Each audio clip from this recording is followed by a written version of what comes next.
Hello and welcome into my latest live broadcast. It's Friday, the 17th of April, 2026. I'm Kerry Holzman, and today we're going to be reviewing a mini PC that has been out for a few months. I'm not exactly sure, but it's not like a prototype or anything like that. This is from GMKtec, and we purchased it so that we could review it without having any constraints put upon us by the corporation.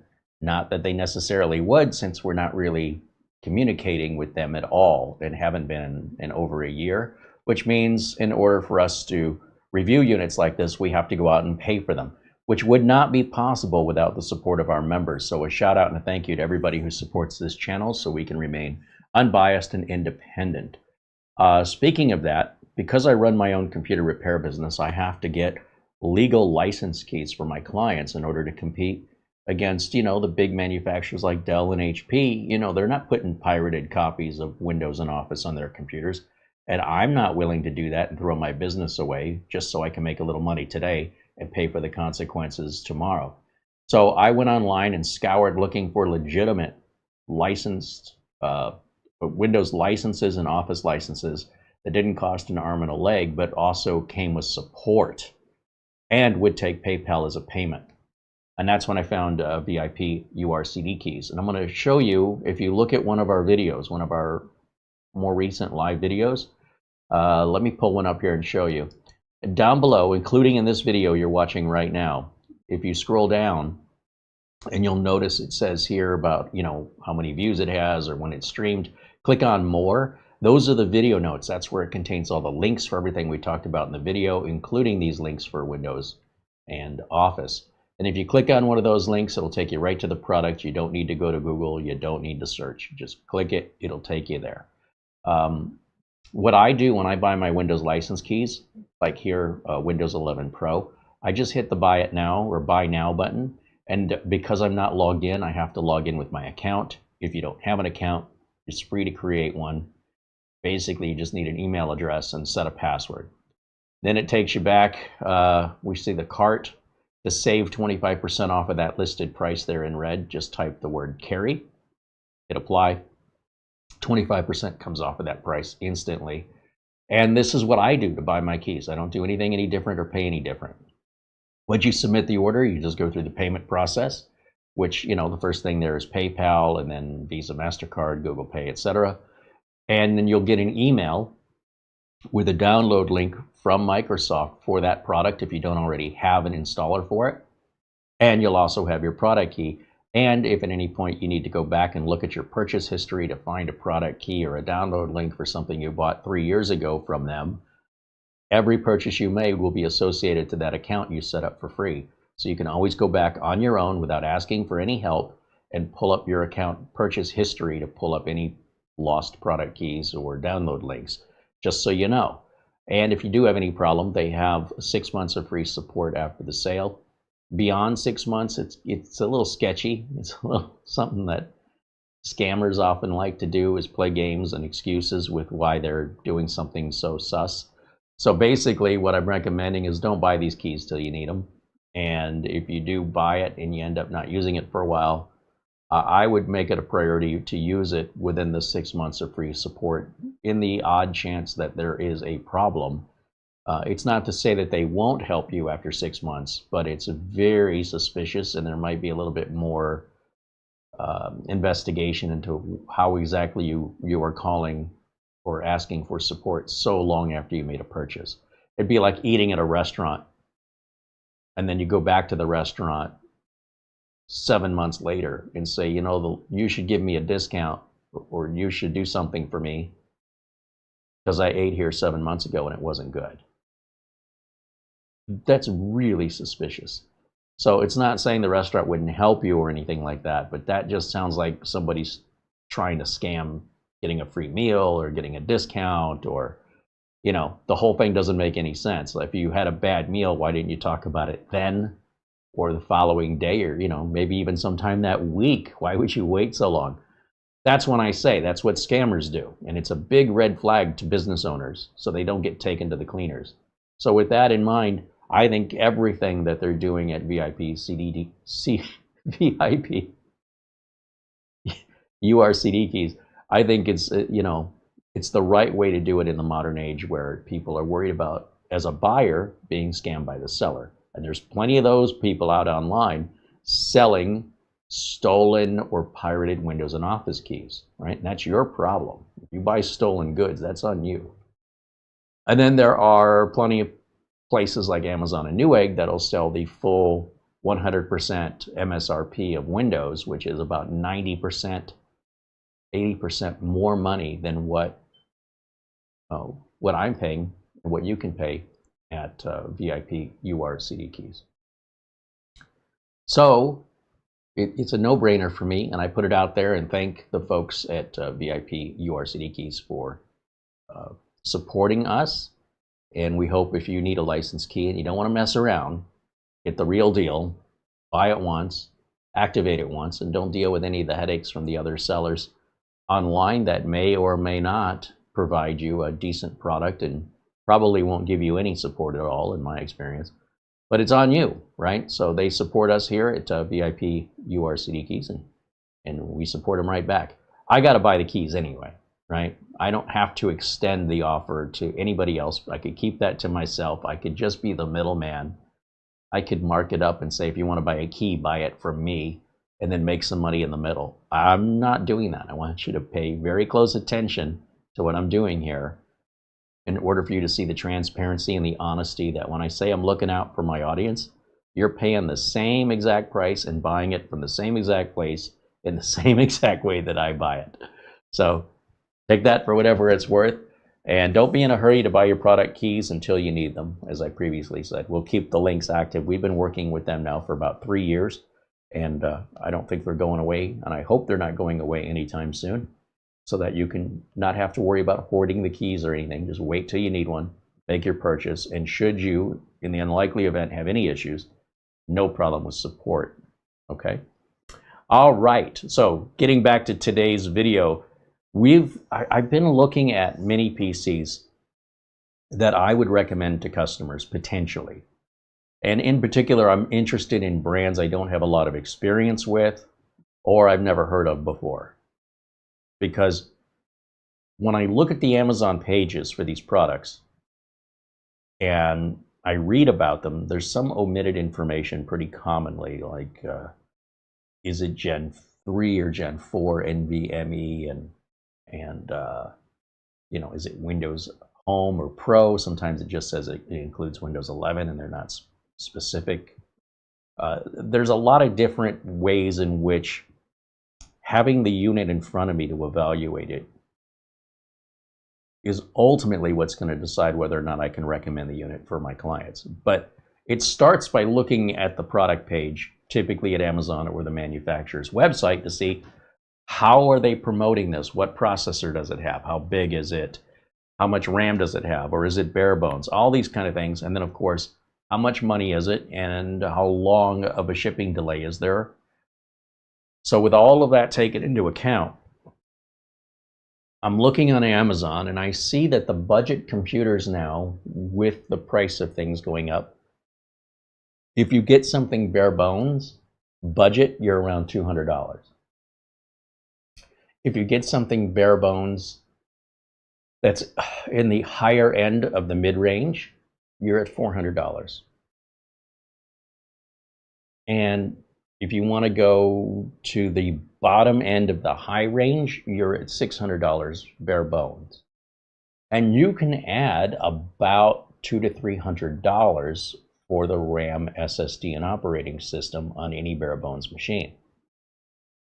So suddenly the price difference between a budget, limited, slow, not really upgradable, probably going to need to be replaced in 3 or 4 years due to how slow it is today.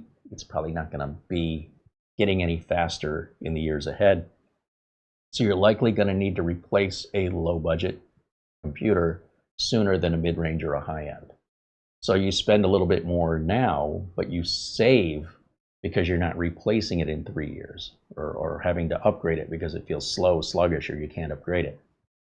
So if you can start at the middle, at the very least, start at the middle, expect to spend around $400. And typically you can get something pretty decent right around $400 right now, universally across the board at Amazon on several different mini PCs.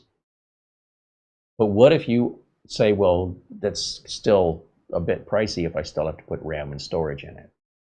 Okay, so I'm looking through Amazon, and I've made about 5 or 6 purchases of mini PCs with the generosity of our viewers, of course. None of these are sent to us for free. And all of them, except this one, are bare bones units, and all of them are right around $400, including this one. Yeah, you heard me correctly. This one has RAM and storage, is mid-range, and in the same bare bones price point of others. How's that possible? Well, that's what I'm going to try and find out today. Is there some part of this I don't know? So what we're looking at today is a brand called AOStar. AOStar, I'm not sure how to pronounce it. And if I take you over to their website, let me pull that up right now and let me show you what it is we're looking at, because obviously we're not looking at a recently released processor with all the latest gadgets and gadgets, because quite frankly it would be 2 or 3 times the amount of money. So how old is the CPU that's in there, for example, and what does this thing even look like? What kind of ports does it have? So let me jump over to AOStar's website web page, and then we'll take a look at it, and we'll go look at it at Amazon where I ordered it. So display capture. No, that's not the one, Carrie. I need to have a better layout here. Window capture, that's what I want. Okay. Why do I have the, which one do I have? Did I bring up the wrong one? I think I brought up the wrong machine. I should be looking at the GMKtec Nucbox M8, and it appears I have confused myself and pulled out the AOStar, which I think this is a bare bones. Yeah, this will be bare bones. We're not doing this one today. My bad, my apologies. I don't know what I was thinking when I grabbed this box. And let me find the GMKtec, which I should have right over here. Okay. Well, remember I say these videos are done live and unscripted. And there you go. I mean, I did the whole introduction of the video talking about GMKtec. Well, I had an AOStar box in front of me the whole time. We will be reviewing, we'll do a dedicated video, just like we're doing today on the GMKtec. We are going to do that with this AOStar and another AOStar mini PC. Again, all the other mini PCs we're going to be reviewing are all bare bones, meaning we'll have to put our own RAM and storage in them. And you've got that to look forward to in the days and weeks ahead. So with that, now I've got the right machine out. And now let me go back over to the company's website. We'll just edit that in post, right? Sure we will. So the GMKtec Nucbox M8 comes in a couple different flavors here. And this one is a Ryzen 5 Pro 6650H. And of course they have different plug types for the world, for Europe, the UK, and I don't know what AT stands for. Guess Asia or something. Anyway, obviously US plug type. $379.99 at GMKtec's website direct. And if we scroll down and take a look at, let's see, 1-year warranty, okay, 7-day free returns. Now on Amazon, you're going to get 30-day free returns. They do accept PayPal and Pay Later, which is done through PayPal. They do have a European version of the site and a Japanese version of this site. If you're watching us in any of those countries, be sure to visit those websites for pricing in that region and availability. Now, when it comes to the look of it, I am not impressed. I don't think it's particularly attractive. It looks very industrial, and it doesn't look like it would fit into a home decor very well. OCulink port here is neat to have, except why is it in the front of the unit? And it has USB 4. Now at this price to get USB 4, That's impressive. Plus, we've got 2 more Type A's USBs here in the front. And then we've got Wi-Fi 6E with Bluetooth 5.2. The CPU has the built-in Radeon 660M. It's got 2 2.5 gig LAN ports on the back. And that OCulink port is a PCIe Gen 4x4. In addition, there are 2 PCIe 3.0 M.2 slots.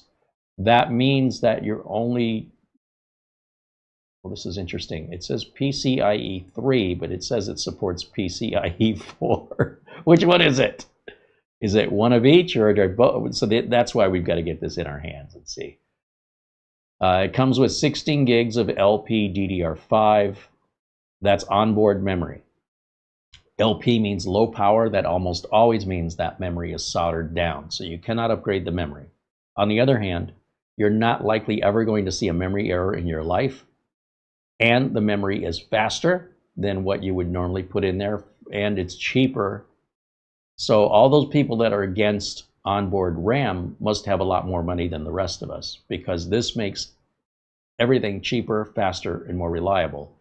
So anybody who turns their nose up at soldered in RAM, I think, is living in the past, where adding RAM was much more critical and needed than it is today with the modern operating system and fast storage drives. So that's my opinion on it. You know, do what you want based on your values. My values are, if I can get low power DDR5 for, you know, a significantly less amount of money than going and buying RAM, especially now, and that RAM's going to be faster, and it's likely never going to ever fail on you, then anything you need above 16 gigs will happen in a virtual memory swap file. That will happen pretty darn quickly with a modern NVMe drive. Yes, it's not as fast as RAM, but it's not as slow as a mechanical hard drive, which is why we were adding RAM back in the day and why we don't really need to do it much these days. On the back, we've also got HDMI. There's a DisplayPort and USB 4 that supports 8K displays on up to 3 monitors at the same time. What else do they tell us? It's 6 cores, 12 threads on the CPU with a maximum boost clock of 4.5 gigahertz, 16 megs of L3 cache, up to 40 watt TDP. So what that means is there are different performance modes in the BIOS that you can set for quiet, balanced, or performance. Quiet would be like, maybe it's a media PC in your living room and you don't want to hear it running. Performance would be maybe you're playing games on it or doing some high resource intense application use on it, where you don't mind the extra heat and the added fan noise. Or the way it ships, or should have shipped, we'll find out, would be in the balanced mode between performance and quiet. That would typically be the way I prefer to leave it personally. A little bit about the graphics card, and they've got some frames per second on League of Legends, Doom Eternal, Counter-Strike 2, and Warframe. Some examples. Now here, maybe a little bit more detail on those M.2s. Dual M.2, oh, it says PCIe 4x4 here. So, and it'll support up to 8 terabytes, which is the maximum size NVMe you could buy right now. And if you put 2 8s together, and I guess you could put them in a RAID, I don't know, it says maximum 16. So 16 would be 2 times 8. I don't know if they mean that individually, or, you know, as 2 8s totaling 16, or as a RAID 0, for example. That would be one, these 2 drives would look like one drive with 16 terabytes of storage. Now, I wouldn't recommend that config, but hey, you know, it's your computer, it's your money, it's your nightmares. But that being said, we can check the BIOS if you guys remind me. A little bit about the RAM here. They, again, they show it's being soldered on, which I appreciate. It is a full-featured USB 4, which has power delivery up to 100 watts. Supports DisplayPort out. 4K at 60, it's probably, if it says it supports 8K, that's probably at 30, right? And of course, the standard USB 4 is 40 gigabits per second. Now, on a lot of other mini PCs, you will replace the OCulink with your second M.2 slot with an adapter card. This one looks like you get both M.2s and the OCulink. You don't have to sacrifice one of your M.2s. According to what I'm seeing here, this is all hooked up and good to go. That's the equivalent of having 3 M.2 slots, Gen 4, by the way.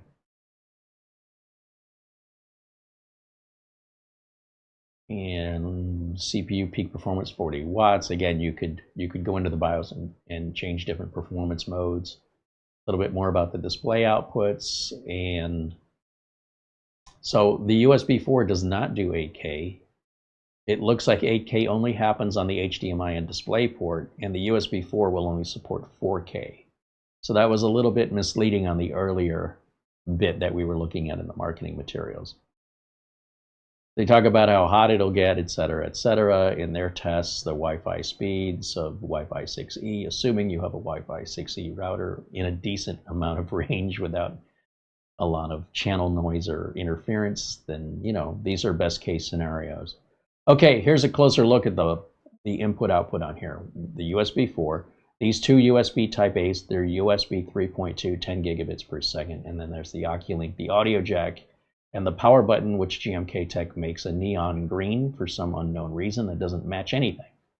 Come around the back, we've got 2 more USB Type A's. One is a USB 3.2, the blue one, that's 10 gigs per second. The other USB 2.0, which I would recommend for use with a keyboard or mouse. Don't waste a high-speed USB port on a keyboard or mouse.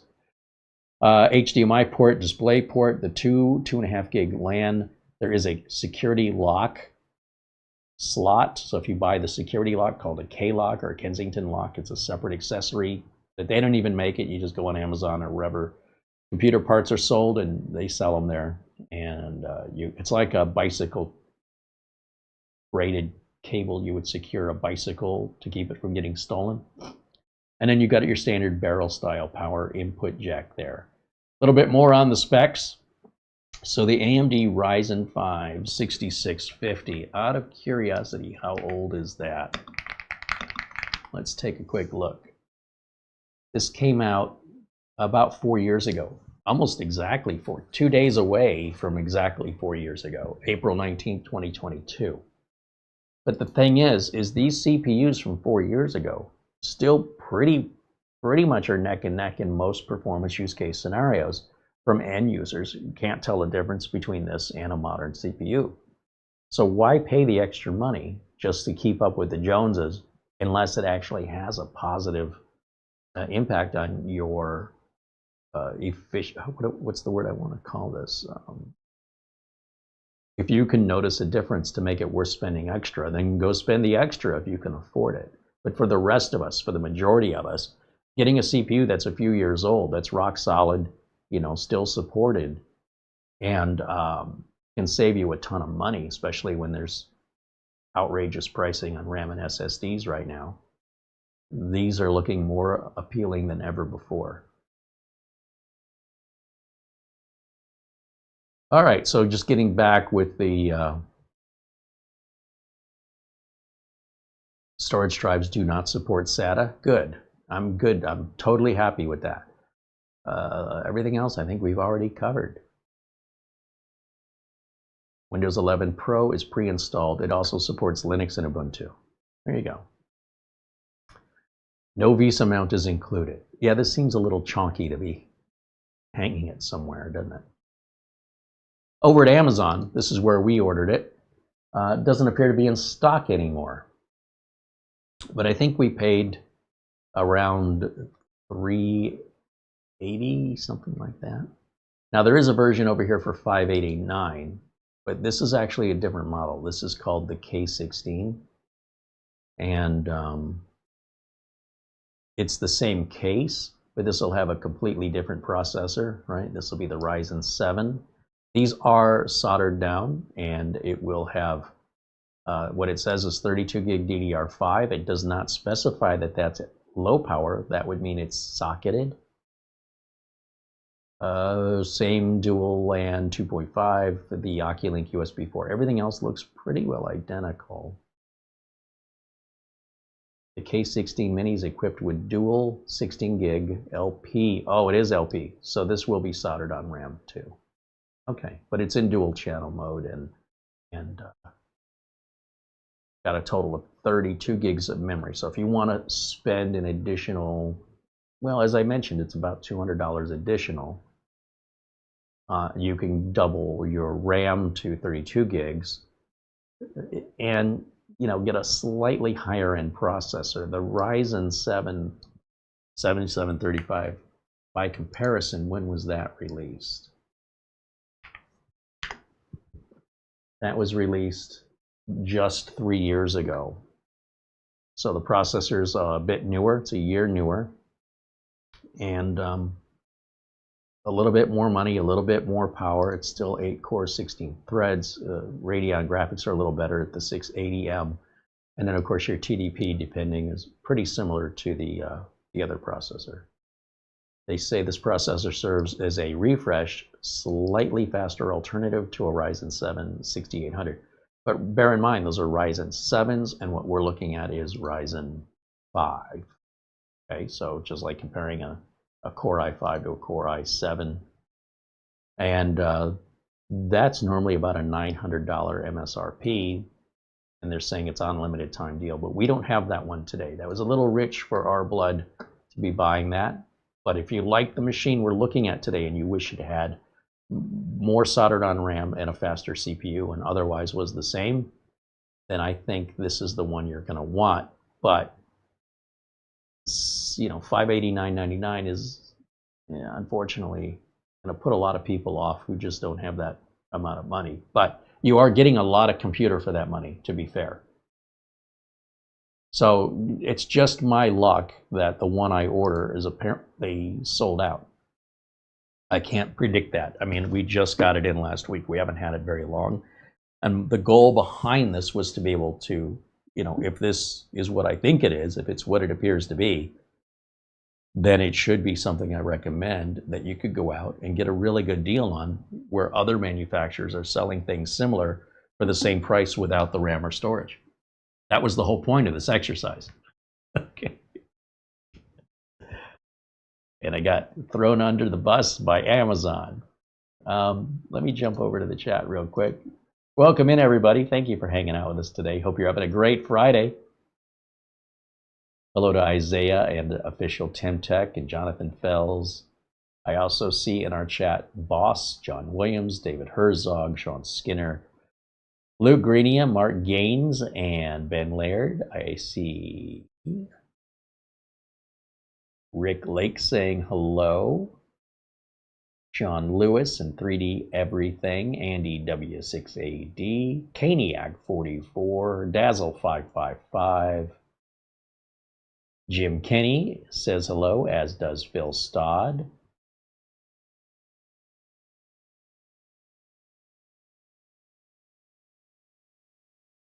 Dennis K and Mike Gamer are saying hello, along with Thomas Backenstow. Chris Garrett and Montana joining us here in our live chat room. Chris Garrett said I couldn't buy one of these if it was $100. Yeah, well, you know, whether it's $100 or $1,000, if all you have is a nickel, it's not very helpful, is it? But for everybody else, you know, obviously this content will be of more value, or when your financial situation changes, right? Whichever happens there first, likely. You know, look, we can't make videos that appeal to everybody. Unless that person wants to pay us to make a video specifically for them, we hope you enjoy the content that's meant for the general public. And if you're part of the general public that it applies to, that's great. And if you're not, well, you know, what did you expect? Okay. And Mara, our channel administrator, hanging out with everybody in the chat, saying hello. There's Mark Leibowitz joining us from Chicago. Mark says, now that's the familiar Nook box, oversized plain gray box. Mine all had surprisingly luxuriant packing materials. Oh, well, we're going to take a look at that here. Just a moment.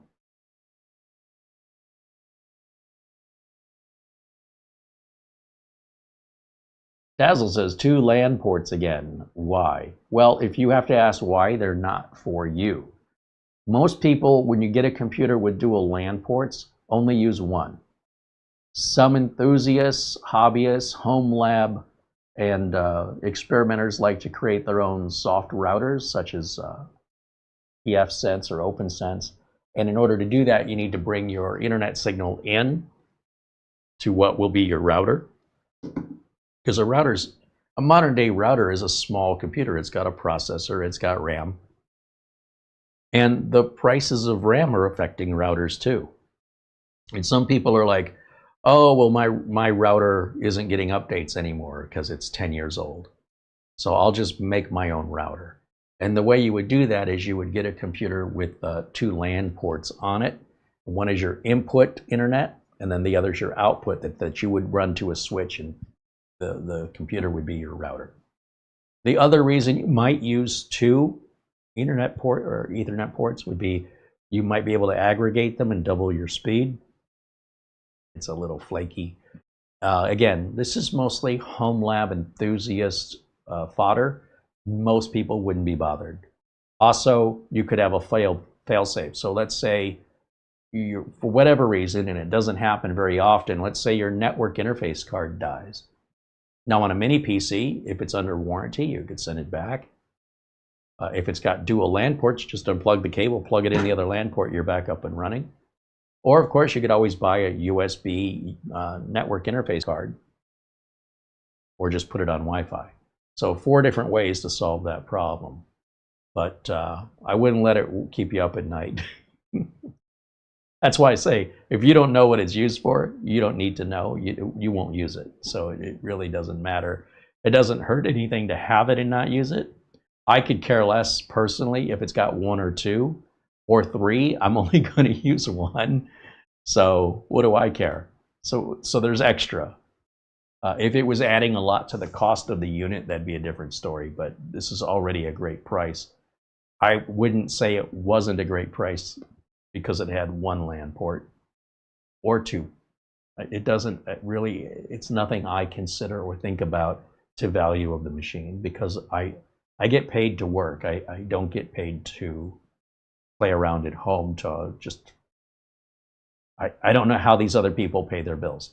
I wish I did, because don't get me wrong, I would love to sit at home all day and just tinker with my own stuff, and I don't have to answer to anybody, and I can screw everything up, and the only person it affects is me. There's no reputation on the line. There's no worry about not getting paid or being able to pay my bills at the end of the month. I can just sit and play like a 15-year-old. Sign me up. If any of you want to adopt me and pay all the bills so I can sit in the basement and play with my computers and make an OpenSense router and do all this other stuff, let me know. Since that's not an option on the table for me, I don't share a lot of interest in that sort of activity anymore. But back in the day, you know, back in the 80s, that was a different story when you're living at home with the parents. But when becoming an adult, you've got bills to pay. Also, people need help, and I feel really good about helping people, and they pay me. So what more could you ask? But anyway, appreciate the question there. Let's see what else. Who am I missing in the chat? And Morton Bob says hello. There's David Graham joining us as well. Elijah 52 Dickens saying hello here in our live chat room.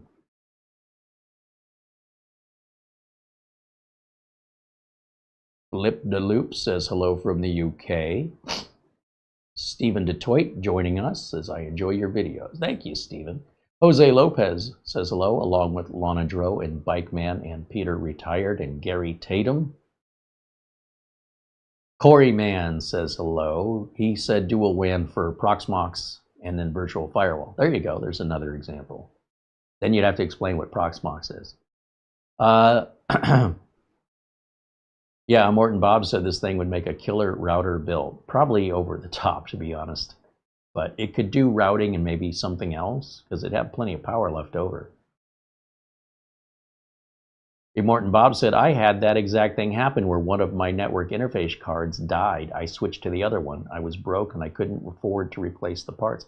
Well, here you couldn't do it anyway unless you're good with electronic soldering. If you're out of warranty, good luck with that.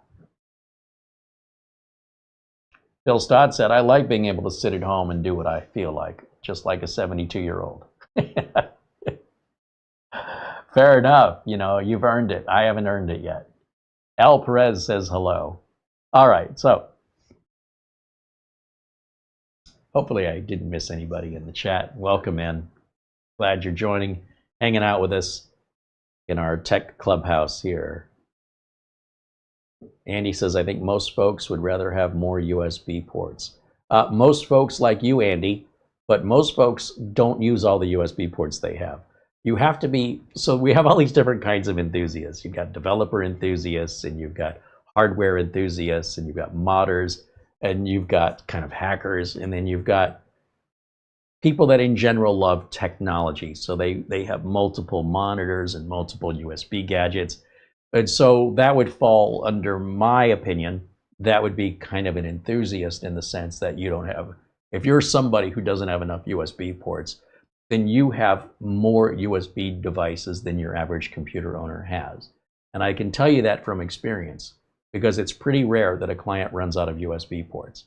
But online, where the enthusiasts are, you'll hear about that complaint along with a lot of other things that exist pretty much online that I don't experience in my business. But that being said, everybody's got their own priorities in their own use case scenario, and I'm not here to judge it. I'm just here to explain it to people who don't understand. Like, why would that person need to have 2 Ethernet ports, or why would that person need to have multiple USB ports? Well, because people share different interests and are willing to spend more for something that somebody else would just never buy. And you know, so long as there's a market that makes it worthwhile for a manufacturer to make something, they're going to keep making it, whether or not. My screen just blanked out and came back again. I'm going to have to look into what's going on with that. Anyway, you know, to each their own, and your preferences are your preferences. What I try and do on this channel here is I try to find what is most universally appealing overall. And every once in a while, I'll do something very, very niche.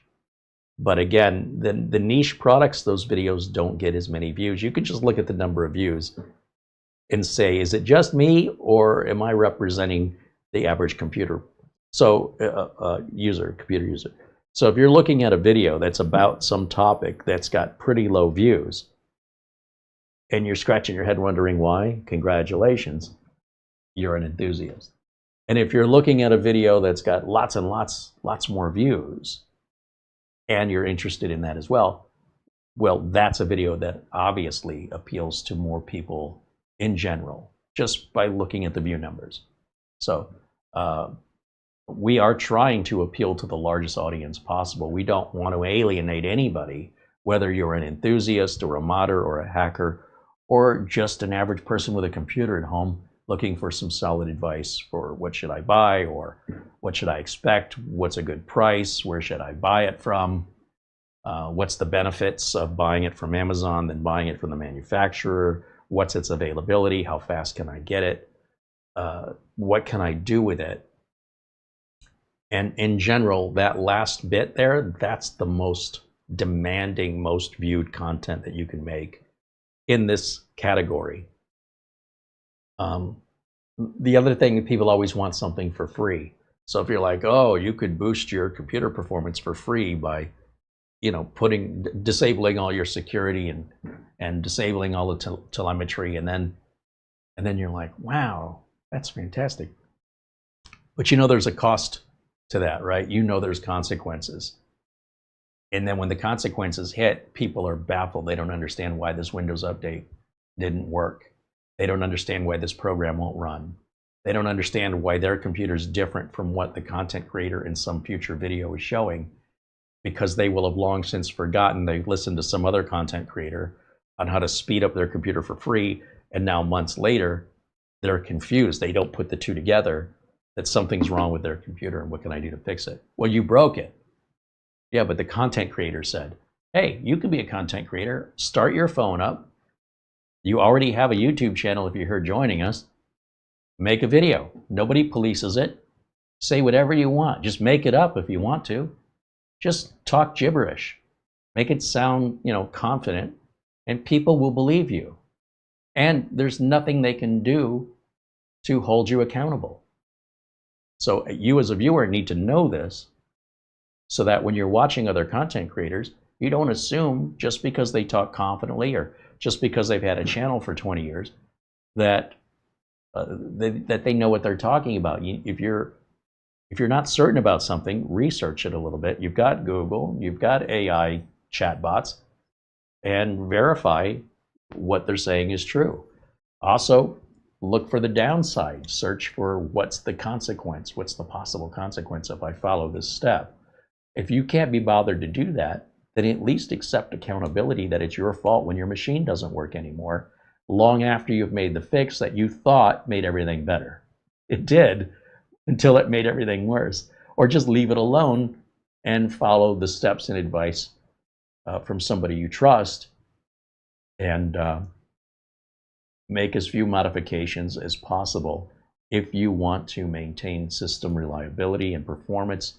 It's a tortoise versus a hare race where you're going faster today, but you'll be going slower tomorrow due to crashing, right? You can boost the horsepower of an engine, which will make your car faster, but in a race, when your engine blows and you can no longer complete the race, the slowest car on the track is faster than you when the race is done. So sometimes faster is slower, and it can come with consequences. So that's your decision, but do so, make that decision knowing that the content creators often do not tell you the side effects. Oftentimes they don't know. So there you go.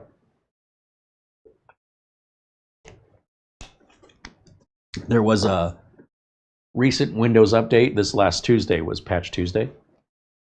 And people are like, what's this update going to break?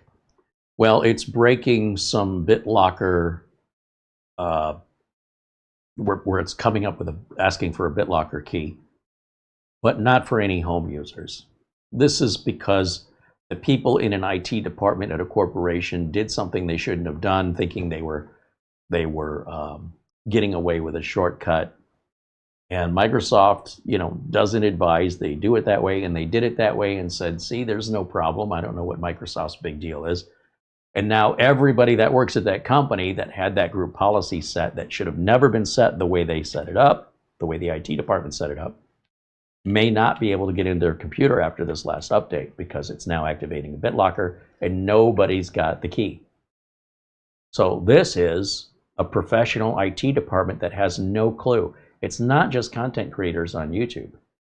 But then Microsoft has to deal with negative PR because of the actions that went against Microsoft recommended procedures in what should be a professional IT department that should know better, who then says, well, now, this has been working great for all this time until this update, and now we can't access any of the data, and we have to wipe all these computers and start over again. Well, is that Microsoft's fault? Is that something we need to publish all over the news? Well, I think it's good to give a heads up to those IT departments that follow this foolish advice. It would be very few IT departments, but nobody at home. This would just be IT people.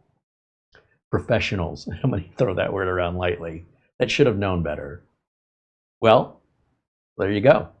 They thought they found a loophole. They thought if they instituted this against Microsoft advisement, they thought, well, Microsoft's a bunch of morons because it works fine, until this update, which nobody saw coming, that if you did that to your system, and you had to manually do this to your system, you caused your own complete lockout of the system. So this is an IT department issue. And so to put it in the news and say, hey, if you're in an IT department and you guys did this, you need to undo that and change those group policies back before you put this update in. That's not a problem for Microsoft. Microsoft did not screw the update up. That is an IT department who's poorly educated. And again, when the end user reads the news online, they think, oh, should I be worried about, putting these updates off? No, you should put the updates on right away. It doesn't affect you. So if you're in an IT department or your computer is provided by a company whose IT department maintains it, then all your updates should also be controlled by that same company. If they're not, well, you clearly have an IT department problem at your company, because it should be one goes hand in hand with the other. If the IT department's modifying a group policy and providing you your computer, you should not be the one updating it. They shouldn't even allow it. They should be pushing the updates at you, as they would if your computer was in the office or you're working from home. And if they're not doing that, then it's just a terrible IT department, and you're just going to have these problems indefinitely until the company gets on board with hiring people who know what they're doing, if that ever happens. But that's not Microsoft's fault. And when things are Microsoft's fault, I'll be sure and tell you. I'm not a shill for Microsoft. I just use their products every day. I earn a career from it. In fact, the worse it is, the more money I make. And also, the more computer owners listen to randos and Reddit forums and take terrible advice from unknown people that can never be held accountable, the longer my business will continue to thrive until people learn to stop that. It's not my fault. I'm just there to fix it. If they would have left it alone, it would have never broke. All right, well, there's a cost to education. Maybe they learned. Either way, I get paid, so I'm good with it. If it's good, I'm good with it. If the end user does something, I'm only telling you because if you're not good with it, set your expectations according to your actions. All right, with that out of the way, let's take a look. What do we have? Just says GMKtec, and a little bit on the specs down here. Let's go to the close-up camera.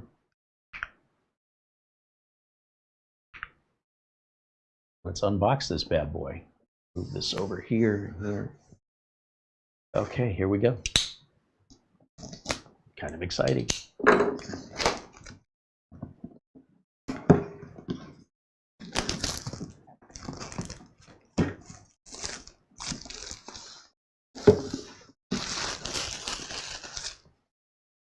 All right, Mark Leibowitz said his was luxuriously packed. Are we seeing that here? Let's see.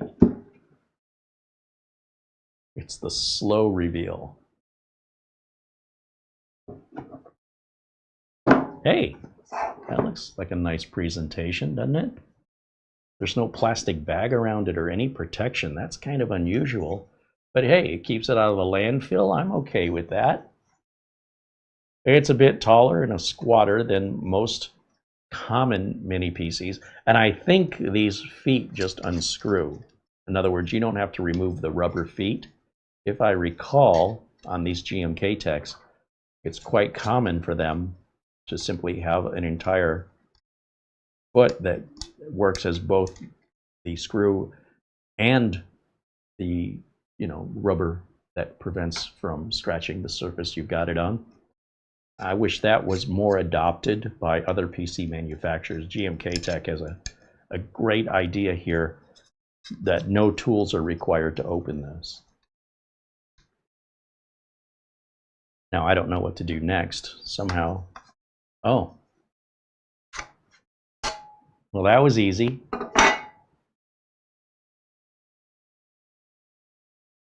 I can see the NVMe underneath this fan. So this fan here, this is your CPU down at the bottom. It's got like a rubber gasket around it here.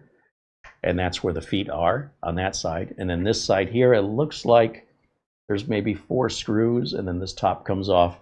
You cannot replace the RAM, but there is the NVMe drive right there. I can see the spare M.2 slot. And is the Wi-Fi card replaceable? I'm not sure. Let's take a quick. I mean, this looks so easy to open. I wasn't planning on doing this just yet, but hey, we're already in, so why not just finish the job? So there's some small screws. 1, 2.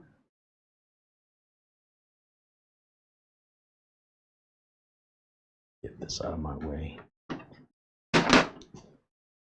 This one goes down a little deeper, I guess. Oh, I see, because there's a lip on this corner. Does that screw the same as the other? Yep, looks the same. Finally, this one right here.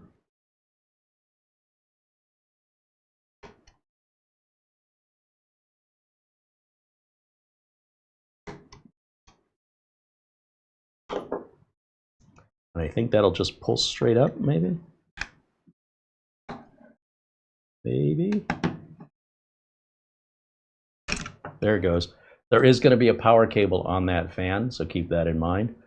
And let me bring this up to camera 1, and we'll get a close-up look at the insides. See what we've got here. There's the NVMe drive. In fact, if I turn this around, it'll put the words right side up. There's the Wi-Fi card, so that is socketable, replaceable.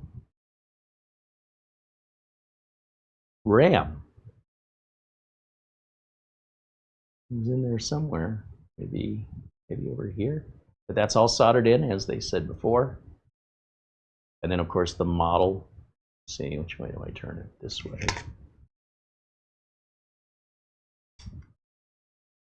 Mentions there on the sticker 6650H plus 16 gig, because that's stickers placed on the circuit board, and those parts are soldered onto that circuit board. So that makes sense that they would put a sticker on it. Otherwise, you may not know what you built if you make a variety of them. And then if you take a close look here at the ports on the front, just like what was pictured, there's your front.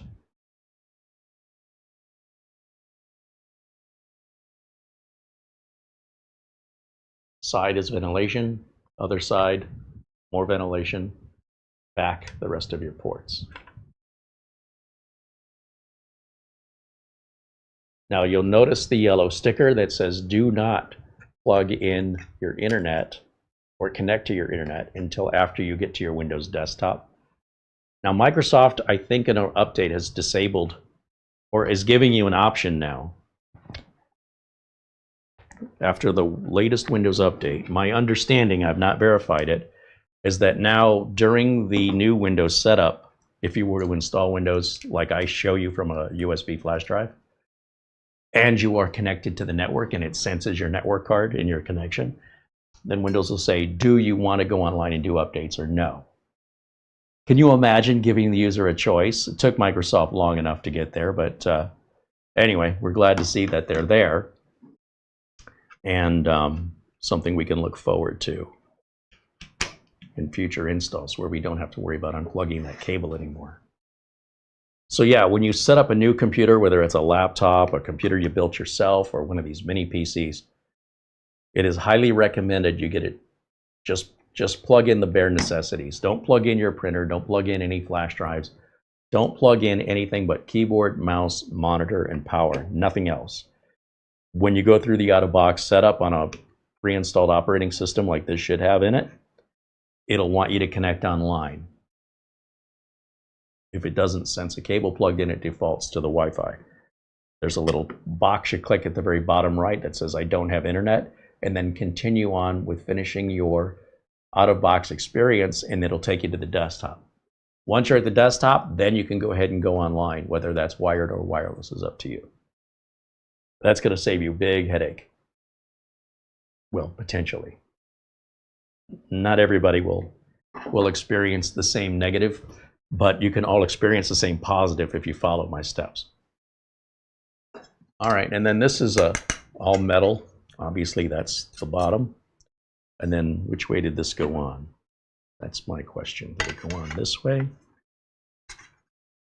Or I'm going to guess it goes on this way. I only say that because you see how the vent holes match these vent holes on this side? It looks like it wants to go on just like that. See how there's like a group of 2 vent holes with a wider spacing in this last 3? This side looks completely different. This side seems to match the whole pattern. And I wasn't thinking about it when I took it off. So here I am. I guess that's how it was on before.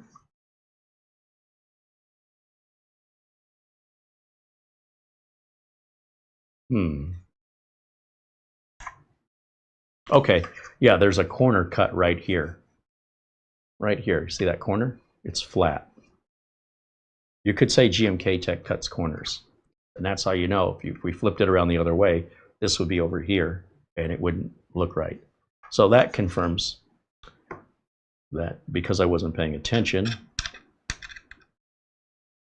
That's how that goes on. I was looking for some reassurance that I wasn't putting it on backwards. Because listen, if anybody could put it on backwards and think it looks great, it's me. Now getting these holes to align, that's a different story.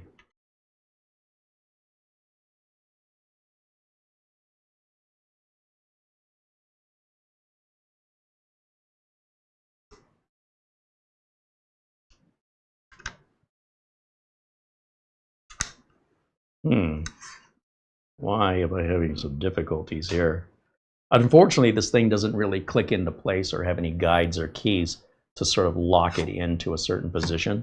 So I'm just trying to feel for where the hole is, because this moves around all over the place.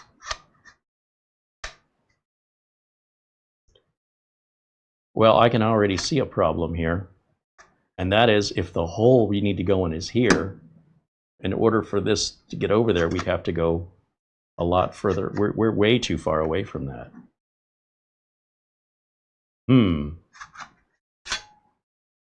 Well, it does appear, remember I said if anybody could put it in backwards, it does appear there are two holes. Like this, in theory, looks like it could go in either side. And there is, the opposite corner is also cut. So maybe this actually goes on this way. I think that looks better. Yeah, so now the GMKtec faces towards the front, as do the stickers up here. And I'll bet you I don't struggle putting these feet back in. But given that there are 2 points for the screws, it looks like it could go on either way. And again, the vent holes certainly look like it needs to go on this side because it matches these vent hole covers. And I'm still having some, oh no, I'm not having difficulty finding the hole here. So maybe it must go on this way for all of those reasons. I'd have to rewind the video and look. Oh, in the chat, you guys are telling me I've got it flipped the wrong way. All right, well, again, I think the vent holes threw me off here because that matches this pattern. So you'd think that this same pattern would be on both sides if it could go on either way, but no, it doesn't. So maybe they did that to give you the impression that the vent holes on both sides match, when in fact they don't, and it was done on purpose for aesthetics. But who would even notice it? Me. Just me and the designer. That's it. Thank you, chat room, for the heads up on that, but we got there. We got there. See, I don't like just following directions without any explanation. By going through this process without documentation, we figure it out intuitively and we understand why. Not just told, don't think about it, just do it. I'm not part of that. I'm not a fan of just telling you not to think for yourself or to just blindly follow directions without any understanding of what it is you're doing. How can you improve something or do something better if you don't understand why? You've ritualized it like a dance move that somebody has choreographed. You didn't choreograph it. Somebody says, put your left foot out, put your left foot in, put your left foot out, shake it all about. That's what it's all about. Yeah, it's sort of like Simon Says, monkey see, monkey do. I don't want to promote that here. I want to promote understanding and critical thinking so that you can understand why you're doing what you're doing, how you could do it better to meet your particular needs and your particular values and preferences. Okay, so there's the mini PC. Let's get back over here. Pull this out.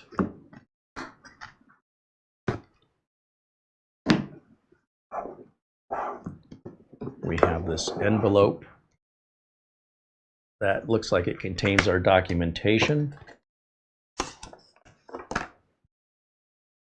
Oh, that actually looks useful.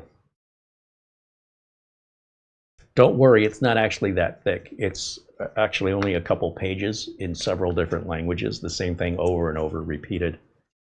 Looks like 1 page, 2, 3. Maybe not. It may just be 2 pages. First page is English, and there's just a lot of disclaimers, warranty information.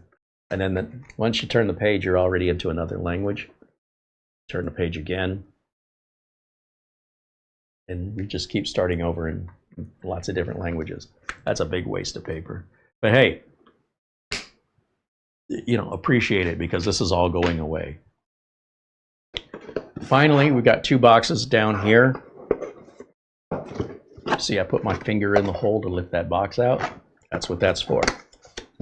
In this box, we've got our cloverleaf style power cable. We've got an HDMI cable. And we have a warranty card, whatever that means. I guess you need to hold on to that. If any problems, feel free to scan the QR code below and we will offer you the best solution. Oh, so it's not a warranty card. There's no serial number or a product number. It's just a generic, here's a quick way to get to support. I would wonder if just typing in GMKtec support in Google wouldn't be faster, but again, I think this is all stuff that's going away. Finally, there's one more box. I'm sure that's our power brick. Feels like it's a power brick. This does not have a built-in power supply, so you're going to have power externally, or you're not going to be able to turn it on. And that's all that's in this box, is the power brick. This power brick does not say GMKtec anywhere on it, so I would get a silver Sharpie marker or a label maker, because this little plug here could fit into a clock radio or a lot of other things you might have around the house. And if you plug it in the wrong thing, you could not only burn out the adapter, but the thing you plug it into could actually catch fire. So it's no joke. You don't want to keep these 2 things separated or plugged into different adapters. Plugging a different adapter into this that fits may cause this to smoke, depending on the adapter. And you may not think about it when it's new, but it's later when you move it, or maybe you're moving and you've got to pack things up, and these 2 things get separated. Oh boy, you're playing a game of Russian roulette if you're going to guess. Just because the plug fits doesn't mean it's the right plug at all. So with that in mind, I advise you to label that. And then you'll never have to worry about that scenario, ever. Nip it in the bud with a marker. Couldn't ask for a cheaper, faster solution. And if you want it to look nicer, use a label maker. Or at least if I wrote it, a label maker will look a lot better. You might have great handwriting. Maybe you're a calligrapher. In which case, your writing would be better than the label maker. At least better than my label maker. I was going to pull out these higher magnification glasses so I can read the wattage on this power brick, because it's pretty heavy. It's actually a bit larger than I was expecting it to be. So we're looking at 20 volt output, which is pretty common, 19 volts, 20 volts, 100 watts. So it's a 100 watt AC adapter made by a company called GVE. So GVE is a company in China that only makes power adapters. GMKtec does not make this.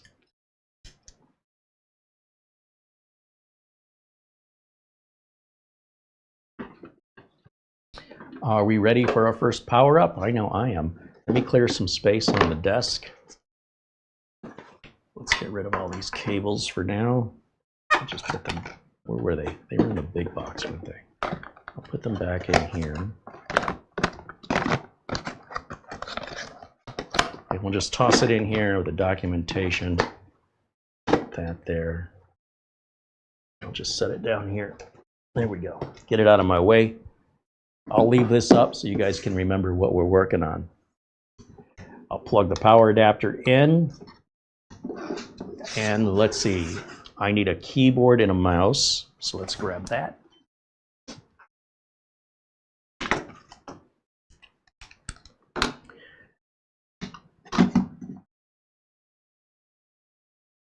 Yeah, I'll use the USB 2 slot back, or USB 2 port back here for the wireless dongle for the keyboard and mouse. Again, no internet, but I do need HDMI, which I have right here. That feeds the streaming computer, so we can grab the video output of this over to here and then to your screen at home. So we plug in HDMI. That's it, right? Just those 3 things: keyboard, mouse, monitor, power. And then the last thing we need to hook up then would be the actual power cable. This is a standard brick you'd get with a laptop, very similar. And so I have already plugged in a longer cable that reaches for my video creations that I do. A lot of times the cables they include are too short, but in this case, between the extra cable here plus the power cable, that wouldn't be a problem for me. But this is still more convenient anyway. So I'm just going to use my own Cloverleaf power cable for those reasons. And then we'll turn this on. We get a little light there, and I feel air coming out of the side. Let's switch over to this video output, which should be right here. Tell you what, let's take camera 1 and put it down in the corner. And we're going to give that a second to, yeah, there it goes, to post. And it should take us through a standard Windows 11 out-of-box experience with no added bloatware, just your standard Windows 11, no malware, nothing like that. It should be just a nice, clean install. That's what I'm expecting, and GMKtec has a good reputation, solid behind them, of not doing those questionable things that other manufacturers do, or might do, or have done. And then you can't trust them anymore. Are they still doing it? Did they go back? They've never done it, so I don't expect this to be any different.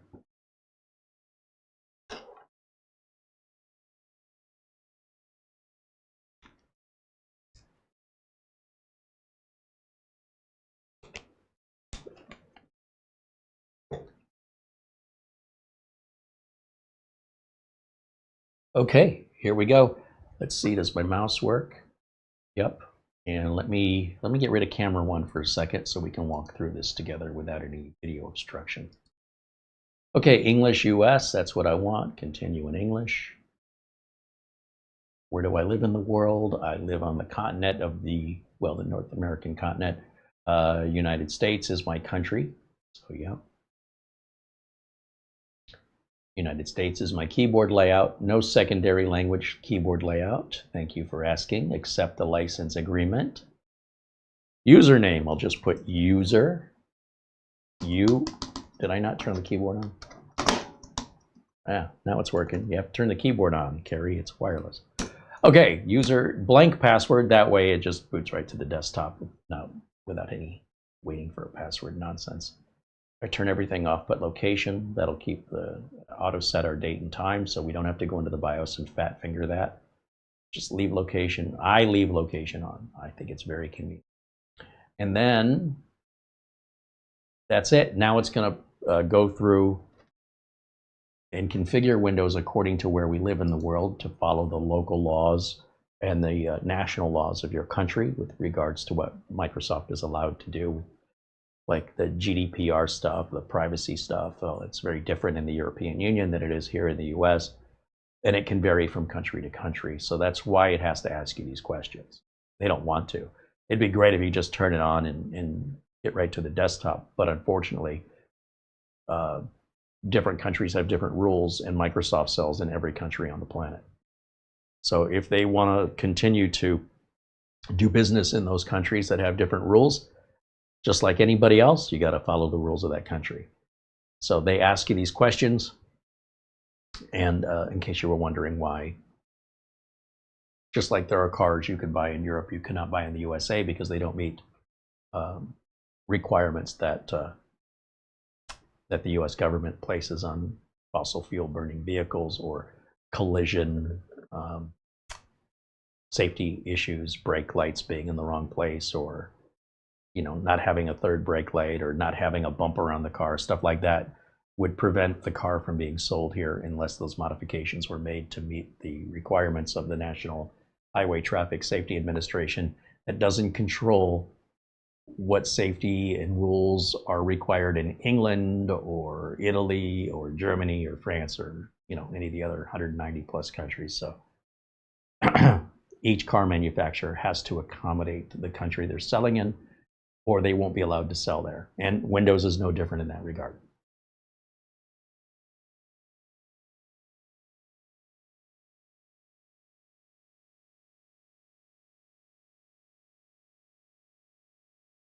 Now that we're at the desktop, I can grab my Ethernet cable, which I've got on the floor here.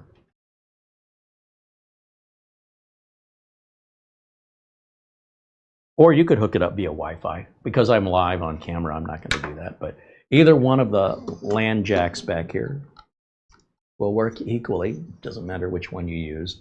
And if I get rid of camera 1, you'll see in the bottom right corner, we should have that blinking icon. That will be the network adapter reaching out to my router asking for an IP address and permission. And I don't have any of that locked down. I mean, if you're in the building, you've already gotten past security at that point. So yeah, that just takes a moment. And then the screen looks like a little monitor down there in the right corner. That tells us we're online, ready to go. So a couple of things, a couple of changes I want to make. It looks like we're in 4K, so I'm going to change that to 1080 so I can see it better. Much better. And we're going to go to right-click in System, just get an idea of what's installed by default from the factory. This is Windows 11 Pro. It is 24H2. We should start seeing 25H2 as the default install in about another month. It does take about 6 months for big mass PC manufacturers to come up with a new system image whenever Windows updates to a new version like 2.2H2, 2.3H2, 2.4H2. Right now we're at 2.5H2 and we're going to have to get that ourselves, and I'm just saying that's really normal right now in April of 2026. That's pretty normal. By next month, unless you're buying older inventory, if you're getting some brand new model, it'll likely have 2.5H2, and that's, again, normal and expected.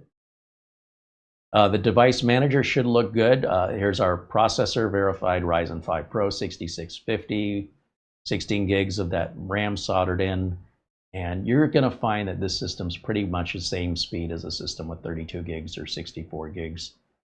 Unless you're a very high intensity user with very low tolerance, the difference is so minimal these days. But you decide. I'm not here to change your mind or anything. I just want you to know realistically it's mostly psychological. Let's right click most of the time. There are some people where they actually do have a need for it, but they're few and far between compared to the people who would never even notice the difference. Let's go to Device Manager. Because this is a factory load, factory install of Windows, everything's already in there for us as far as drivers go. Let's hit Windows Update and start that process updating.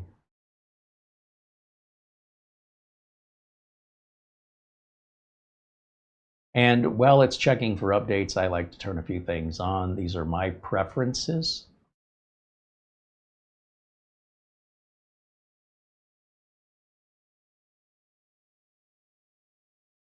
Optional updates says 0. Good. Delivery optimization is wonderful if you're in an office with a lot of other computers where you can just grab the update they downloaded from them. So that way you're not all grabbing it from Microsoft. 50 computers in the office all going to Microsoft to download their updates is kind of slow. So if 1 or 2 computers download the update and then the other 48 just grab the update over the local network, that all happens background automatically. You don't have to do anything. But since we're not in that environment, there's no sense turning that feature on, which it is on by default, because it does save Microsoft money when it's in use. But it probably ultimately doesn't make much difference if it's on or off if you're not using it. But I just turn it off and then I don't worry about wondering what if. I'll type in edit power. There we go. And I want to make sure the screen won't go to sleep. So by default, this is set to turn off the screen after 5 minutes. I'll set it to 2 hours. I never want to put a computer to sleep unless it has batteries I'm worried about. This, to me, should not even be an option unless the computer you're using has a battery, in my opinion. Choose what the power buttons do. I've noticed they changed the default that when you push the power button on the front of the unit, it'll go to sleep. Again, if you're not using it with batteries, there's no reason it should be going to sleep. We should shut it down. And then the sleep button, when's the last time you've seen a computer with a sleep button? I say do nothing, even though there is no sleep button. It doesn't matter what I set this to because that button doesn't exist on modern computers. However, I still feel better setting it to do nothing. These, in my opinion, should be the defaults of the install of Windows, but Microsoft feels differently, and that's not a battle I can win. Let's go back to Windows Update, see how we're progressing. Very good. So we're going to let that install, and while that's installing, let me bring back camera 1. And let me have your questions or concerns in the chat room while we're waiting for these couple of updates to install. I imagine on a reboot, it'll want 25H2. It'll probably appear there, but we have to get these first. The reason we're not getting 25H2 offered to us is we're not qualified for it yet. We have to get all the updates, or certain updates before that as a prerequisite. Because 25H2 coming from Windows Update like that is just an enablement package, meaning you've already downloaded previously all the 25H2 components and they're sitting switched off. And then the enablement update, it happens real quick because what it's doing is it's instructing all those prior updates that have 25H2 features that are sitting dormant to activate them. Or you could just do a clean install of 25H2. Or you can use the Windows 11 Assistant, Upgrade Assistant, to then do a full overwrite of 24H2 with the latest 25H2. If you just want it to take longer and make it more difficult, you can. Obviously, it's intended for people where it's faster and more efficient to just do the full install. But in this case, for most people, it'll be, if you've been keeping your computer up to date, it's much, much faster to just download the enablement package and it reboots and you're good to go. So that would be the ideal way to upgrade to 25H2. Unless you can't do that, then one of the other ways where it's a full install, obviously it's going to take a lot more time, but it'll get the job done just the same when it's all said and done.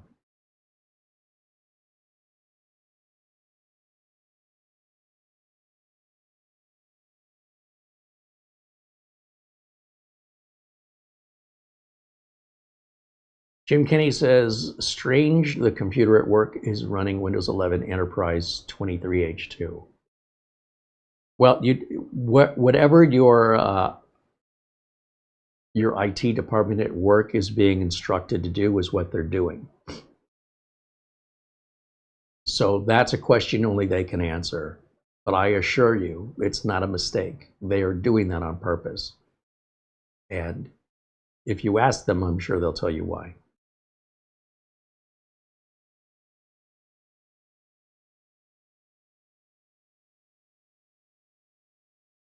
Is the current Enterprise Edition 23H2? No, it is not. The Enterprise editions of Windows still follow the same, build numbers with regards to 23H2, 24H2, 25H2, whether it's Home Pro or Enterprise. That doesn't change. So your company is about 2 years behind, year and a half behind, and I assure you they're doing that for a reason. And unless you work in the IT department, it doesn't really have any impact on you. If you work in the IT department, then you would be instructed on why it is important at your company to not go to 24H2 or 25H2. But if it's not your role, it's sort of like if I walk into the HR department and I want to know what somebody else's salary is, it's really none of my business. And unless I work in HR, they're not obligated to give me that information. In fact, quite the opposite. So not the best example. But you see what I'm getting at, right? It's not your job. That's somebody else's job. And for you as an employee, not a manager, not a decision maker or an investor, to question what somebody else is doing at your company, it kind of comes off like asking what their salary is. It's sort of it's none of your business. But you could ask the IT department if you're curious. They might tell you, but they're not obligated. They'll just tell you, don't worry about it. Start your own company and you can run whatever version of Windows you want. We run our version, you work for us. That's how we do it. If you don't like it, you can quit, kind of a thing. And you may not have emotional feelings about it. You might just genuinely be curious why. But rest assured, there's a very good reason why. At least one. And it varies from company to company. So the reasons your company has to not install it may be the exact opposite reasons that even a competitor or another business right down the street says there's no way we're running 23H2 on our Windows 11 Enterprise. It just depends on a number of factors that make each company and the way it's run unique. Official Tim Tech said, missed you guys. Oh, right on. Good to see you, Tim Tech. Thank you. So yeah, basically, enterprise editions don't have much in the way of any support. That support is supposed to come from your IT department. That's why people are so foolish when they run this at home. They just, they have so much knowledge, they're a danger to themselves and a danger to the community when they end up, having a virus running on their system for 6 months, because they're so smart, they didn't even know that was happening for 6 months. It's one way to learn, I guess. I had a friend of mine that had the police show up and confiscate his equipment, who considered himself very tech savvy. I don't think I need to tell more about that story, do I? And yet, Grandma Jones sitting over there using her computer to play solitaire and answer email and look on Facebook never gets a visit from the police department. So there is a certain amount of danger that one potentially exposes themselves to when they're a little overconfident and don't know as much as they think they do. So if that's what they want to do, they're free to do it. I'm just saying, this is a behavior I've witnessed time and time and time again. And people think they're outsmarting. Look at me, I can outsmart paying any transportation, and I don't care what gas prices are because I use my bicycle. Okay, you probably don't go as far or as quickly or get as much done in a day because of the time you spend on your bicycle, but you've got no protection if a car were to hit you. It's not a battle you're going to win. And there may be certain places you can't take the bicycle because it may not be paved or be a surface that's good to ride on. And you might think you're outsmarting everybody, that you're smarter than everybody because you take the bicycle, you don't pay for gas, you don't pay for insurance, you get to where you want to go, it costs you nothing, it's easy to park, right? You're not wrong. But I don't agree with you. For recreation purposes, a bicycle could be fun, but to rely on it as my sole mode of transportation, and I need to get to a doctor or a hospital, that's just not, I'm not going by bicycle, man. But other people are like, well, I will. Okay, well, you go right ahead.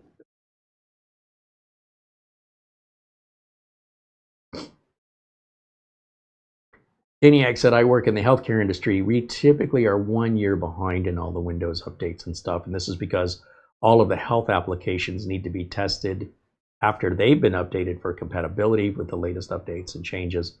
Otherwise, somebody may not be getting their medical treatments, such as dialysis. Imagine if the dialysis machine won't work because somebody upgraded the operating system. That person needs to have that done. They're going to have to go somewhere else, and you're going to lose the business. So that's a great example of industries where they have very unique requirements that are common in the industry, such as the healthcare industry, that aren't common in let's say, real estate. And then real estate will have issues, and they both have different regulatory requirements as well. So for all of those reasons, an IT department controls that, and an IT department would control enterprise or LTSC.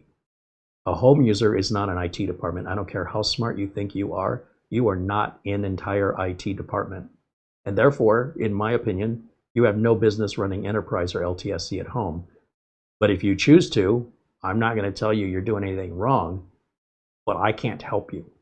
If you say, Kerry, I'm having a problem with my computer, I'm not getting this update, or this feature isn't working, and I find out you're using enterprise or LTSC, and I'm going to find out real quick, that's where my help stops.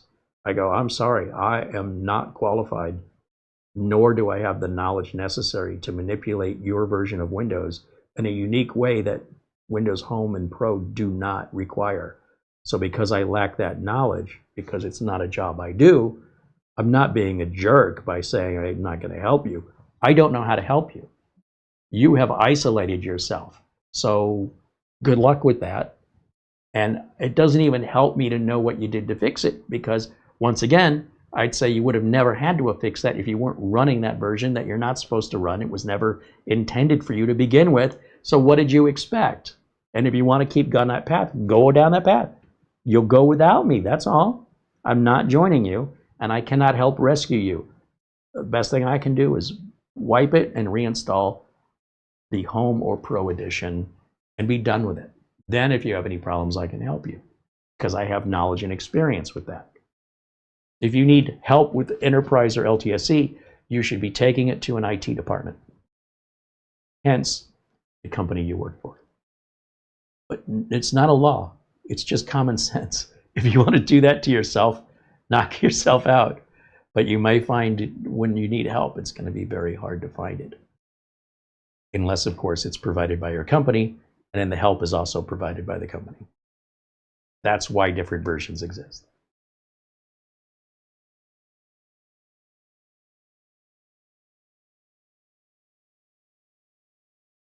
Paul Vircher says hello. There's Charlie Purdy joining us. And Martin Aronson joins us. He says, to use a bicycle, you need bicycle lanes. Oh, we didn't have bicycle lanes when I was growing up. We used our bikes just fine. Guys got it made with your bicycle, your fancy bicycle lanes. Oh, by the way, cars like to drive in those in Phoenix, so good luck. You're much safer getting out of the road if you're in Phoenix on a bicycle.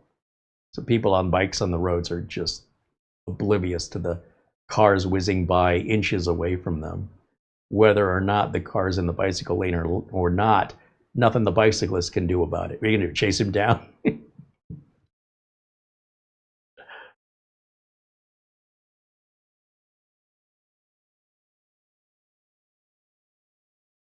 Lorschek Malsa says, in Germany, the people are not very amused about driving heavy-duty bikes in work. Well, that's the other problem, right? People don't want to lock it up outside and leave it subject to the weather, getting wet, rained on, snowed on, or being stolen, so they like to bring the bike inside to secure it and keep it out of the weather.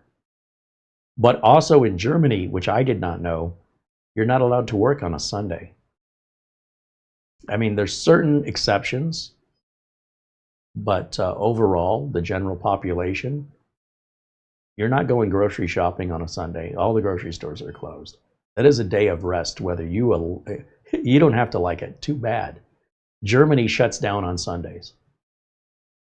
And if you're banging a hammer doing some work on your house because it's Sunday and you got nothing else to do, and a neighbor calls about the noise you're making, and they see you're doing work on a Sunday, you could be ticketed for that in Germany.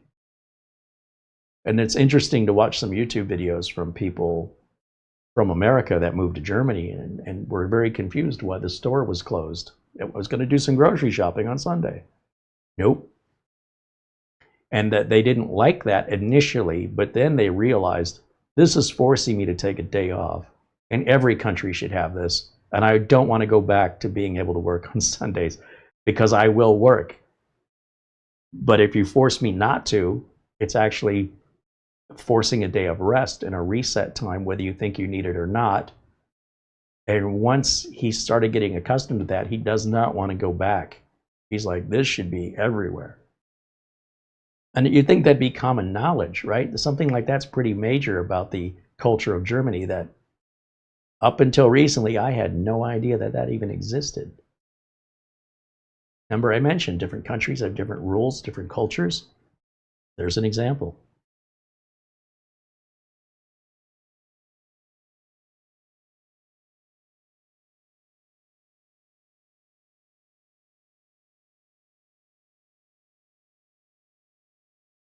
And Lorschak said, in big cities, you will find some markets are open. Yeah, there are exceptions. I don't know exactly how they qualify, but it's sort of like, what happens if you don't have any food? You didn't plan for Sunday. You're still going to have to eat. Or you need to buy gas. You know, gas stations will be open. Hospitals, things like that, obviously. But overall, the general population, not allowed to work on Sunday.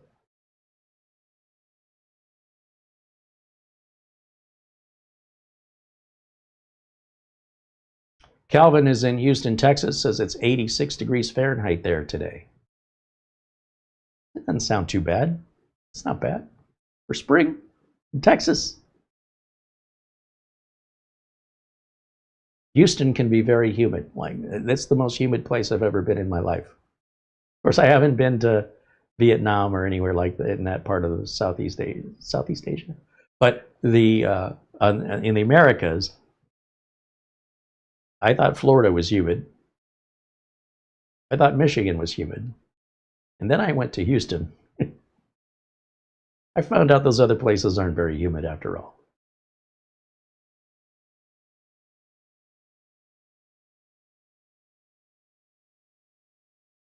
Updates are just about done here, thankfully. And we can do a reboot.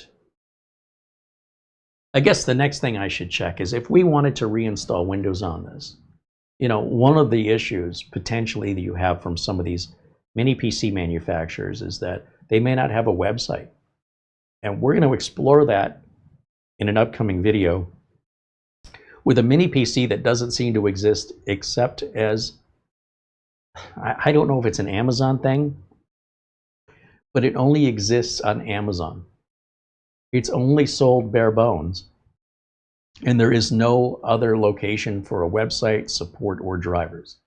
So how the heck are you supposed to put this together? It looks like Amazon is buying it and putting a name on it that has nothing to do with Amazon and selling it as if they were a seller. That it's kind of deceitful if that's what's going on, which I'm not even sure of because there's no way to verify it. But Amazon does ship it from their warehouse and they return it to their warehouse. And if you have any warranty issues, you deal with Amazon. So I think it's an Amazon brand called Good Tico. But you better have some pretty solid technical knowledge, not only how to install the RAM and the storage, how to source your operating system, but then where you're going to get your drivers and how you're going to be your own support. And if you're okay with all of that, you can save some money because that support that you're getting from other brands isn't coming free. It's built into the price. And the fact the OS is already installed, the drivers are already put in here, that's in the price. So if you're going to offer a computer that doesn't have all that, you can sell it for less. I'm not saying it can sell for much less. It may only be $10. But if it's worth the $10 for you to do it yourself, because you could do it for free and $10 is $10, you have options. And if you're like, I'll pay the extra $10, you can have it already done. So to each their own on that one. But regardless, it could be a bigger difference than $10 with regards to like the OS and support, but it's not much. And then of course the RAM and storage, you know, getting it bare bones, that can obviously double the price of the computer at this point. So that's a different story. So while we're waiting for updates, if I just open the browser here, and actually, you know what I should do? I should just open the browser here. I'll use this keyboard and mouse, and that way I don't have to keep switching screens. Let me turn off camera 1 for a second, and let's go full screen. Okay, now I can see it. 73% there. Yeah. Oh, and Mara says we've got an email. Great, thank you, Mara.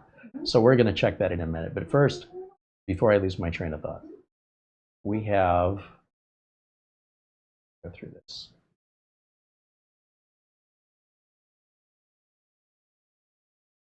Okay, so we want to go to GMKtec, just a general search, and see. Now, granted, they did give us that business card that has the QR code that's in the box. But I want to see if I can just do it all by myself, because that's what you should be able to do, in my opinion. GMKtec drivers and software, first link. Oh, look at this. Oh, this is great. So we're looking for the Nucbox M8. So that's GM3, 4, 5, 6, 7, 8. Oh, I wasn't leaving. Stop that. Okay. K8. Click to download what? What is this row? Oh, that's the operating system. So that's going to be a big download. Boy, I wish this top stayed up there because I have to keep scrolling up and down to figure out what the heck the row is for, or the column. M8, M8. Why do we have different ones? Why is there two? Don't confuse it with the K8. Are these pointing to the same downloads? I don't know what the difference is. And then this row here that says click to download what? Well, it's got to be, if this is the OS image on the left, then this has to be the drivers because there's nothing else. This is just the location. Where, you know, what do I care if it's OneDrive or Google Drive? Interestingly, they're not using their own servers. That saves them money. Let's grab this first one. So it wants to download GMK K8 Windows 11 x64 drivers, 64-bit drivers. It's a zip file. The file's too big to preview it, which is fine. So we hit download anyway. It's a trusted source. It's 925 megs of drivers. It says I can't scan this for viruses. It's too big. That's fine. We've got our own virus scanners anyway. Sorry, you can't view or download the file at this time. Too many viewers or too many users have viewed or downloaded this file recently. So this will happen if you're not signed into a Google account. So because I'm on this brand new computer, this GMKtec, I'm not signed in. And so if a lot of, let's say, unsigned users are downloading this file in a 24-hour period, then it says that's it. You got to wait 24 hours. Right? It may take up to 24 hours to be able to view or download the file. However, if you simply sign into your Google account, which could be Gmail, whatever you have that's Google, then it'll work every time. Just so you know, that's the downside of when these companies source their file locations to Microsoft OneDrive or Google Drive. They run into some restrictions with bandwidth limitations that they wouldn't have if they had their own server, but that would cost more money, and then they'd have to pass the cost into the cost of the computer, and then you maybe won't buy it. You would have never bought it to begin with because it would have been not as attractive on price as it is now. So everything you're paying for, you are either getting or not getting based on the price outside of, you know, how many ports it has or what size RAM or storage it comes with, or if it comes with it at all. You know, how expandable or upgradable it is. So many variables that take place of the price that if those variables are not important to you, you can save money. If those variables are important to you and you choose to save money anyway, it may end up costing you more in the long run. So with that, it does appear that finding the drivers and even the replacement OS on this is very, very simple. It was effortless for me to find it. Now, when we review the good Tico mini PC from Amazon, and we're going to try and find drivers, how are we going to do that when it doesn't exist? Do we Google? Go ahead. I encourage all of you, if you're curious, find me the drivers for the good Tico that we're going to review here in the days ahead. Maybe I should do that one next since it's fresh on my mind. Maybe we should do that on Sunday, because that's going to pose a challenge even for me. But I know a little trick, shortcut that'll get us there faster than Google. And I think you know what it is. And if you do that yourself, you will be able to provide me the correct answer, because I think I already know the answer. I mean, I need to put it in practice to verify, but I'm pretty sure finding the drivers is going to require changing the way we do it. Have I given away too much already?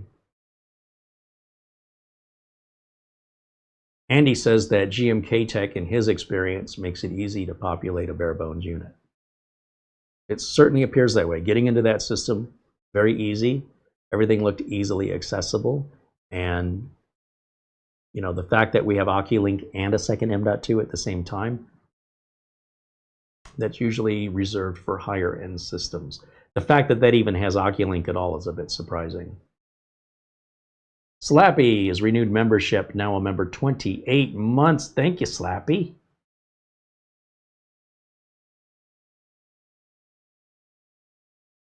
Andy says, I am not allowed to work on Sunday, Uncle Kerry. Well, if I was in Germany, is this work? Or is this just hanging out with friends?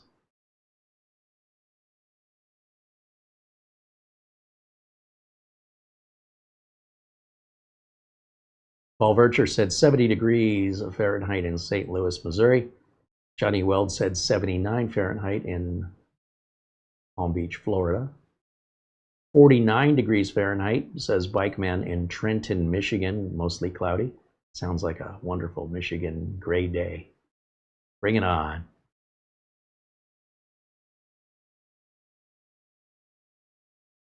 Mr. Vizio said, that sounds like a challenge, getting the drivers for that good Tico. I can't wait for that video. See, the good Tico is cheaper still because it's bare bones, because there's no website and there's no support, and any warranty will be handled through Amazon, and that's that. That's all there is. Everything else is on the end user.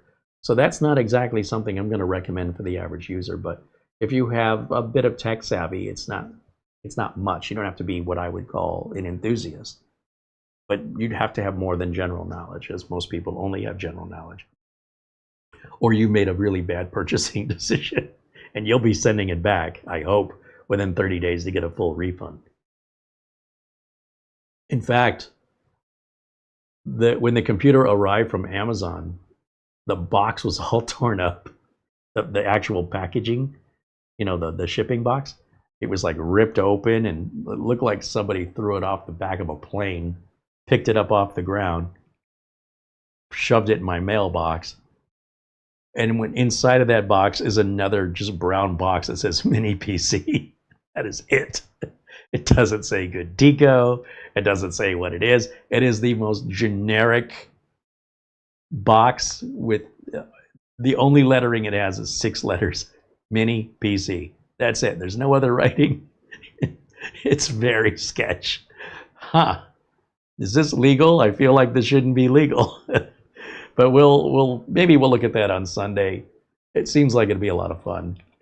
And if it's a big mistake, I'll just send it back to Amazon and get a full refund. I've got 30 days, and that's completely free to send back. I think it's probably going to be fine. It's just that we're going to have to come up with a different method for how we're going to get the drivers, and do that where we're not painfully, like, where's the driver for this? Now, where's the driver for that? Like one fell swoop, where are all the drivers? And I think I know how to do that, but we'll test that method on Sunday.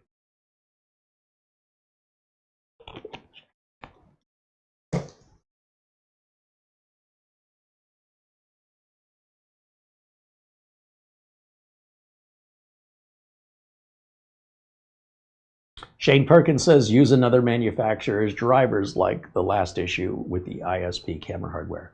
Well, you're on the right path, but how would you know which manufacturer has all the drivers? How would you know that? Can you tell me which manufacturer would we use?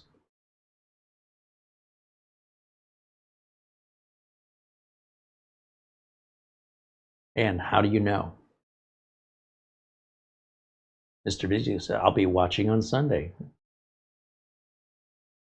Bill Stott said, where's Waldo? Kinda, yeah.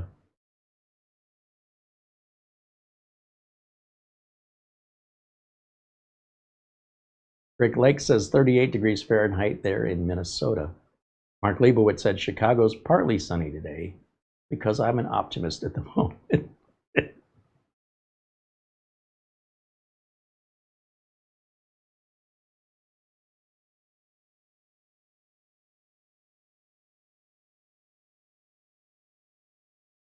Lorschek says laptop boards are especially picky regarding drivers. Well, these are nothing more than mobile laptop parts put into a different form factor. So it's kind of the same, with one major difference. And again, we'll talk about it on Sunday. I don't want to spoil it for you. John Lewis said, I'd use Minisforum with the same CPU. What if Minisforum doesn't make one with the same CPU? That's why I said, give me a make and model number. If you look on Amazon and just look up good Tico, I think there's only one mini PC that's offered, if I'm not mistaken. Anyway, we'll talk about it on Sunday. I put the question out there just to test the audience to see if there's anybody that's already on top of this. So far, not seeing anybody on top of it. I see you're moving in the right direction. You have the right general idea, but I'm looking for more specific information, not just sort of wide. You're casting a wide net there.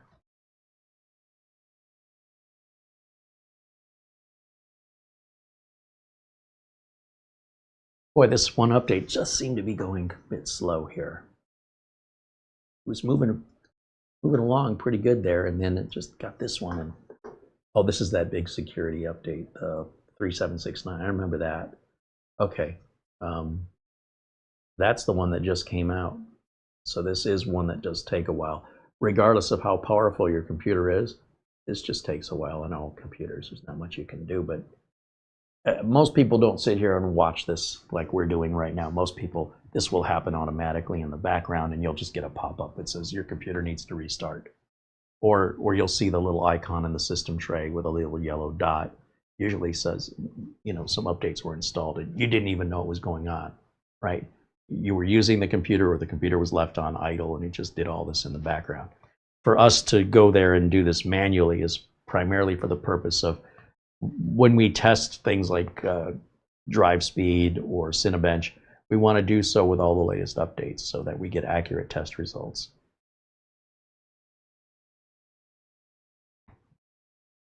Shane Perkins said chipset and board spec, then look up vendor and device IDs. Well, that's one way. That is one way, but I think you're doing it much harder than you need to.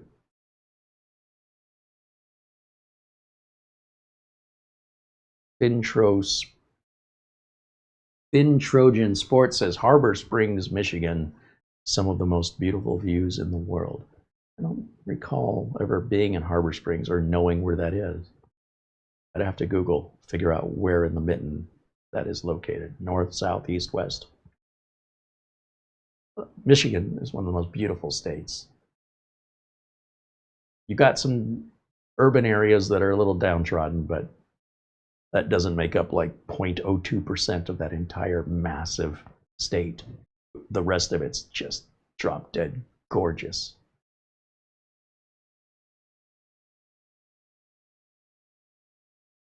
Phil Stott said, it seems like the mini PC market is becoming very expensive lately. This computer may have sold for around $250 a year ago. Yeah, maybe. It's hard to say, because the budget machines that we were looking at last year, we were able to get a handful of them under $150, and I was predicting that if this trend continues, it shouldn't be long before we can get an entry-level basic machine that's functional with RAM and storage, not much, but with some RAM and storage and like an N processor for like $100, or under like $99. But then the whole RAM and SSD thing happened, and it started going the other way. And those computers that were $150 today, you're looking somewhere between $200 and $250, depending on the storage and RAM. And in a machine like this, which was always a tier above budget, this is not a budget machine. This is more mid-range, and we'd have to, maybe we could look at Camel, and look at the pricing history, and we could know definitively what this sold for. $250 would be a really good price, like really, really good. I think this is closer to $320, I think, but I could be wrong. I don't think the price has gone up that much on this unit, which is why I bought it. I said, that seems like an awful lot for the money for everything else on the market today. That's why I bought it. I would imagine many of you buy for the same reason. But let me see if we go to Amazon, and where is this model?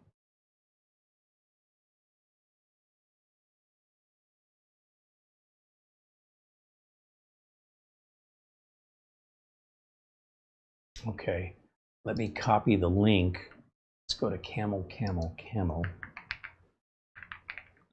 which has a record of all the prices this is sold for since it was introduced on just strictly on Amazon. Let's see what the pricing history looks like.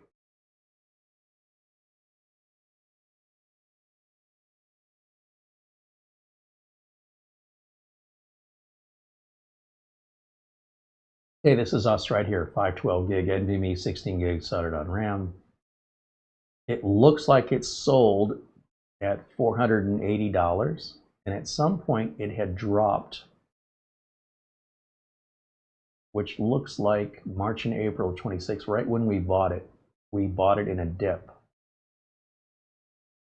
And that price, a little over $300. Don't know what the actual, oh here, it should tell us what's the high and low.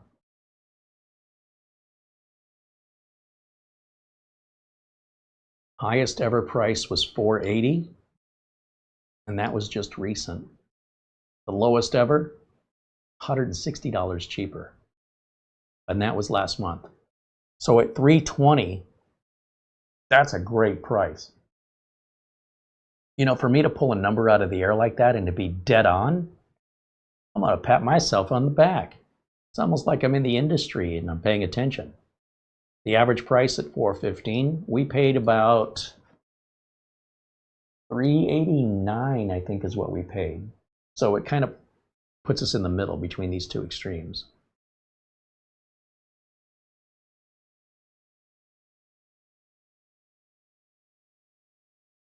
And that goes all the way back to when? Just says it's going back to 2025, it stops. What about 2026? Sorry, 2025, can we go back? Well, this says all time, so maybe they didn't offer that model prior.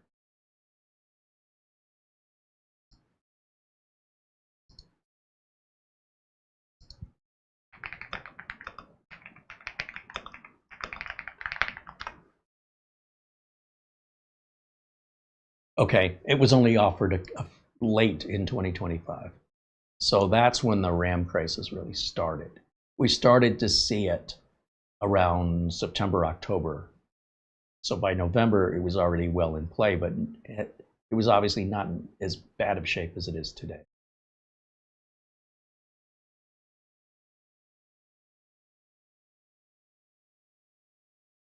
Get back over to the chat room.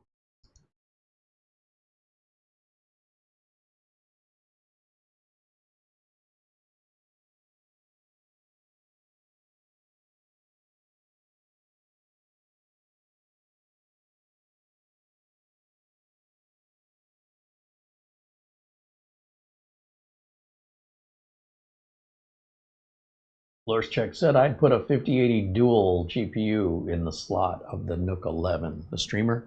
Yeah, but then I wouldn't be able to put my 4-port capture card. So if I wanted to be selfish and just live by myself and play video games all day and to heck with the entire community, I could totally do that. But I prefer to do this instead of playing games and put a capture card in there with the 4-port 4K, 4 separate HDMI inputs, so that I can do better to demonstrate and explain and showcase and show real-world examples of screens that we're seeing, like websites, the units we're seeing with close-up camera that we get close up on without having to have somebody holding a camera. And I can't do both. You can't, on a small machine like that, cannot also have that giant video card in there. It's one or the other. Also, I don't know if the enclosed power supply would power a 5080. It might. I don't know. That's a pretty power-hungry graphics card.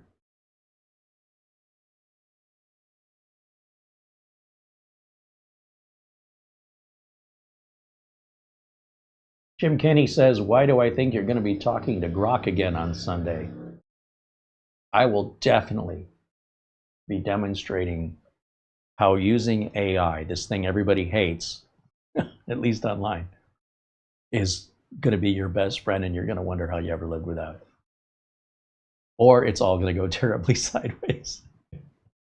They're live unscripted shows. We'll see.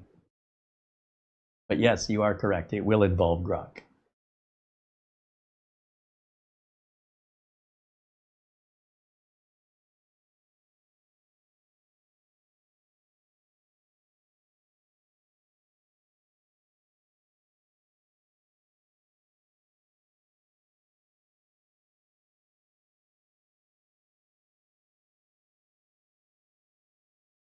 Alvin says he got a new Dell laptop at Best Buy in February for $400. He got lucky that time because now it's $600. But these are all temporary, right? I mean, you could sit there and say you got lucky, but you're just talking about time. So if you could live without the laptop for a few months, it'll probably be back down to $400. Probably. It's just if you want it today. If I want to go to the movies, the day Mortal Kombat opens, I'll pay full ticket price, pay for the concessions that they're going to charge me, and I get to see it on opening day. If I want to wait, I can probably stream it for free on Netflix or Amazon Prime in about 3 months, I would guess. Certainly by Thanksgiving at the latest. And watch it at zero expense than what I'm already paying, and don't overpay for soft drink or popcorn or concessions. I just go to the refrigerator and get what I want. So a lot of people are willing to pay more to get something today. And that's where you get people waiting in lines at a store, you know, to buy some thing that just came out that everybody's excited about. When Windows 95 was first introduced, people were lined up places like Egghead Software, CompUSA, to be one of the first to buy it. Because again, the internet wasn't really well accepted back in 1995. The few people that ran it were the enthusiasts that had internet access. A lot of people still had dial-up modems in AOL or CompuServe or Prodigy or something like that. So their online time was pretty limited, maybe an hour, maybe 2 hours a day. You pretty much did everything. That's all there was to do. Now things have changed and people won't line up for the new Windows 11. You just click a button. But in retail markets where you're actually, you know, getting something new released product, like a car, you're going to pay more for it to be first. So patience versus money. Rich people don't have to wait for nothing. I want it now. Unless you're one of those people, you don't live like the rest of us. We have to sort of wait till we can afford it, or sacrifice. I'll get this today, but I won't be able to buy that other thing that's now cheaper because I'm going to use that money to get this other thing.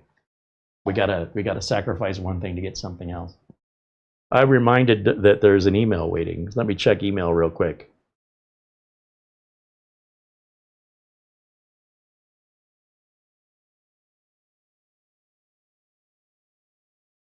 Oh, I got a customer asking me a question about their email service. I'll have to look into that after the show.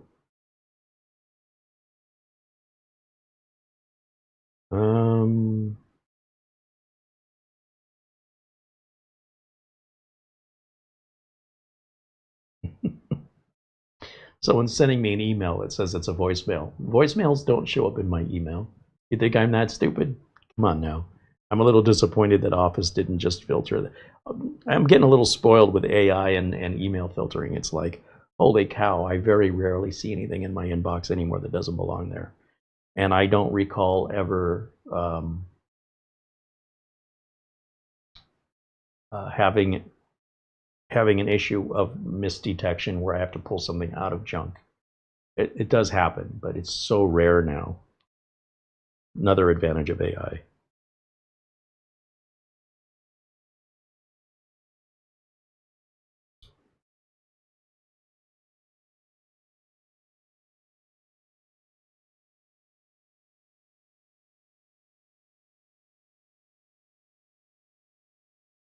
And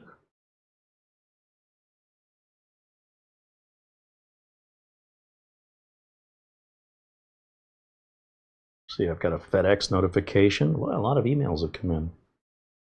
Our friend Buster, as always, with the Amazon gift card. If I failed to mention that, my apologies. Prior to the show, Buster sent us an Amazon gift card in lieu of a super chat. Thank you, Buster, as always. And our friend Charlie Purdy with another Amazon gift card here, and a generous one, very generous. He said, this is for the channel and community and a bottle of steak sauce. It's been a while since Mars ordered any of that steak sauce. There's a whole steak sauce story that some of you will remember, where Amazon had sent us a rechargeable, a battery recharger for a health device when what was supposed to be a $10 bottle of steak sauce that we weren't able to find in the local stores. Sugar-free, diabetic friendly. And Mara loves it, so I ordered it on Amazon, 10 bucks.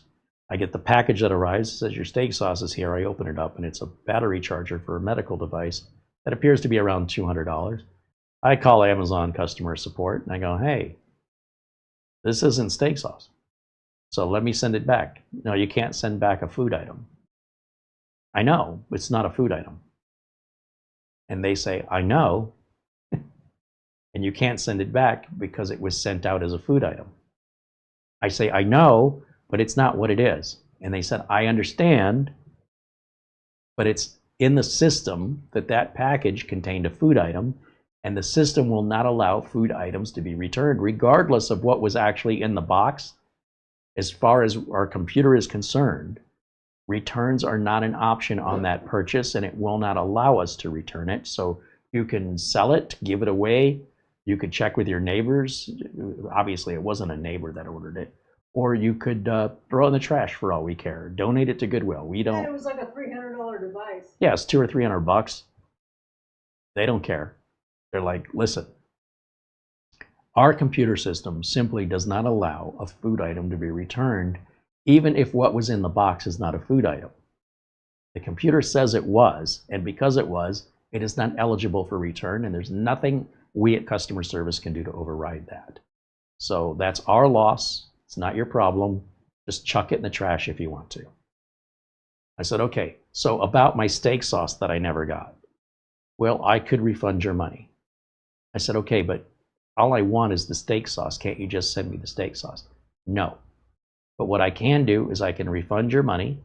You'll get that as a gift card, and then use that gift card to pay for ordering another steak sauce. So you can't just cut through the red tape and just send me, nope, not allowed to. Okay, well, I mean, there's no sense arguing if that's how the policies and procedures work and you can't override them. You're just the employee, I'm just the customer. I guess it's really not that big of a deal for me to wait a couple minutes for the gift card to come in, go place the order for the steak sauce again, $10, use the gift card to pay for it. It should be zero cost to me when it's all taxed, and the total should match exactly what I paid before. And we'll start again as if I never ordered it before. And then that's what happened. And then steak sauce arrived. Hence, Charlie Birdie's, this will buy you some steak sauce. What fun that was.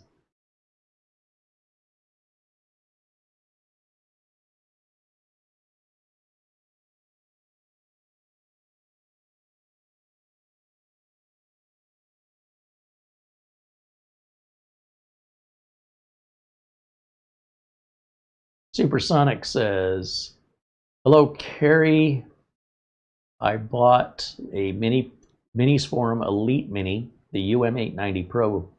It works great to the exception that sometimes the Wi-Fi turns off. I have to turn it back on. I'm running Windows 11. Have you reached out to Minis Forum support? Because if it's a recent, if it's under warranty, it's within the last 12 months. Actually, I think Minis Forum has 24 months. I would reach out to them and see what they have to say.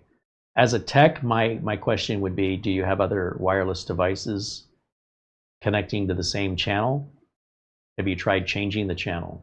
In other words, do you have 2.4 gigahertz band, or are you on the 5 gigahertz band? You may have a router that supports both 2.4 and 5, but you may have Wi-Fi devices on the 2.4 and you may have Wi-Fi devices on the 5, or this may be the only Wi-Fi device you've got. I would need to know which band you're on and if you've tried changing the band. On the other hand, if you have a router that is only 2.4 and all you use is 2.4, then my question would be, have you changed the channel that you're broadcasting on? So there's 1, 5, or 11. Pick one that's different from whatever you have now. It may not be the mini PC. It may be your router. Andy says the Nemo N155 that I paid $500 for now is $850. Everybody's raising their prices because they don't make the RAM or the storage. And if they need the RAM and storage, look, if car seats are in a high demand and low supply, a car seat, instead of being $500, maybe it's $2,500. And now the price of the car just went up by $2,000 across all cars that use a car seat, right? Which would pretty much be all cars. So you would expect not just Ford or Nissan, but every car manufacturer eventually, once they deplete any existing inventory, to be paying the same price as everybody else unless they manufacture it themselves. And since they're not going to be manufacturing it themselves, they're just going to pay more and they're going to have to charge more universally, regardless. No manufacturer of automobile would be immune from that, unless, like I say, they build it all in-house. So same with the PC companies.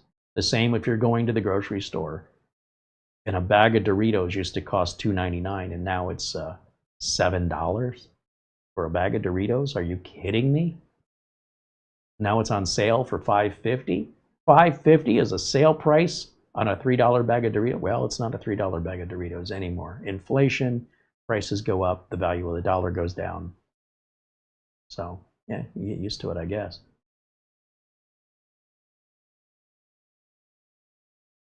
Or it's still a $3 bag of Doritos, but the bag is half the size it used to be. And you have shrinkflation.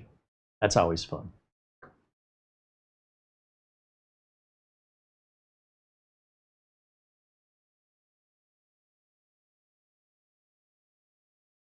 Mark Leibowitz said, Amazon once sent me a case of 24-port managed PoE switches instead of a single one, and basically told me the same thing. I tried to return the extras. I wish I could afford to make a $900 mistake.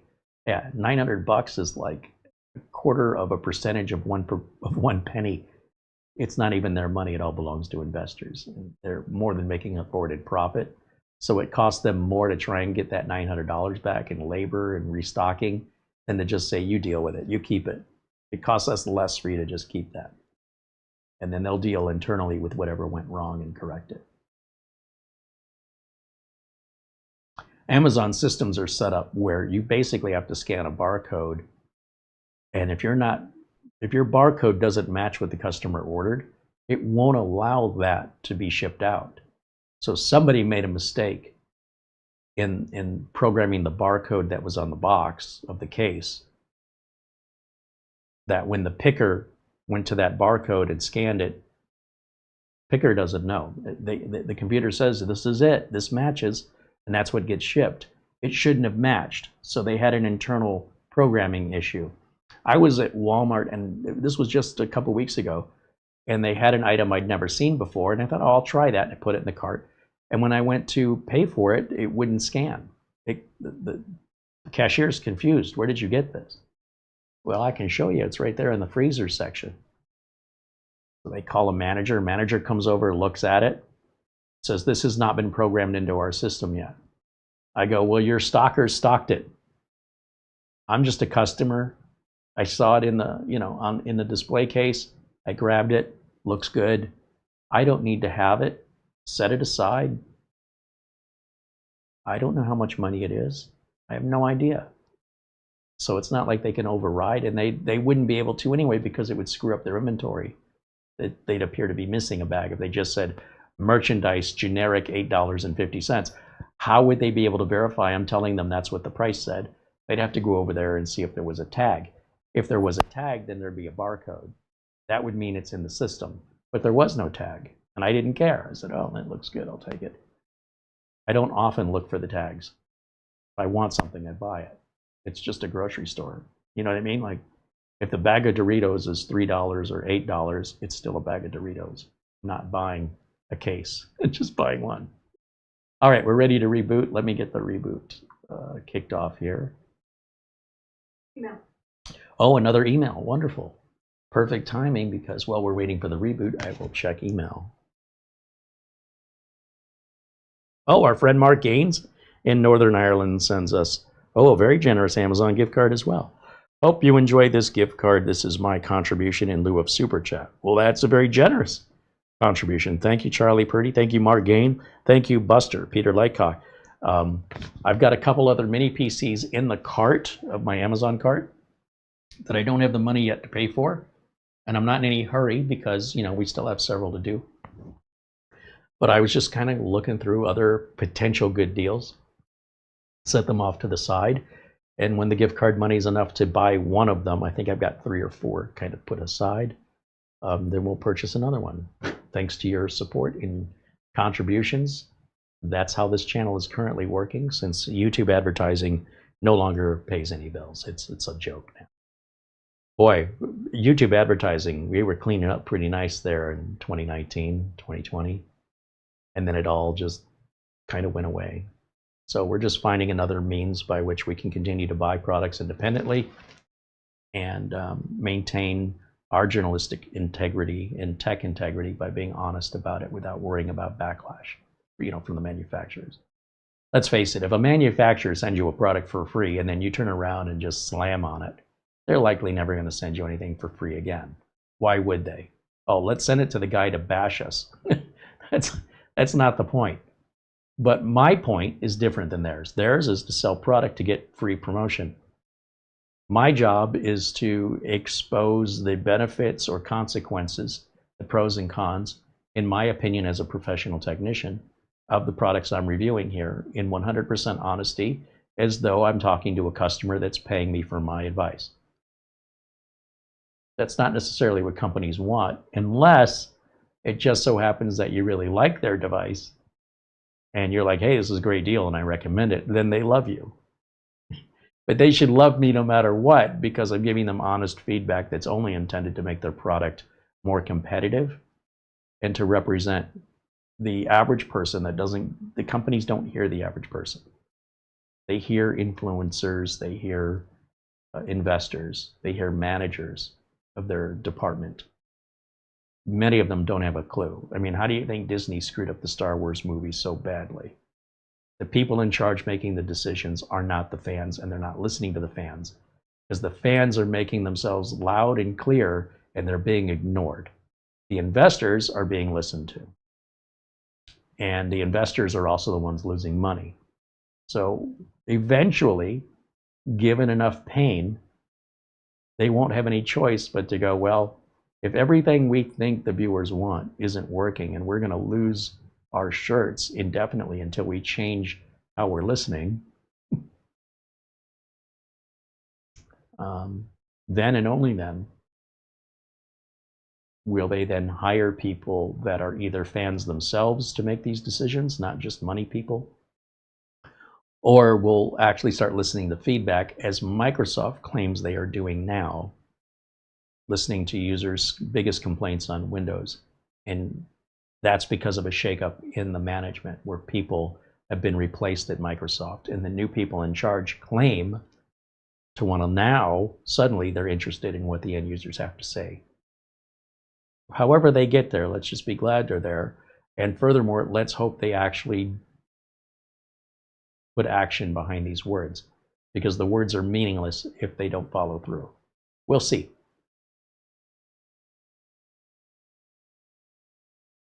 Supersonic said, I have no Wi-Fi signal strength problem. I don't know if you're talking to somebody else in the chat. I never said you did. The best thing I could advise you to do, if you're asking for help, you should not dismiss the help without trying it first, no matter how much it doesn't make sense to you. If you say, hey, can you give me some advice? And I give you the advice and you go, well, that's never going to work. Well, I mean, I'm sorry I answered your question, but you should humor the other person, even if it's tech support on the phone. Do what they say to do. Stop thinking, because if you were able to solve this on your own, you wouldn't be asking for help, right? So follow the advice I've given you and either change your band or your channel and let me know the results. That's it. Don't say, oh, it's not, you know, don't dismiss that because it doesn't make sense to you. If it made sense to you, you'd already have it figured out. Sometimes the answers don't make sense. It's just another way of learning. And you go, okay, you know, if what I say helps you, then you can work backwards to figure out why that made a difference. But then who cares anymore? If it works, why are you still pursuing, wondering why? You can, but typically that's the way these kind of things go. When you're asking for help, somebody's giving you the shortcut answer, but they're not showing you the math. That's a whole tutoring scenario versus a repair scenario. Now, that's not to say the fix will fix it, but I don't know until you try it. And I would not, as a professional, just dismiss something where it doesn't make any sense to me. Because likely the solution won't make any sense to you either. Otherwise, you would have already figured it out on your own. Mark Leibowitz said, I got a really sweet email today from an official in a suburb offering to include me in a community directory. Apparently, I have a client who lives there that gave me high praise. Oh, nice. Referrals are fantastic. Some of the best ways and cheapest ways to get word out to get you busy, you know, outside of commercials and coupons and advertising and marketing. That's free marketing.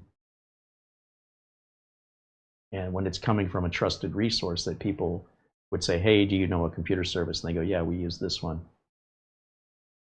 You don't have to sell yourself. You've already been sold. Now it's just a question of how much you're going to charge me and when can you come out. And once you can get over those obstacles, you're good to go. You could have a customer for life. And they could refer you to somebody else. It's awesome when it works that way.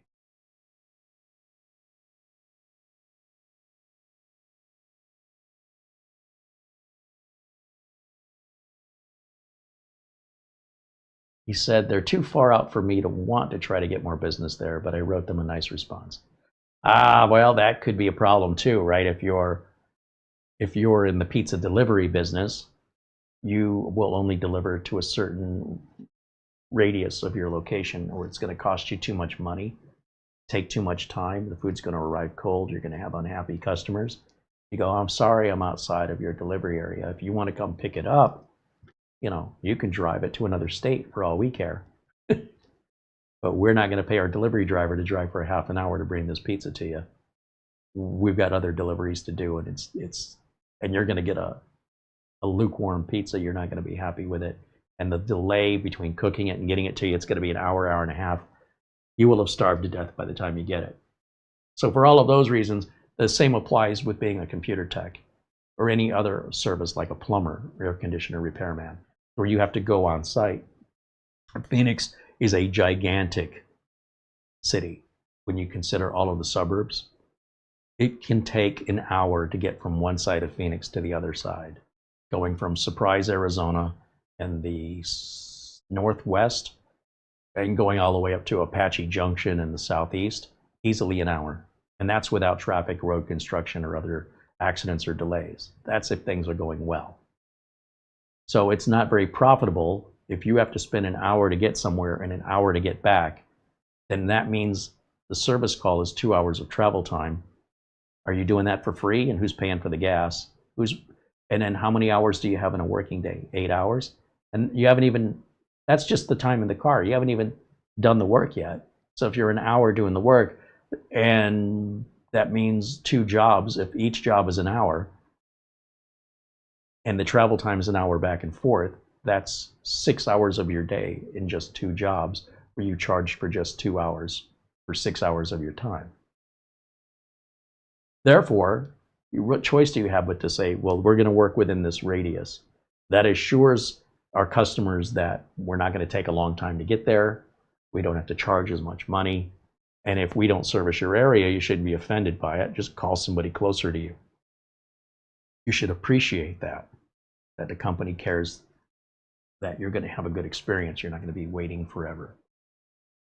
And you're not going to, get a bill that's 3 times more than you were expecting. Like, why am I paying you for 3 hours? You were only here an hour. Yeah, but I spent an hour in the car, and I'm going to spend another hour going back to the office. That's 3 hours. So when companies say you're outside of our delivery area, that's not a punishment. That's a service to you. That means they care more about you having a good experience than them making another dollar. But not everybody reacts to it that way.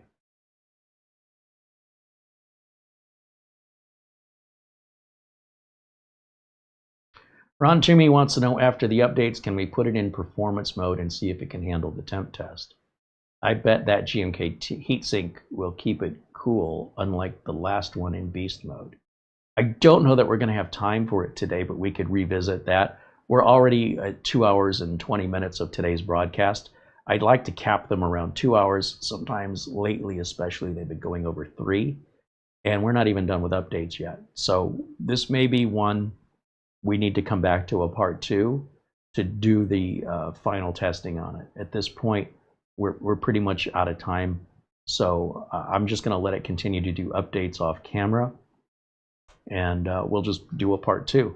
We're kind of hungry for content anyway.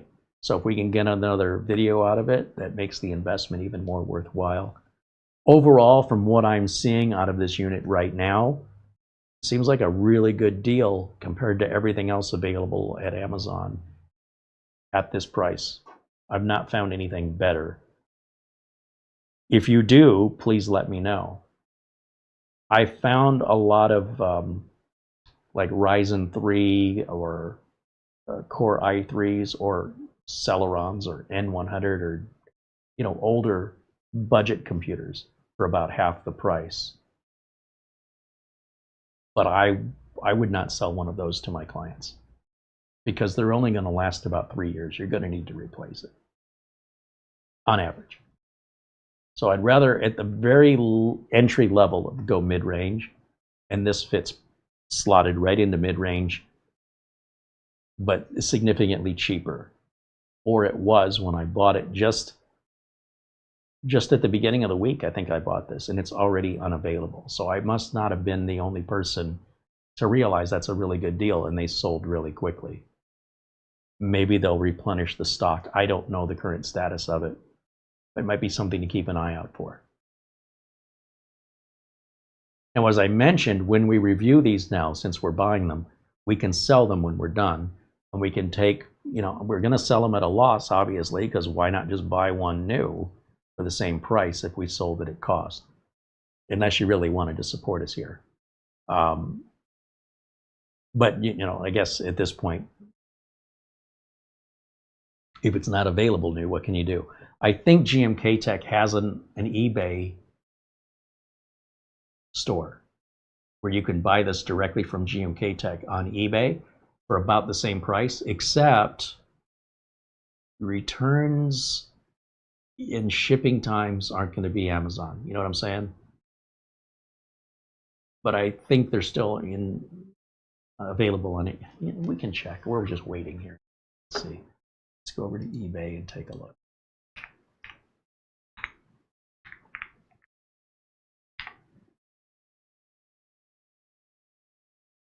Share the screen. Since Amazon doesn't have them in stock, I feel really bad about showing you something that you might covet and want and then find out you can't get it. I didn't know Amazon was that low on inventory. They didn't say only one left or anything when I ordered it. GMKtec M8. Oh, I spelled it wrong. That's all right.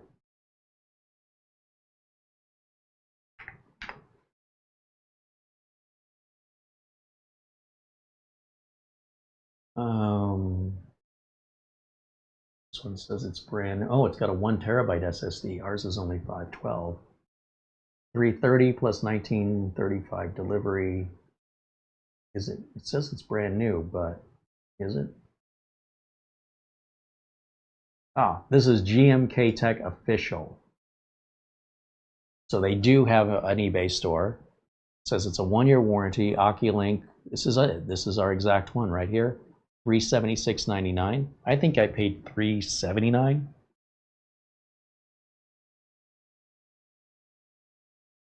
You can get $10 off if you spend $500 or more, but that's well under $500. They've sold 22 of them, so they seem to have a lot of them.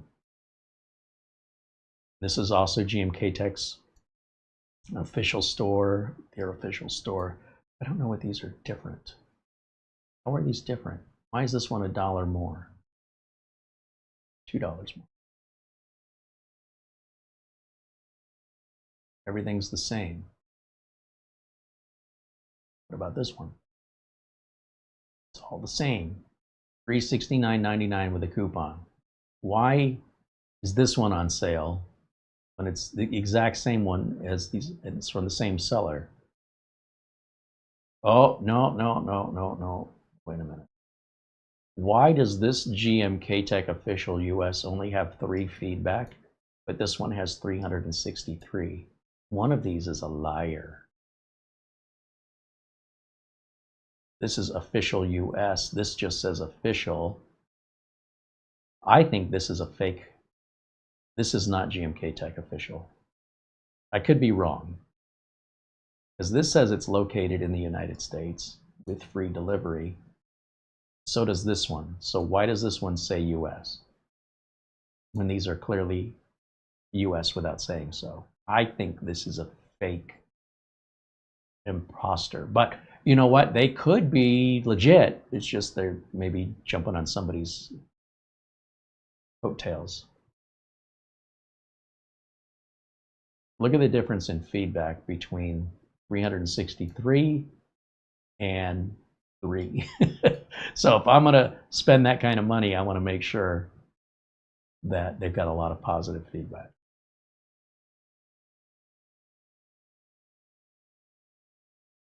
You always got to have this guy who wants $750 plus $110 for delivery.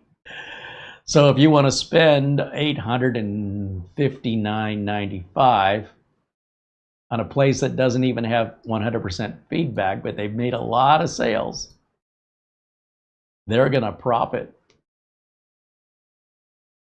100% profit on that. And there's no way delivery would be $114 unless they were shipping it overnight. That should be, for the cost of the box, packing and shipping, a FedEx one rate box would be about $35. Get it there in 2 days. So I don't know what this is all about, but if somebody wants to pay $749 or $695 for the exact same thing,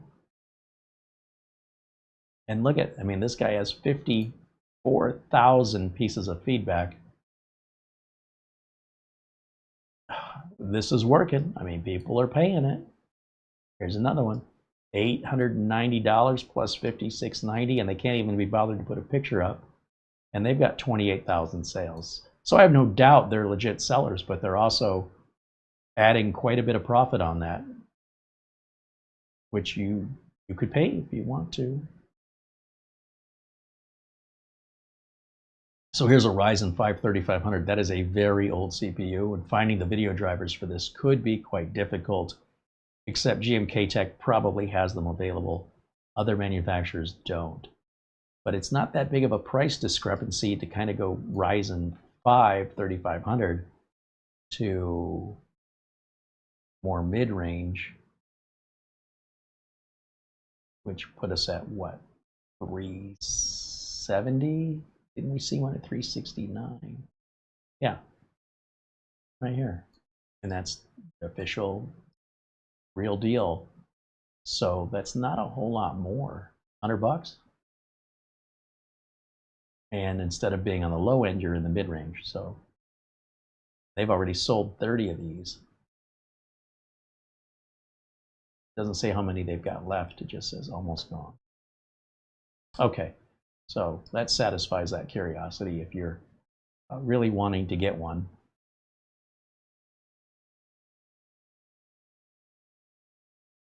And we're still rebooting. We haven't missed anything while I've been squirreling away on that. Anyway, when you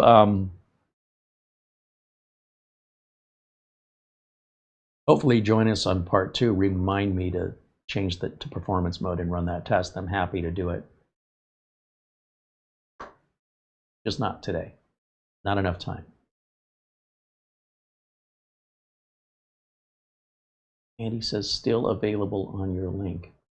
When I clicked it, it didn't show available for me, but maybe because I'm not signed in, maybe it's only available to people that have Amazon accounts. I don't know why you're seeing something different than me. I was surprised it wasn't available because I literally just bought it. So For some reason, it's showing me it's out of stock, and using the same link you're using, you're showing it is in stock. The only difference I can think of is that I'm not signed in on Amazon on the streaming computer for security concerns, but it's possible. Amazon does do that sometimes. Ron Toomey says, Carrie, do you have an external GPU?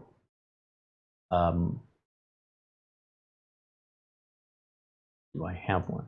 In another video about this GMKtec, could you just test out the OCulink port with a GPU to see how that performs? I won't do that only because there's no such thing as testing the performance of a GPU outside of the way that you use it. So the GPU might run exceptionally well in one game that has a particular update, or with one driver, which may not be the latest driver. You might need to go back a driver.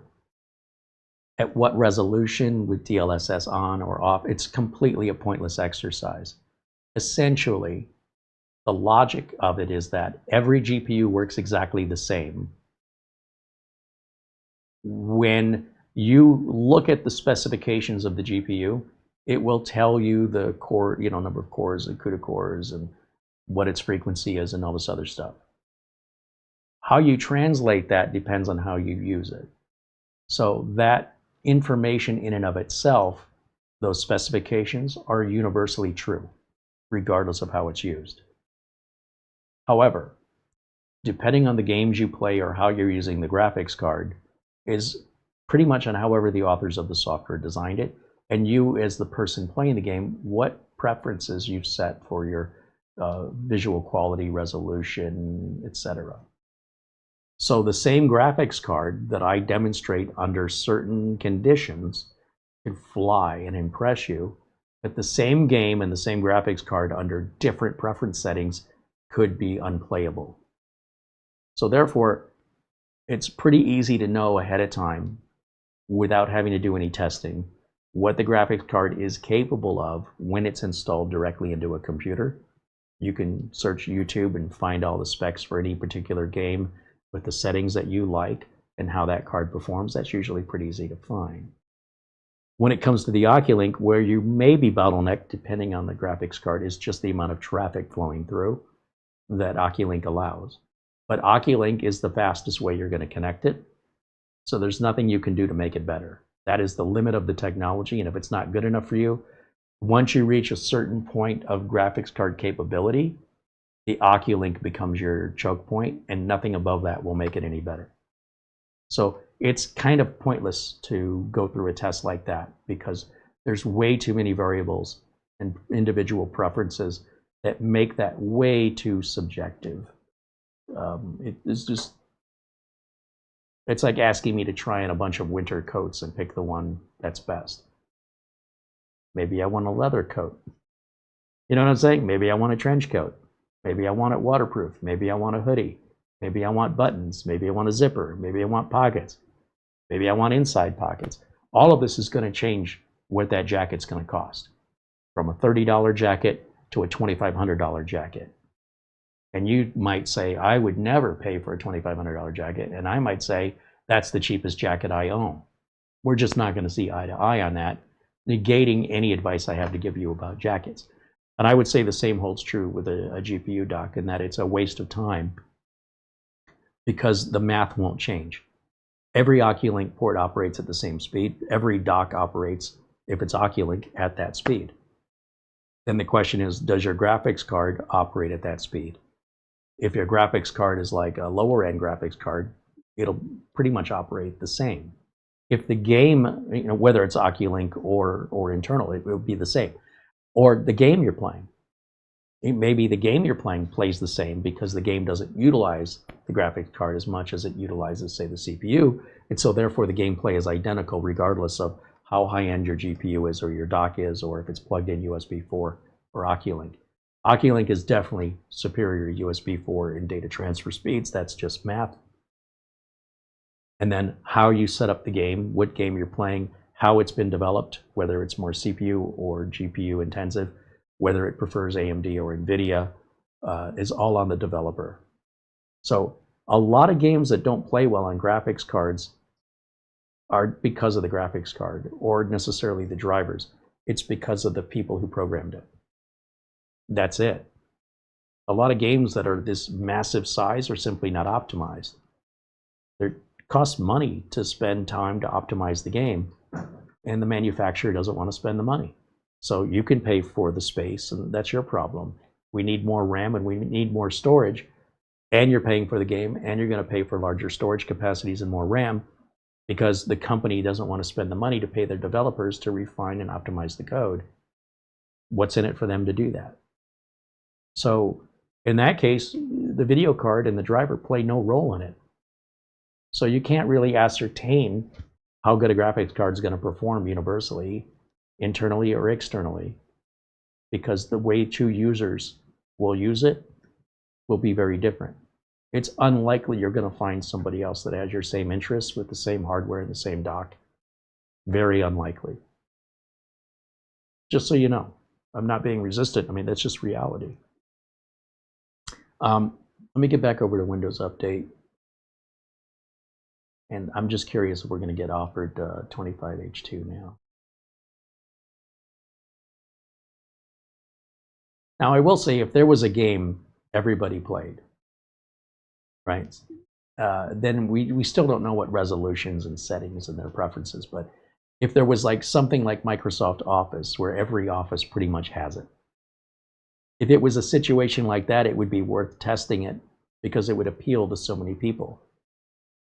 Except their experience will still vary depending on their individual preference settings. We could at least identify with a shared reference point, you know, whether that could be Counter-Strike or Fortnite. But truth is, none of those are really any more in use than other games. And a lot of games are very temporary anyway. Very few games stick around for over a decade. Games like World of Warcraft, those are the few and far. League of Legends. There are some games that just they gain a following and they just hang in there, you know, but most don't. So anyway, it's very fickle, changes rapidly. Windows 11 25H2, that is our enablement package there. So yeah, we are getting it. Very good, very good.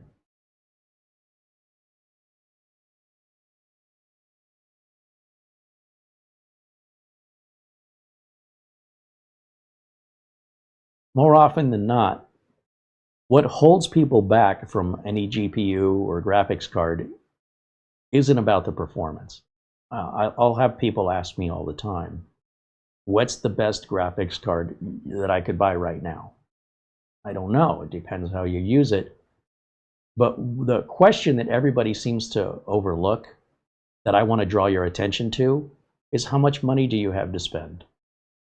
Because the best graphics card that you can purchase is the highest one that you can afford. And since you haven't disclosed that amount of money to me, then there's no answer I could even begin to start with. Usually, if we start with how much money you're willing to spend, then the answer is pretty solidly clear. This is the highest end GPU you can buy for that amount of money.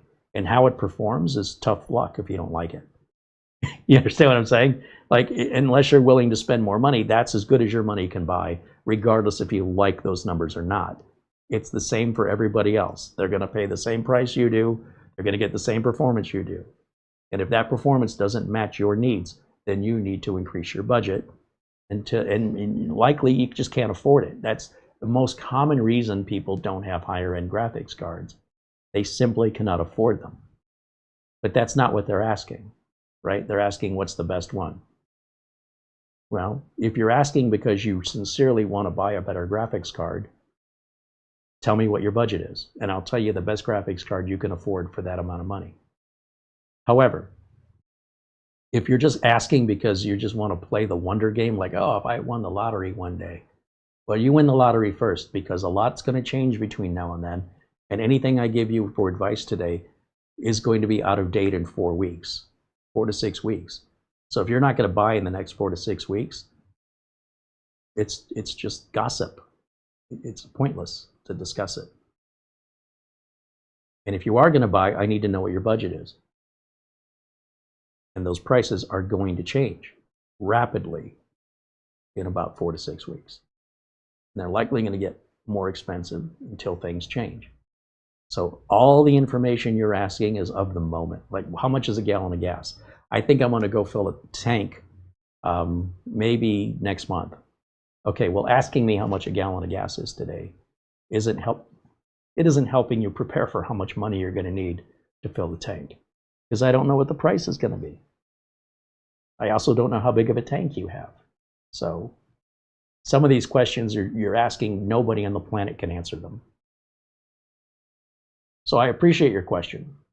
Unfortunately, I'm just not capable of giving you an answer that would mean anything for all of those reasons.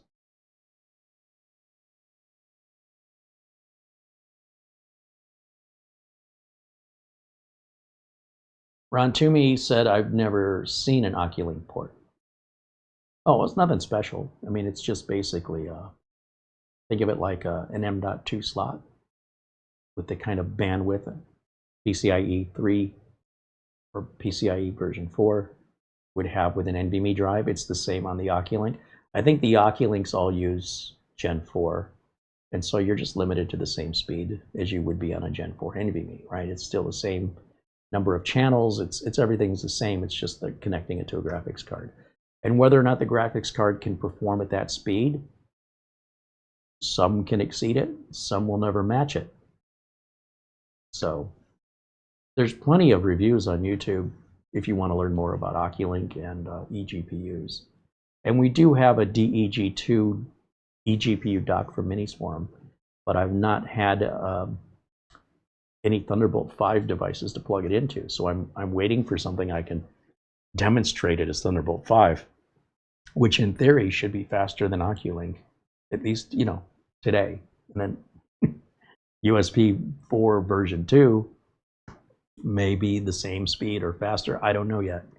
And again, if your graphics card you're plugging in doesn't even saturate OCulink, then it would be a waste of money to buy the more expensive eGPU dock and the more expensive Thunderbolt interface when you could have just bought a computer, slapped a graphics card in it, paid a lot less money, and didn't have to worry about any of this, you know, this kind of nonsense that comes along with these kludges. I call it a kludge. It's a kludge to put a graphics card external. That's just a kludge. It'll never be good as an internal card. But whether or not it's good enough, I mean, that's for you to decide. Let's see. That was a quick turnaround. Let's go back to settings. I like to go this way.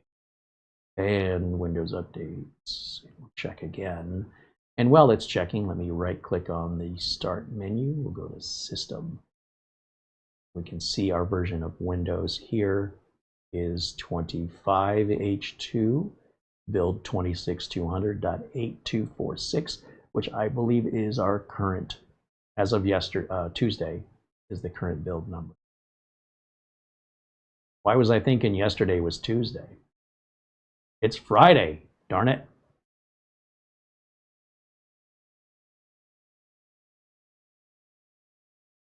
We got some Windows security items that need our attention. I'll dismiss that, turn that on. And let's go back down here. Something else wanted my attention. Oh, the AMD Adrenalin driver is probably out of date.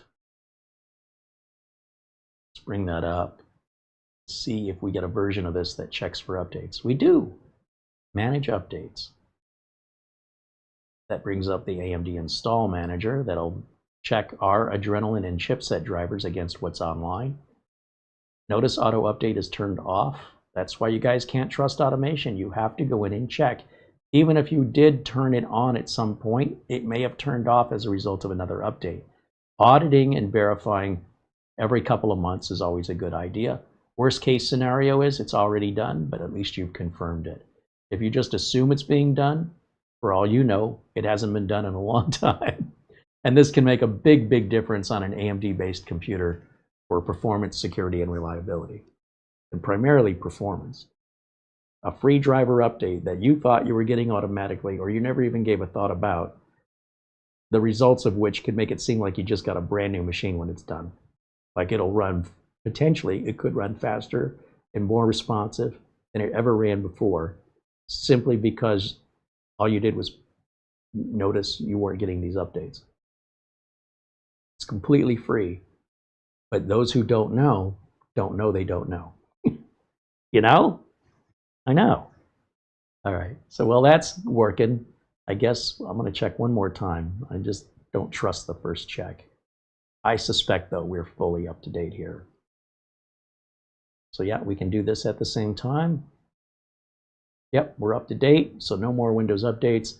We absolutely, this is very critical. The chipset drivers and the AMD Adrenalin graphics software is very important for the performance you're going to get if you want to use this for gaming, or you just like good performance and you like to be safe and secure. For all of those reasons, you will not trust auto updates. You don't have to check it every day, but you know, probably be in your best interest every 3-4 months. Just watch it. That's the video driver going in right now, and you see the resolution seems to have changed. So anyway, that is something you do uniquely with AMD. Obviously, if you had an NVIDIA graphics card, you'd want to check for drivers about every 6 weeks on that. I don't trust that auto update either. And if you had Intel, Intel driver chipset drivers don't get updated as frequently, but it's a single download and it won't hurt you to reinstall it. Even if it's installing the same version, it's a fast, quick download and install. And the worst it'll do is cause no harm and everything will be the same. And the best it'll do is replace outdated drivers that you had no idea were out of date. And then when you reboot, suddenly the computer's faster. Or maybe you don't notice any difference at all, but it's maybe more secure. Maybe it doesn't crash as often. It's free. They're paying good money to employees to write this stuff. They're paying good money to employees to update the website. They're paying good money for all the bandwidth that's being used by the customers, using up their bandwidth, downloading the free software that they just paid to create and test. I don't know why anybody would turn that down, for the company to sacrifice so much for their customers and the customers to throw it away. Say, I can't be bothered. You're just doing it to yourself. Why would you do that? So always best to have the latest drivers at all times if you want the best performance, security, and reliability. And trusting auto update, you know, even if it's been working for 3 years, you stop checking it, that's when it'll stop working every single time. The frequency within you checking it, should you check it every 3 months, twice a year? That's up to you.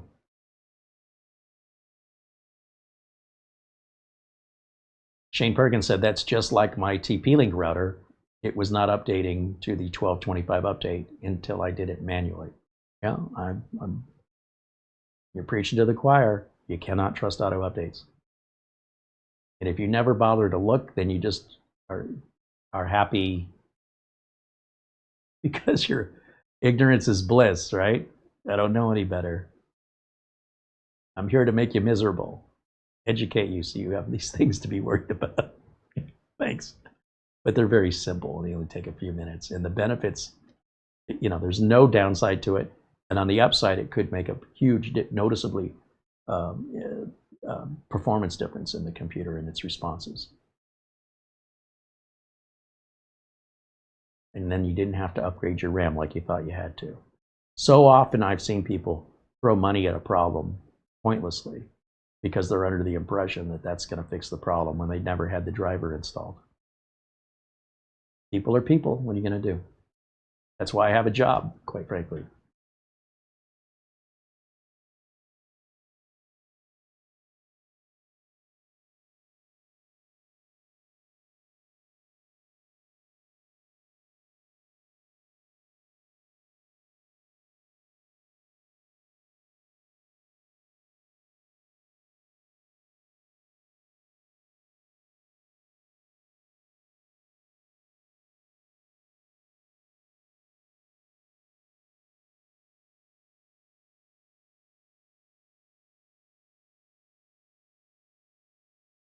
I'm looking over here at your chat if you're wondering what I'm staring off in the distance at.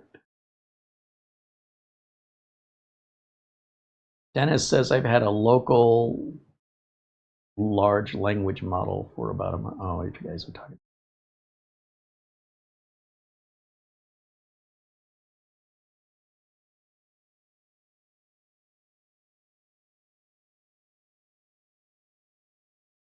Someone's mentioning age verification for operating system. That's never going to happen. I know California did it, but that's all going to come back to bite them in the butt. Like the French government switching over to Linux and dropping Windows. It's not going to stay that way. Whatever amount of money the French government thinks they're saving is going to be support and training, endless cost. It's never going to go away. So I'd say maybe give it 2 years at the longest, and they're going to realize whatever they were spending on Windows was cheap compared to what they're about to spend. But let them do it. Watch the output. California requiring OS age verification. It's not going to work. You can't enforce it. It's unenforceable. So the whole idea of it is stupid right out of the get-go, and the privacy concerns on it are pretty serious when you're talking about the kind of information you need for age verification. And those third parties get hacked all the time, those age verification services. And now they've got your driver's license, the bad guys. Oh, that is not going to play well. They've got to come up with another idea. So that's not going to work. They could try and implement it for a little while, and then they're going to see the consequences of it, and they're going to retract it. We've been through this over and over and over again. They changed the name, and they changed the... Gosh, I mean, I've been hearing every single election how if the Democrats get elected, they're going to come take everybody's guns in America. They've said that my whole life. Every single time. It's the same fear-mongering that has no precedent. It's never happened in the history of the United States. Oh, but it'll happen this time. No, it isn't. It isn't. It's just fear-mongering.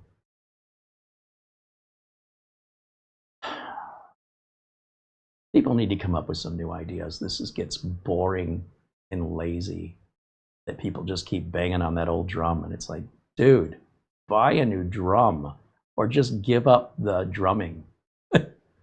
I'm tired of it. It's old and repetitive, and there's nothing new here. That's all this age verification stuff is. It's just rehashed from whatever the previous thing was they wanted to control. Windows recall and all this other stuff. Oh my gosh. They will eventually realize this is costing too much money and creating too much negative PR. It's hard for me to determine how long that will take, but the outcome is inevitable. I wouldn't worry about it. Mark Gaines said his Eero router has updated 3 times in 4 weeks. Hey, that's good. It shows the company is continuing to maintain that product. I'd love to see that.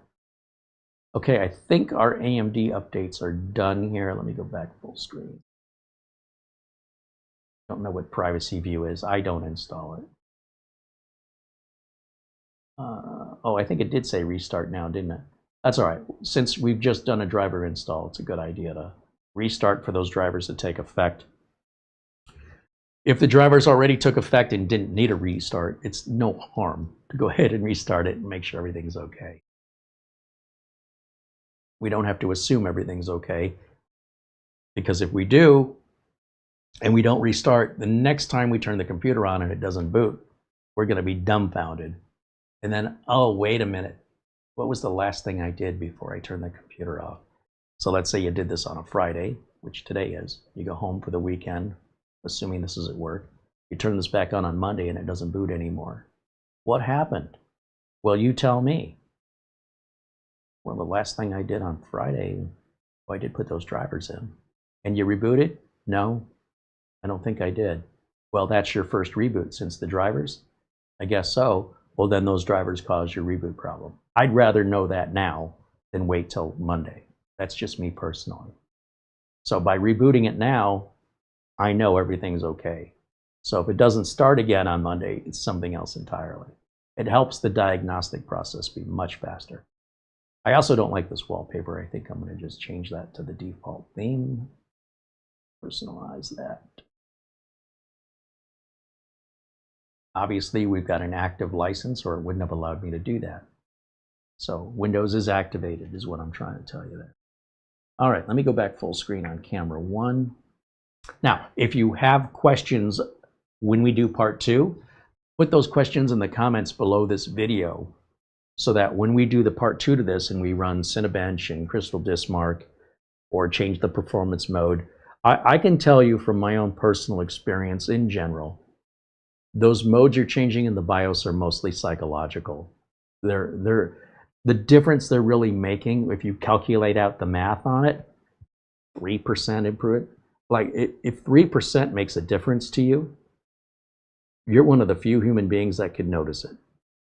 But again, it depends on, you know, how influential you are on information and how it affects you, how you process it, versus the actual reality, versus how you use the machine, which could justify 3%. It's possible.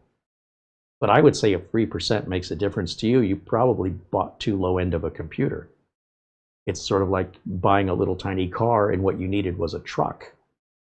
And now you can only haul so much in that little tiny car, and the whole back of it's, you know, weighed down, and it's got no way to speed up and go very fast because of all that additional weight. Whereas a truck was designed for that, maybe cost you quite a bit more money than that little car, but it's also more capable to do the things you want to do with it. So if I could get 3% more horsepower out of that little car, and that makes a difference that you would notice, it seems highly unlikely to me. But so long as people are so easily manipulated by numbers, very few people do the math. So if we were to run Cinebench in all 3 modes, the balanced mode, the efficient mode, and the performance mode, and you write the scores down, and then do the math to figure out what the percentage difference is between those scores, it pretty much is something that most people cannot tell one way or the other without some kind of a software benchmark that they assume is giving them accurate numbers. They don't really know that it is, though, but they choose to believe it. So at the end of the day, when I'm helping my customers, I don't give a rat's behind what a benchmark says. I need to know how the customer feels. Does the computer seem responsive to you? Does it seem quiet? Is there something about the computer that isn't meeting your needs? If the customer says, it just seems a little sluggish, there's no benchmark that goes, oh, it just seems a little sluggish. That's why benchmarks are, generally speaking, a complete waste of time and totally a placebo to manipulate your mental state. And they're very effective at working. They really do manipulate people's psychosis and their mood because they believe what the benchmark's telling them to be somewhat relatable to reality, when very rarely is that the case. When I run benchmarks, I primarily do it to put the computer to an extreme, to see what it's capable of, but I never expect any of my customers to ever push the computer to its extreme. And if they do push it to the extreme, that it's just momentary where they wouldn't notice it anyway. If they're pushing it to the extreme all the time, then I have sold them the wrong computer. They have underbought. And that would be, in my case, my fault. Because if I'd have known that they were using the computer at that extreme use case scenario, I wouldn't have sold them a computer that wasn't designed for that. And that's going to result in, like, why is my computer so loud? Why does my computer feel warm? Well, what are you doing with it? Well, I'm doing this and that. Well, that computer, well, it can do it. It wasn't designed for it. Well, I can haul things from Home Depot in a little teeny tiny compact economy car. I'm not going to fit much in there, and it's not going to do it very well, not like a pickup truck will. So having the right equipment with the right expectations is key. Having the wrong equipment, but expecting it to work at higher equipment performances, you're being unreasonable. It's delusional. It's never going to happen. And it won't happen for you, and it won't happen for me, and it won't happen for anybody else. There's no exception. So if you buy the machine equivalent to what you need, and perhaps a little bit more on top of that so you have room to grow, you should be good for a long number of years. On the other hand, if you're trying to go into the BIOS and change it to performance mode to get that little extra 3%, you can. Yes, if that's what you want to do.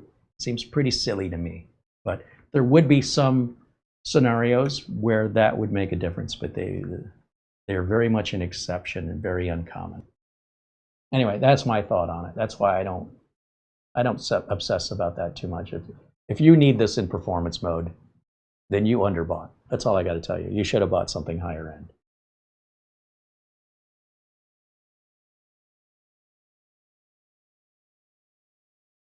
Looks like I'm missing a few comments here. Just about 4 o'clock. That puts us at 3 hours on the broadcast. So we will wrap it up. If you have any final questions for me, please do ask now. I'll stick around as long as you have questions. Other than that, watch for a part 2 on this. I am not brokenhearted to get another video out of this because we've been having a hard time finding content. So this puts us in a much more comfortable position and gives us a lot more time to look at the details when we're not rushed just trying to keep up with a backlog.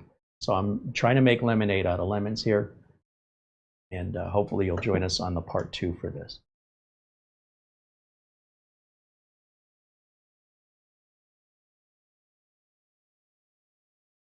Ron wants to know if you had to rate the most reliable motherboards, what would be your list? I don't think reliability matters. This comes from Ron to me. I think that all the boards are pretty much made through robotics and laser-guided verification and quality control that all the parts are installed. It's not like the old days, for the most part, where anybody's sitting down with a soldering iron. The manufacturing can run 24/7. The equipment is always producing exactly the same. It's never in a bad mood. It never calls in sick. It never gets tired or sleepy. And they all pretty much make them the same. So when it comes to reliability, across the board, I think all the manufacturers' reliability is the same. Where they're not the same is if you have a problem, how good is the manufacturer in honoring the warranty or being timely in a response to getting you an answer? If it's providing you an RMA number, are they making you wait a week before you get that, or are they handling that very quickly? Because no matter how reliable something appears to be, what's that got to do with you?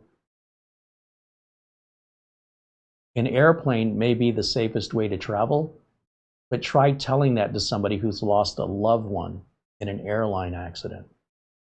That means nothing to them. It doesn't matter how reliable it is if you're a victim. And no matter how reliable it claims to be, all it's doing is reducing the likelihood of you being a victim, but it doesn't eliminate you from being a victim. So if I said this brand is the most reliable, that doesn't mean that they don't have products that break, and it doesn't mean they have good support. So across the board, I would say these days in 2026, reliability is no longer a concern. What is the concern is, do we have a company that's going to stand behind the product and be quick to answer your emails and provide you a solution? And of those companies, who's good? That should be the question now.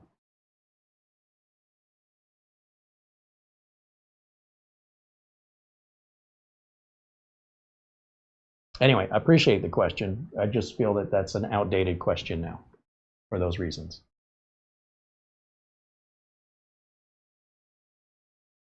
Bill Stott said California is only enforcing age attenuation, not third-party verification.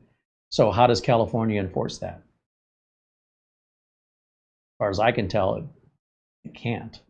It's an unenforceable law. So how is it a law if you can't enforce it? Isn't it more of a suggestion? I don't know. I don't know. Let's see, what else do we have in the comments? Joseph wants to know, I have a router question for the group. My main router is provided by my internet service provider. I have a second router that is connected by a cable with a flash drive plugged into it, using it as a NAS. Okay, sounds good. There must be a part 2 to this. Oh, here it is. Is it safe to use the second router after support for firmware updates? since it's connected to the main router. Yeah. Yeah, your main router is your firewall, not the second one. So, since you're not really supposed to have a second router, it doesn't really matter. You understand? Anything the second router does would be after the fact. That ship will have already sailed, in other words. So you don't have to worry about security updates on the second router. Apart from like Wi-Fi, if somebody were, if you were still running like WPA encryption on an old Wi-Fi router, then anybody in your broadcast range could easily hack that and get onto your network, onto the second router, bypassing the first one. But if you don't have Wi-Fi enabled on it, on the second one, or you do, but it's WPA3 or at least WPA2 security, you're fine. But that would just be like around your broadcast range, which is, you know, probably 1,000 feet around your house at the most. But that's a different security issue than, let's say, you know, hackers in Russia.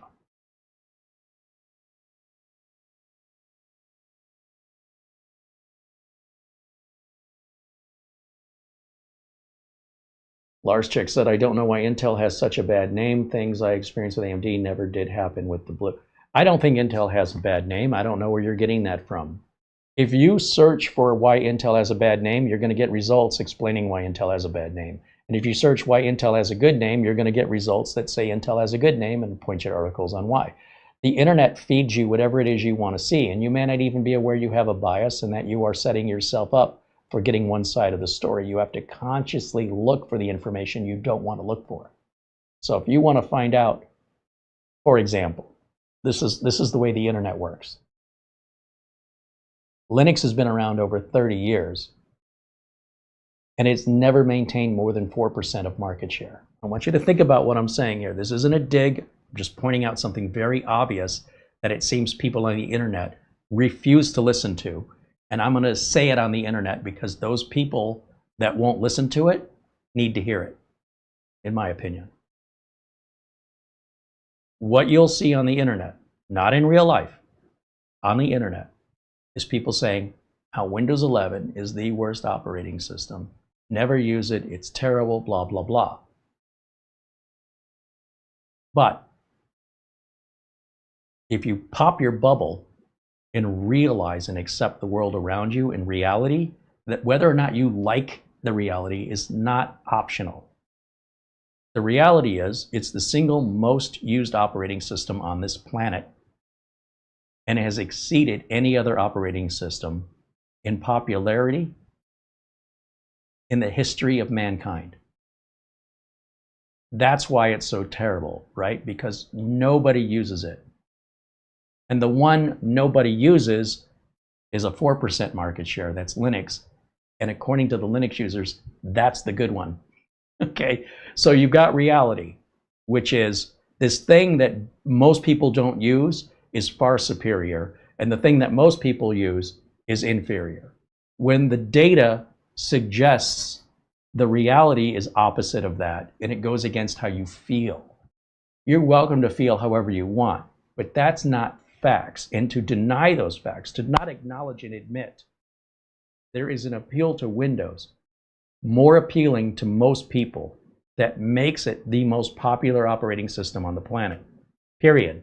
More than Apple, more than Linux. The only thing more than Windows would be Android on phones. Why? Because it's terrible, according to the internet. How does that make any sense to anybody? It's obviously not terrible, or all these people wouldn't be using it en masse. But don't tell that to somebody who's an evangelist on the other side. They refuse to admit, yes, you're right. They will not say that overall. They will not say you are correct. This is a niche operating system only for certain technically minded people. It is not built for the every person. It never was and it never will be. No, instead they go, hey, our market share is growing. We're not at 3%. Now we're at 4%. Any day now, you know, Windows is dying. It's so irritating. It's so irritating because it totally throws away all the facts. At least acknowledge the fact. If you want to play that game, then at least say, yes, I am aware that the reason something is popular is because people like it. No matter how much people on the internet say they don't like it, there's a lot more people who like it that just keep their mouth shut. And the fact is, that's true and provable. So just because somebody's got a group of people all being loud doesn't mean that's a great big group of people. It's a little group of people who are very loud. There's like, look how loud we are. Listen to us. You're still a little tiny group of people. If everything was as great as you said it was, then why wouldn't it be a bigger group of people? Come on, let's just put our money where reality is and say, this is what's going on. Let's acknowledge the reality. You can still feel however you want to feel, but let's not confuse or dismiss the way everybody else feels. It doesn't make it right or wrong. It just makes it fact. This is what people are using. You don't have to like it. And just because you like it doesn't mean everybody else is going to like it. The very thing you like, I could despise. I don't use Mac products. I don't like them. And I have a number of reasons, from price to the locked-in, vendor-locked operating system where they're like preventing me from doing things I want to do because I'm too stupid. I'm not signing up and paying extra to be treated that way. A lot of people do. And they say, well, we all can't be computer nerds and use Windows. Oh, you think you need to be a computer nerd to use Windows? Let me introduce you to Linux. And around the wheel goes, right? So ultimately, what is being sold to the masses is the preferred thing to the masses. You might like Dr. Pepper. You might think it's better than Coke. Who outsells Coca-Cola? If it's so terrible, who outsells them? So anyway, there's just how you feel. And obviously internally we want to be right and we want other people to agree with us, but that doesn't mean just because we agree that we're right. It just makes us feel good. Some people only care about feeling good. They don't care about facts. I'm not one of those people. I'm Gen X. I was taught deal with it. Doesn't have to be. How you feel about it is irrelevant. No one's interested. Go to work. Do your job. Shut up. Yeah, times were different. But in a way, times are still the same in that what I was taught still applies. But what people are doing now goes against what I was taught and punished about. If I behave that way, there was punishment. Not today, though. It's encouraged. So in that way, the culture and the attitude has changed. But feelings are still feelings, and facts are still facts.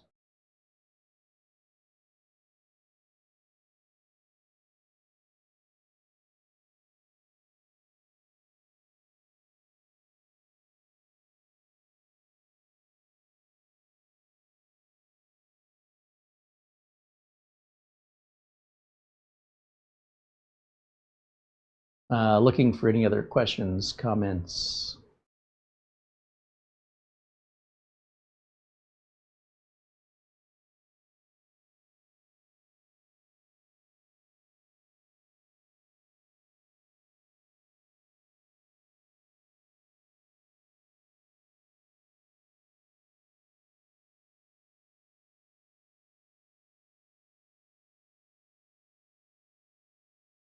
Andy said the SiP Nano KVM's not had an update for a while now, quite a change from earlier in the history. Well, that's because they've kind of fixed all the bugs.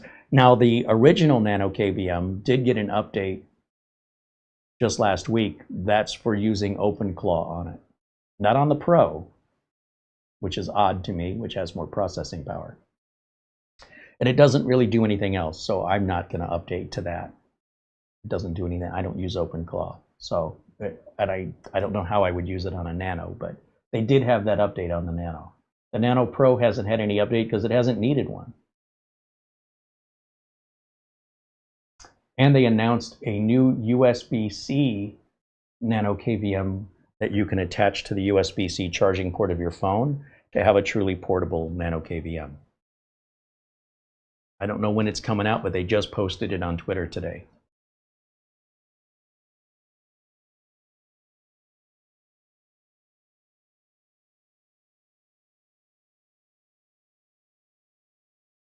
Ron Toomey said, I want to thank you for your YouTube channel and content. It gave me the confidence to build myself 2 great running computers with no issues. Right on. I love to hear that.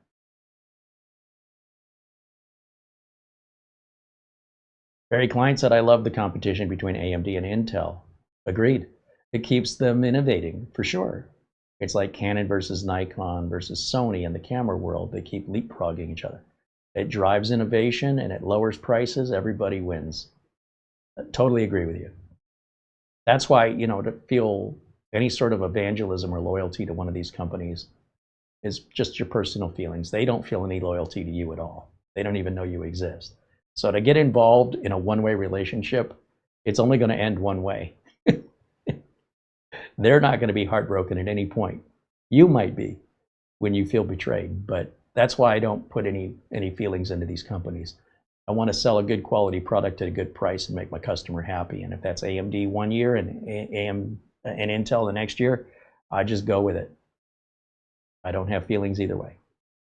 Long as the customer's happy, I remain competitive and sell a quality product. Customers are getting a good value. I'm not killing myself in support costs. I'm all good. So I'm right with you on that. Good for my business. Good for my customers.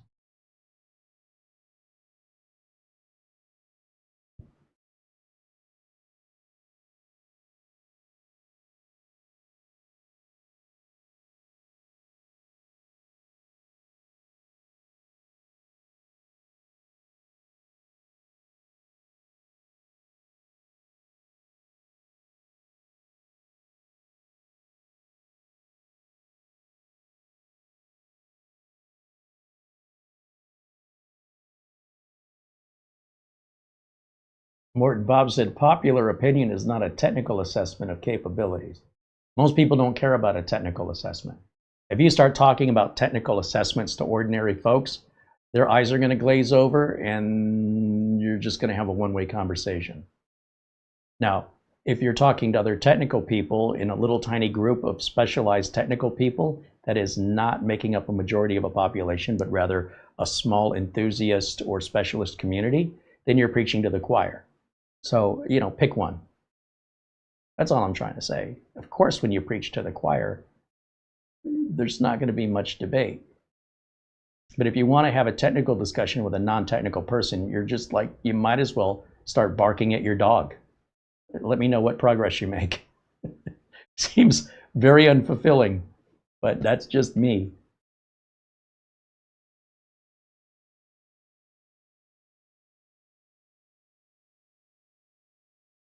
Dennis mentions, if you can do what you want with whatever computer you've got, what difference does it make?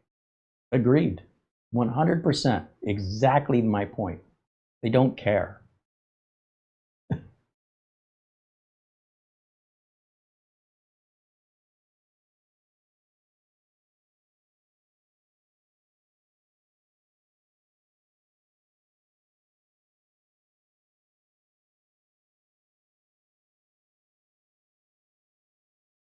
Bill Stott said Linux is used by more systems. I don't know what he means by systems. Everyone is using it right now. I love when they use that, everyone. I don't know a single person using it, but apparently it's everyone, and yet no one. If I say no one is using it right now, you say everyone's using it right now. That's a perception of the world you live in, not the world I live in, right? Mine is my perception. Now, if you're saying it's used in like refrigerators or in like smart TVs, right, and that's what's operating the interface, customers don't know that. What's on a Fire Stick versus what's a website server running it, and they don't know. It's like the Wizard of Oz, the little man behind the curtain. That's kind of an irrelevant point in my opinion. So your car's entertainment center runs back on Linux, who cares? right? Because it's nothing you're going to modify or change. But the point I'm trying to make is that when you go to work and you sit down at a desk at a computer, that you're probably going to be running a Windows-based computer, whether you like it or not. And there's a reason for that. And I think you're going to see that happen with the French government. I think the French government is making a big, big error. If they're trying to save money by going to Linux, I think they're going to find out, because of the cost of training and software development that's going to take place, they're going to be spending a lot more. So no matter how much they don't like Windows, no matter how much money they think it's costing them, the reality is they won't be as much, likely, my prediction is they will not be as proficient in what one person can do. They're going to have to hire 2 people to do. And since most people don't know Linux, they're going to have to train those people. And the result is going to end up being a budget that's going to be much, much more expensive. I predict, I could be wrong, and that within a year or 2, they're going to realize this and go back to Windows. So I'm not talking about embedded systems here. That's not a desktop. So just keep in mind the words I used, that I chose, because I chose them on purpose when I mentioned desktop marketplace share. I didn't say CNC controllers and hardware appliances. But again, I'm not telling you not to like it. I just want some acknowledgement from the people who want to evangelize it to admit reality and say, I'm aware of it and I'm not arguing about it. I'm not in a bubble. I know what's going on. And I prefer to use this. Great.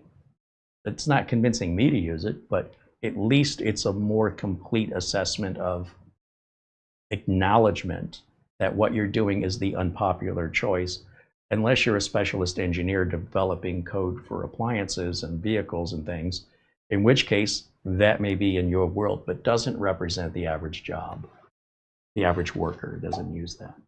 Worldwide, just worldwide and overall.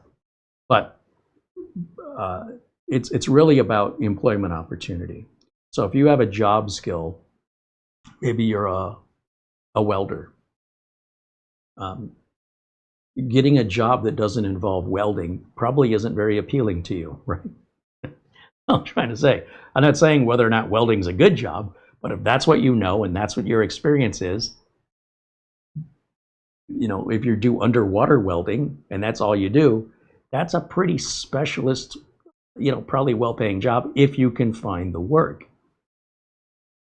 Maybe you think underwater welding is superior to welding on air, but what do I know about welding?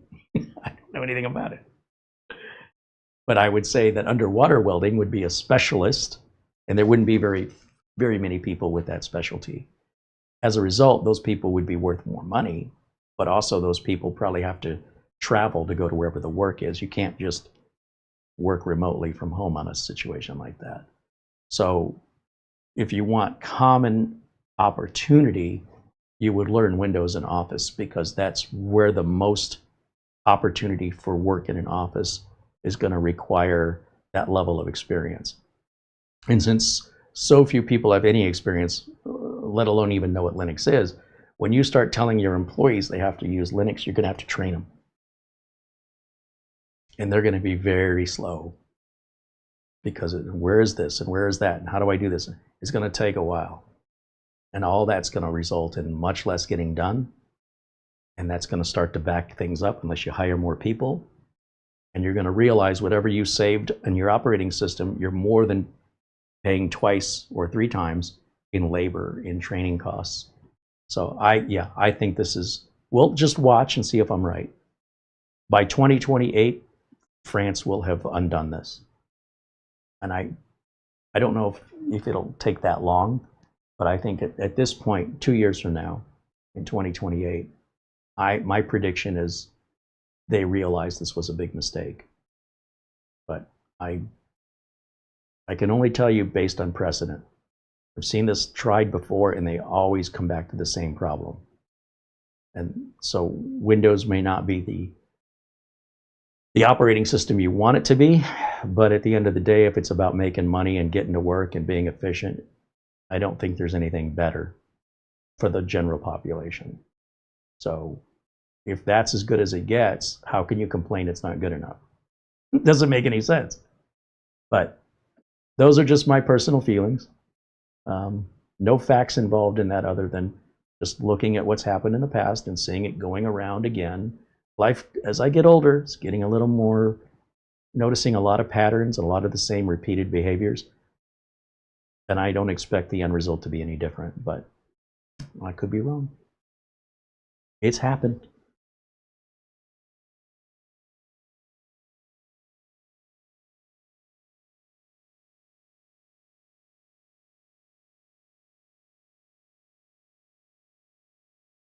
Bill Stott said you're using OBS. That's a Linux program ported to Windows.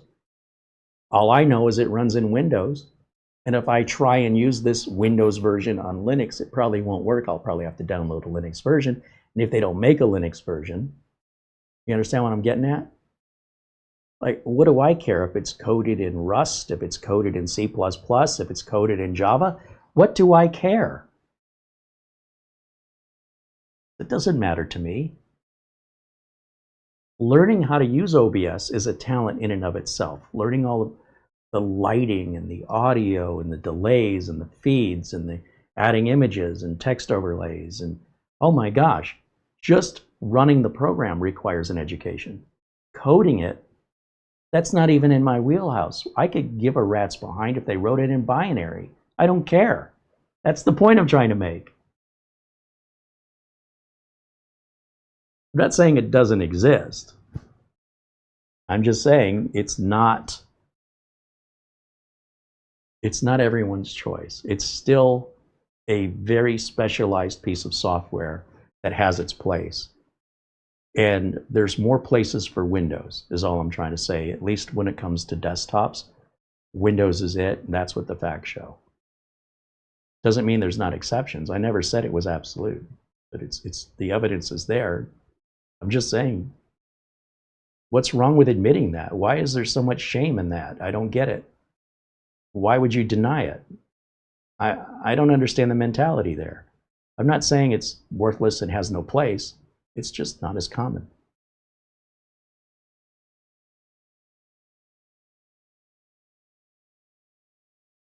Anyway, if I could make money, everybody was using Linux, I got no problem with it. Nothing against it.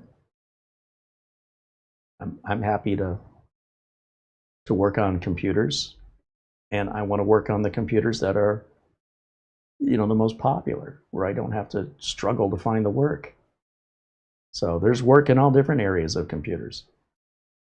The most likelihood opportunity for employment will involve Windows, just worldwide in general.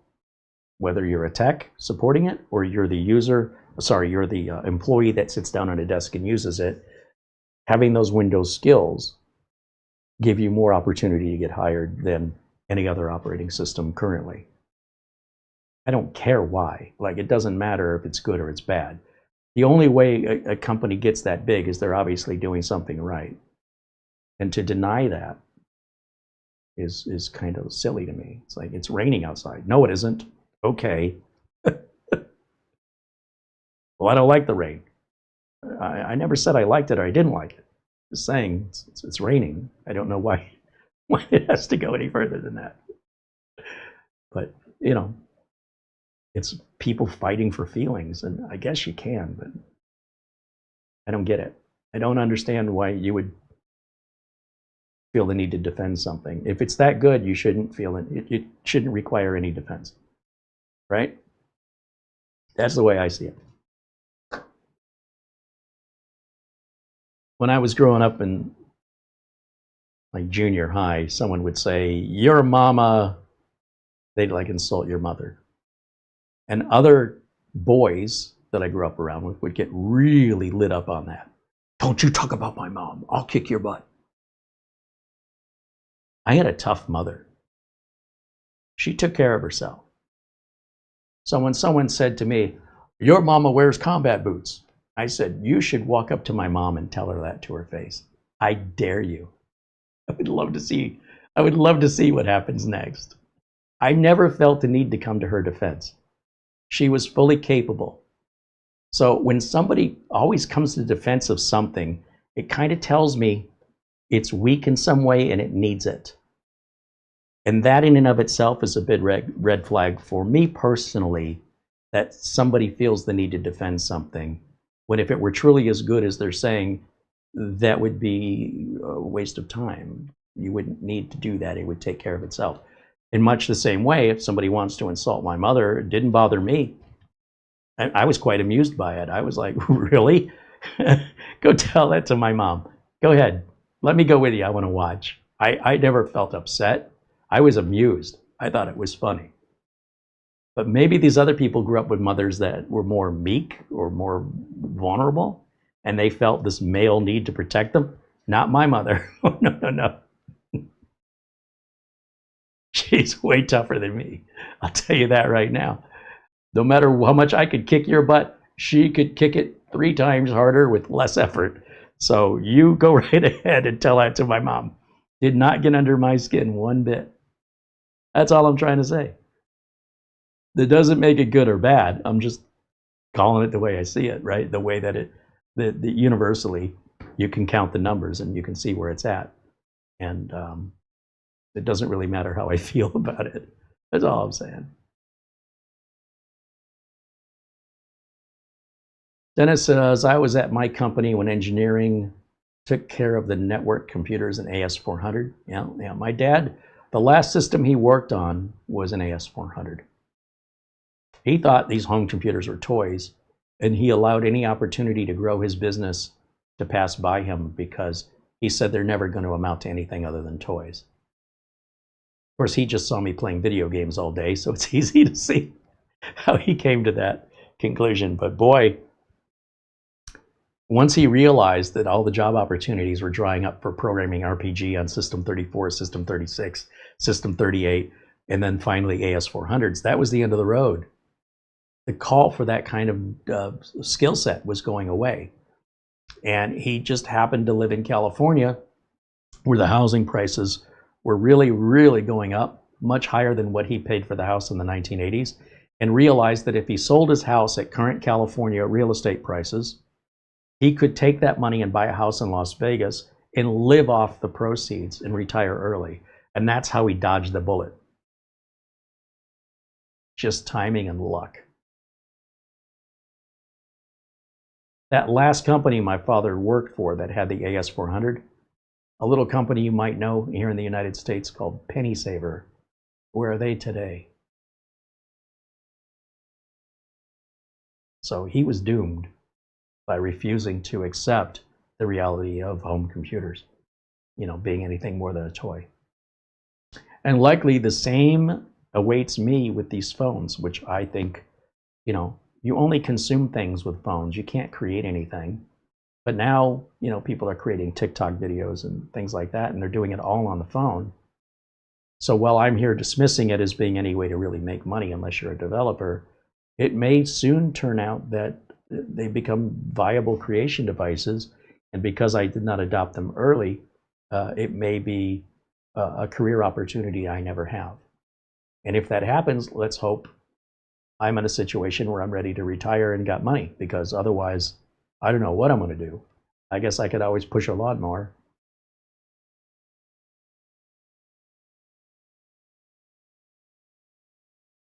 Look at the engineers running AWS.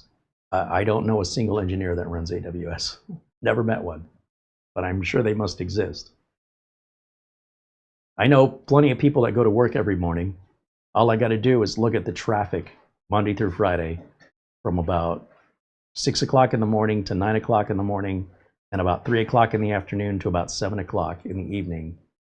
It's just a sea of cars going to and coming back from work. And what do those people do at work? Most of them sit down at a computer, and that computer's running Windows. That's all I can tell you. I don't have to look hard. They're everywhere. That's all. Just pointing that out. I'm not saying it's good or it's bad. Just pointing out what should be obvious to everyone.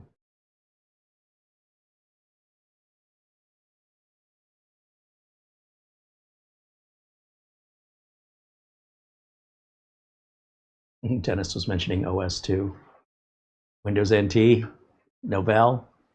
Microsoft Bob, anyone?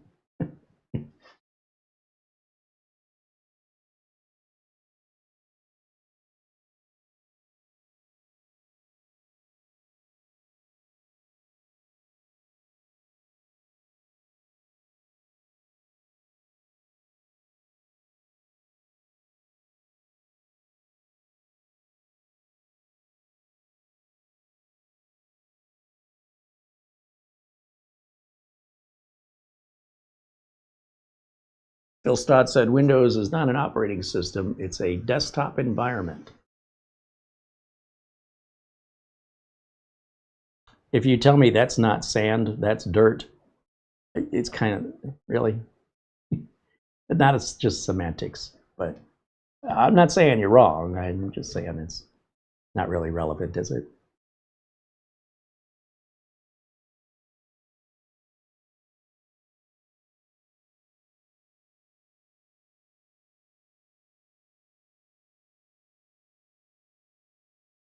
Paul Connolly said, I'm old enough to remember Unix versus MS-DOS debate. Even then, the majority of users were on DOS and migrated to Windows for the desktop. Well, again, it's not to rub salt in anything. It's just that this has just been the same old argument over and over and over again. And it's always the most technical people that will argue the most minute details. I guess that's what we should expect. Now, that doesn't mean there's anything inaccurate about what they're saying, but it comes across in an unusual logic that most people don't share. So I like to consider myself as a bridge between the average user that speaks English and the technical person that wants to dot every I and cross every T when most people say close enough, right? So I don't consider myself to be the end user, and I don't consider myself to be, you know, the most technical person either. I share a higher than average technical knowledge than the average user, and I can explain things in a way to an average user that a technical person, I guess, is incapable of doing. They just forgot how to talk that way. If I was working the opposite way, if I was teaching 5-year-olds every day, I went to school to become a, you know, to be a teacher and to teach 5-year-olds, and I did that 5 days a week, you know, through most of the year. You might find that when I talk to adults, I'm talking like I'm talking to children because my brain is so used to speaking to children that when I'm not away, when I am away from the children, I've forgotten how to speak to adults. Technical people will speak to other technical people in a language that only technical people understand. And any regular non-technical person eavesdropping on the conversation has no clue. You might as well be speaking a language they don't speak. It's the same. They know the words, but they don't have any meaning behind those words. And so you guys are, they just kind of realize they don't have any idea what you're talking about. And it's not the most social behavior if you're around non-technical people, you know, to just isolate another technical person and have a technical discussion, because you're basically alienating everybody else in the party. That they're not good enough for you. They're not smart enough to talk to you. You may not realize you're doing that to people, but it's an intimidation that many people will just walk away from it rather than engage. So if you are preaching to the choir, if you're at church and you're talking to other churchgoers, you're all going to agree and it's all the right place and the right time for that discussion. But if you're in more of a mashup of people from all over society and all over the world, and you only want to talk about your religion and nobody else's, it's a little off-putting, except to other people that share that belief system. It kind of makes other people feel like what they think doesn't matter. They're not good enough to have an opinion. It has a side effect socially that I think many people don't realize, that they're excluding people. I worked with a guy, quick story, I worked with a guy at Intel, and boy, a lot of people did not like him. And I thought he was a great guy. And they said, why do you hang around that guy? He's such a jerk. I said, I don't know what you're talking about. He's not a jerk. He's just like anybody else. I don't know how you can stand that guy. Me and this guy, we'd carpool and everything. And I was, they were hiring me an assistant at Intel. And they brought this gentleman on. And he had very little computer knowledge. And it was our job to, he was going to be kind of a gopher. Take this computer over to there, you know, drop it off and hook it up. He needed basic computer knowledge, which he did not have. So the guy that everybody doesn't like, he calls my office. I had an office. I had a lab. He calls the lab. Where a lot of people at Intel worked in a cubicle, I worked in a lab that had a door. Most people didn't have a door. So you don't know if I'm in there or not, right?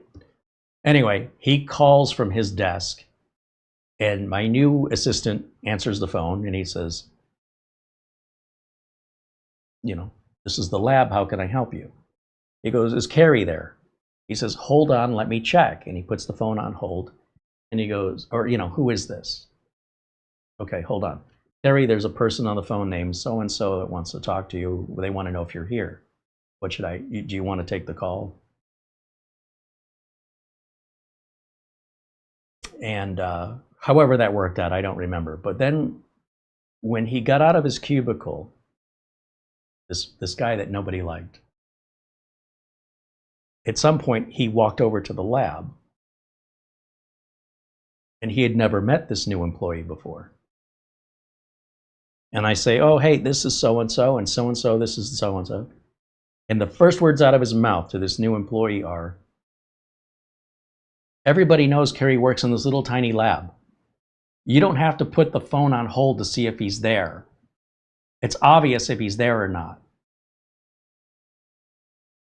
That's his first impression to this new employee. That's how he introduces himself. Not welcome aboard, nice to meet you. No, he was upset that he was effectively lied to on the phone. Let me check, because he's being polite, to see if I want to take the call. He doesn't know who the other person that's calling is. He doesn't know if I want to talk to them. So he's being respectful of me, and he's just following boilerplate phone etiquette. And this guy says, basically, you lied to me. You said you have to check if he's there. Where are you checking? It's a little tiny room. He's there or he's not. You think I'm stupid? Needless to say, that new assistant says to me, that guy's a jerk. You're friends with that guy? And I went, oh, I get it now. Okay, I see. Like, it wasn't obvious until I witnessed it. And that was his first impression. And that guy never, once he did that, they were never going to be friends. That ship was set and sailed on course. It was never going to change course. And my friend did that to himself, and completely oblivious. He thought he was being righteous and just. Make sure I put this guy in his place. That is no way to make a first impression. And that's clearly a pattern, and that's why so many people didn't like him. But he wasn't wrong. He just had an approach that was considered socially aggressive and unacceptable, a little too familiar with somebody you don't know. And it made people feel disrespected. And if somebody, upon introducing themselves, immediately disrespects you, there's no going back. In many cases, that's done. You've screwed up.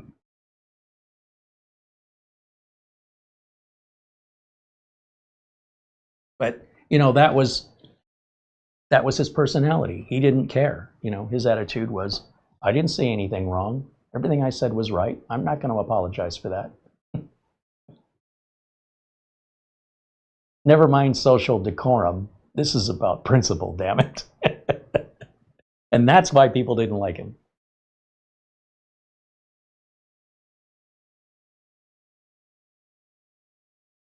Jim Kenny says, everyone in my family wore combat boots while we were in the Army. Ron wants to know, was your last high-end AMD streaming computer not Windows 11 compatible? I only run Windows 11 or Windows 10 or whatever the supported OS from Microsoft is. That's my job. That's what I get paid to do. I've never had a computer with anything other than Windows on it. High-end, low-end, streaming computer, work computer, they've all had Windows on them. That is my specialty. You're watching a YouTube channel from a PC technician in this business professionally since 1991, whose career solely focuses on job opportunity which is and always has been in my entire career, Microsoft. It has been DOS, or in the very early days in 1991, it would have been Windows 3.1 or 0.11 for workgroups. It's been that way ever since. Nothing's changed. And there's been no exceptions. I've never had an exception from 1991 forward. If you go back to the 1980s, then I had a TRS-80 Model 1 that ran whatever Tandy called their operating system. I can't think of it. Then I had an Atari, the Atari computer, not the game console, that had its own operating system. I don't even know what it was called. My neighbor had an Apple, and the school computer lab had an Apple, so I had to learn how to use Apple computers for programming purposes. Also a Commodore PET, you know, with the keyboard and the screen and the tape player all built into one. That was 1983. But yeah, once the personal computer, like the IBM personal computer, came out in the, I think my father had one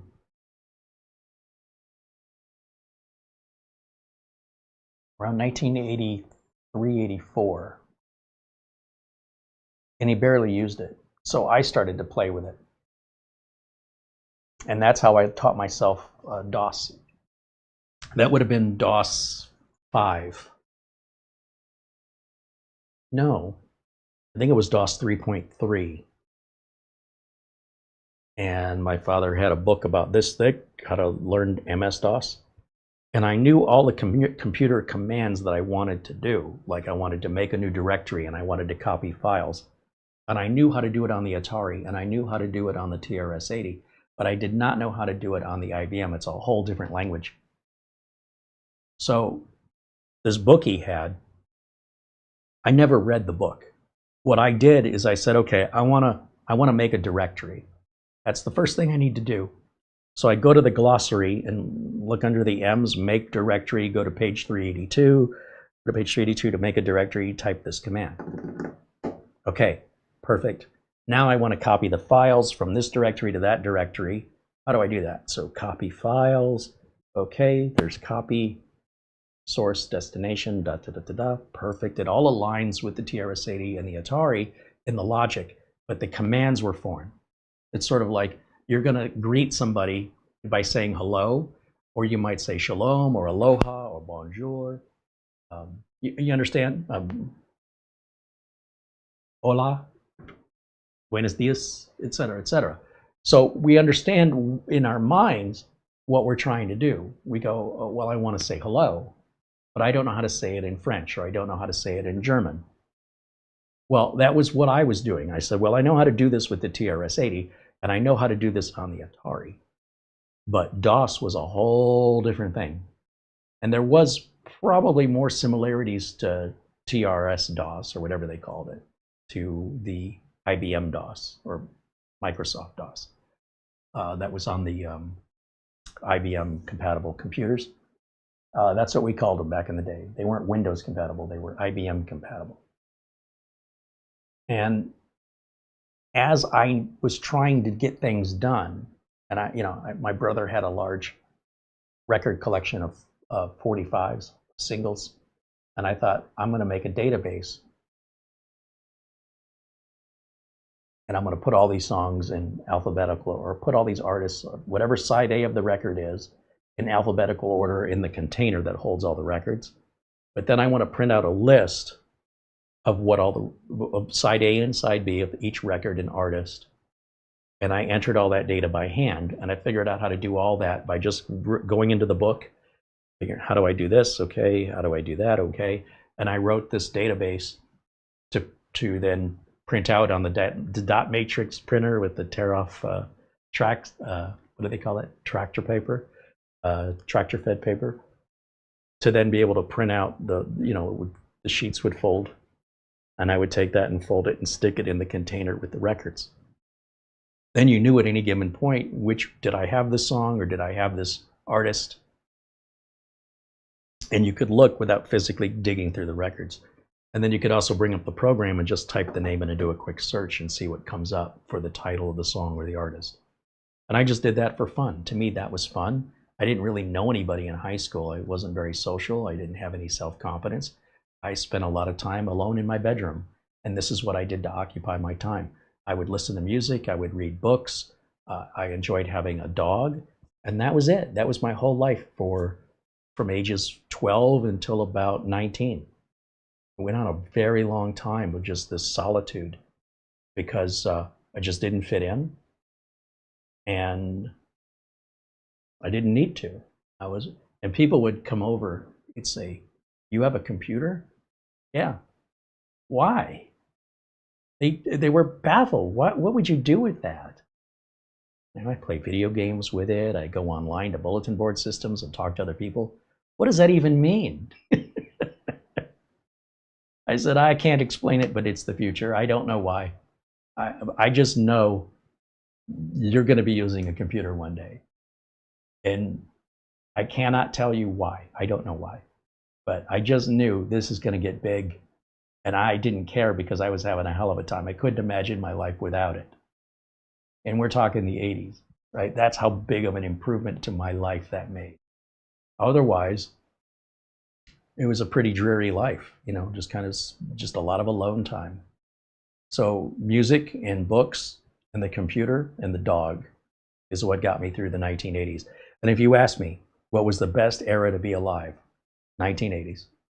Yeah, that sounds abysmal, but I'm telling you, that was the best. I have nothing but nostalgic, positive memories, even though we had no money and couldn't afford anything. And, you know, I'm making minimum wage, $3.35 an hour to work at Jack in the Box, you know, to be worked to death.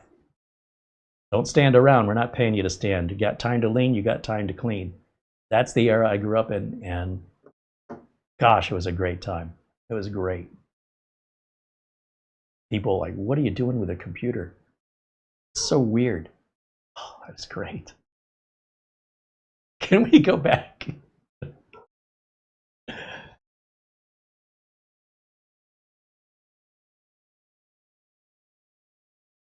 And Morton Bob said, if you're interested in vintage video games, SNK is releasing the Neo Geo AES, complete with cartridges and backwards compatibility.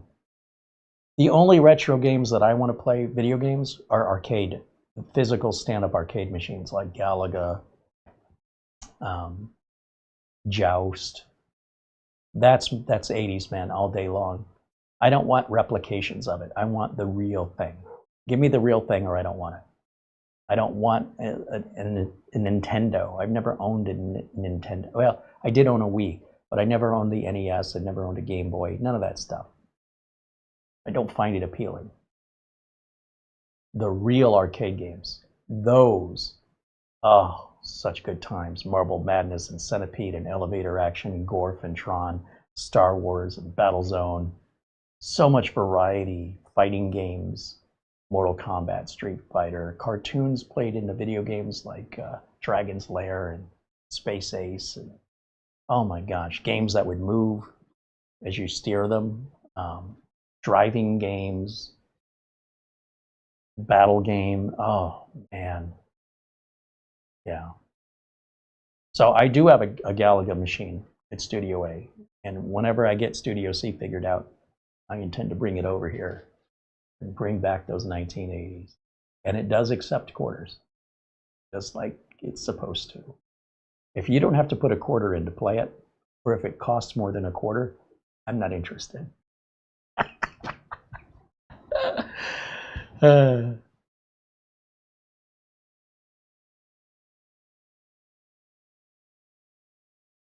Ron Toomey said, Kerry, I was asking about the streaming computer that you built that was an AMD Threadripper. Was that Windows 11 compatible? Well, Ron, I'm not sure how many different ways I have to say what I've already said, but I believe I've already answered your question, have I not?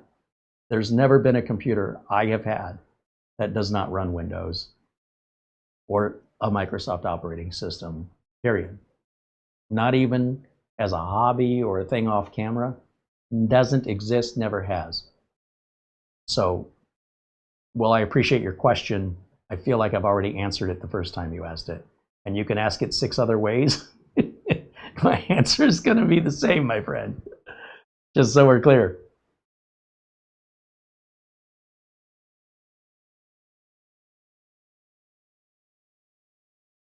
Andy mentions that he had the same experience with a ham radio back in the day. You have a ham radio? What is it? Why? Yeah, it's a good comparison, for sure. Dennis says, do you know ham radio operators were the nerds before there were nerds? Fair point. Yes. Yes, I agree.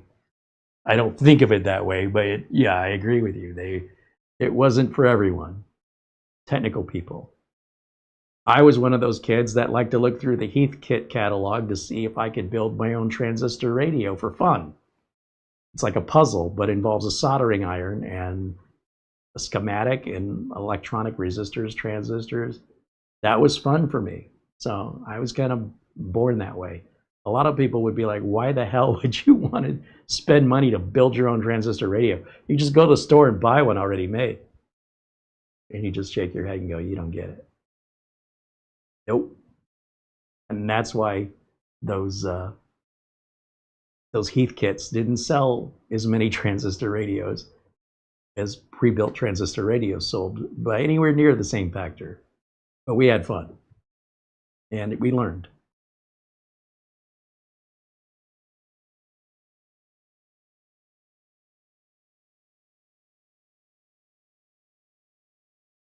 Dennis says between packet radio and computers at work, I went down a deep rabbit hole. That rabbit hole probably saved my life in the 80s. It would have been a pretty depressing existence without it. So, you know, I take this in an emotional way that I just can't imagine what my life would have been like if I had not had that.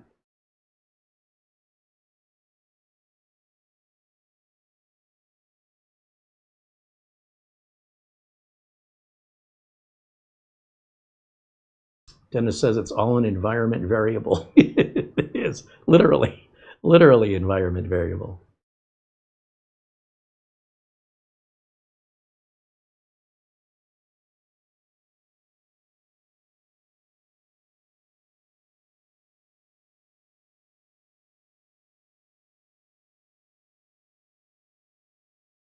Get off the phone, I have to call someone.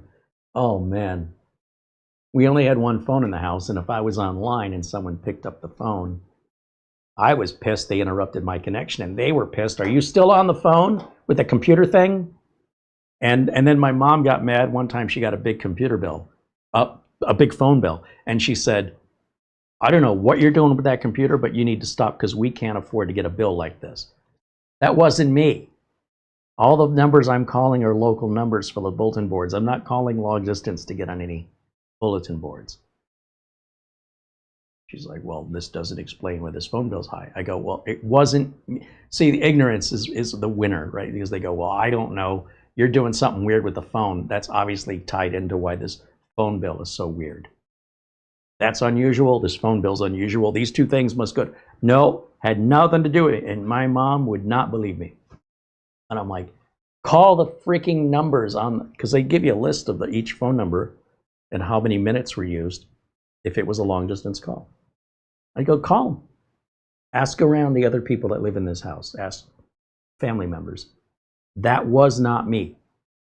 And boy, whoa, there was a fight. Because they didn't understand. I said to my mom, she was asking for computer help years later. And I said, do you remember when I was a teenager and you kept trying to take my computer away and blame me for high phone bills and all this other nonsense? The computer I bought with my own money from my paper route, from my job at Jack in the Box that I busted my ass to make just this tiny amount of money so I could afford to buy this for myself. And you threatened to take it away. You said this was preventing me from going to school and I better plan on what I'm going to do for a job instead of playing video games all day. And now here we are, and you're asking me for help on your computer. What do you have to say about that? And she smiled, she laughed, and she goes, you need to learn how to let things go. Thanks, Mom. That made me feel better. That was the closest I got to an apology. My family. So that was my fault too. I love it. Andy said Heathkit's had the very best instruction manuals. You know, now that you mention it, I don't recall ever really being confused putting any of the Heathkit, you know, needing any help. So they must have been good instruction manuals for a kid to do it, you know, all by themselves.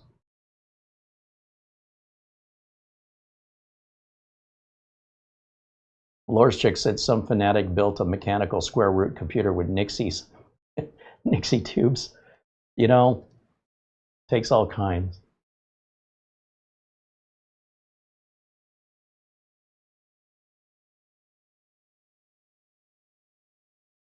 Bajin guy said, did your mom ever find out how the phone bill got high? I can't remember.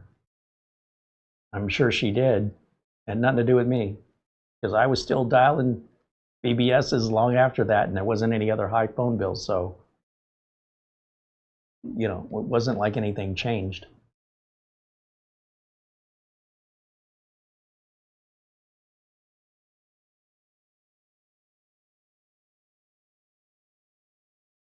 Edward Bassett, he remembers making a crystal radio.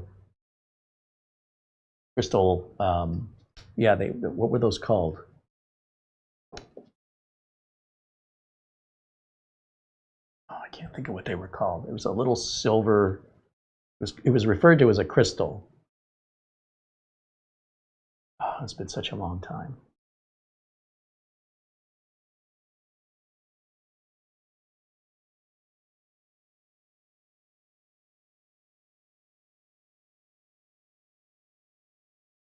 Patrick Manny said, at least when on dial-up, the spam and scam calls did not go through. I didn't really get much in the way of scam calls. But we did have call waiting, which you had to make sure you disabled, because otherwise, when another call would come in, it would go beep, beep, and interrupt the baud communication between the two modems. And you'd know because your internet would not your internet, but your online connection would hiccup. Something would go sideways, and then it would correct. You know, oh, I forgot to turn off call waiting. They should get a busy signal. You know, what was it, *76 or something to disable. And then that became part of the dialing of the modem. You would add that to the phone number, and it just took care of it automatically. And you paid extra for that. Call waiting was an additional fee if you wanted that feature on your home phone. It wasn't included, not for years. Whether you got it, whether you wanted it or not. Back in those days, everything was a la carte.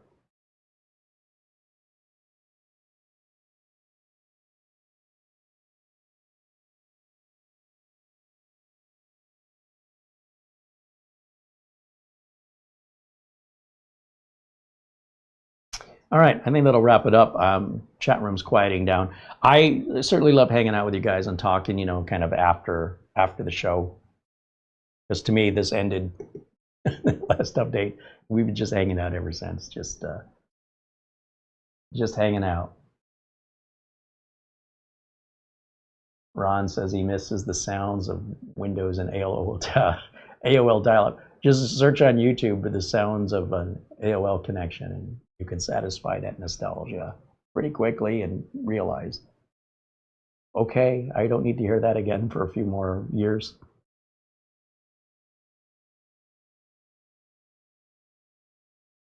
Paul Connolly saying, have a great weekend, everyone. Yeah, thanks. I hope you guys have a great weekend. Enjoy the rest of your Friday. Sunday, we'll do, I'll just show you. I'll give you a sneak peek of what's coming up. A little teaser. Wait till you get a load of this.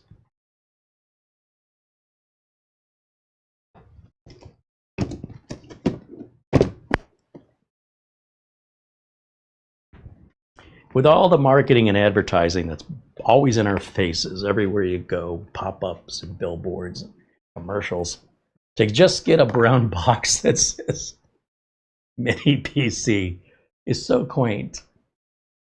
There is nothing. There's a barcode, and I don't think it tells us anything about what's inside. It's all written in Chinese, along with the barcode numbers and letters. It says made in China, and that's pretty much all there is. There's no and It's not packed very well. It's slapping around in there, but there's really nothing to break, so I'm not worried about it. But it's kind of amusing to me when I'm used to dealing with really polished, you know, look at how well GMKtec wants you to see their name and the model, the Nucbox, and then on top of that, if you look at the bottom, usually there's an indicator of what model is inside, what CPU, what RAM, what storage, right? That's pretty normal. This is like it fell off the back of a truck somewhere. It was never intended for an end user, but like intended for some facility that orders hundreds of them, and they're not going to waste money on packaging and a fancy box. That's what it's reminiscent of, and that's why I'm amused by it, because they are, in fact, selling it to consumers, and they are not putting it in a typical consumer package, nor is it consumer ready. You cannot just take that out of the box and use it. And even if you do have the skills to put the RAM and storage in it, which most people don't, how are you going to put the OS in? And even if you figure that out, where are you going to get the drivers? So that's what we're going to work on together on Sunday. That is the good Tico mini PC sold at Amazon exclusively. That doesn't seem to have any other existence outside of Amazon. So whatever information is on Amazon, and there's no driver downloads on Amazon, there's no documentation on Amazon. That's what you get.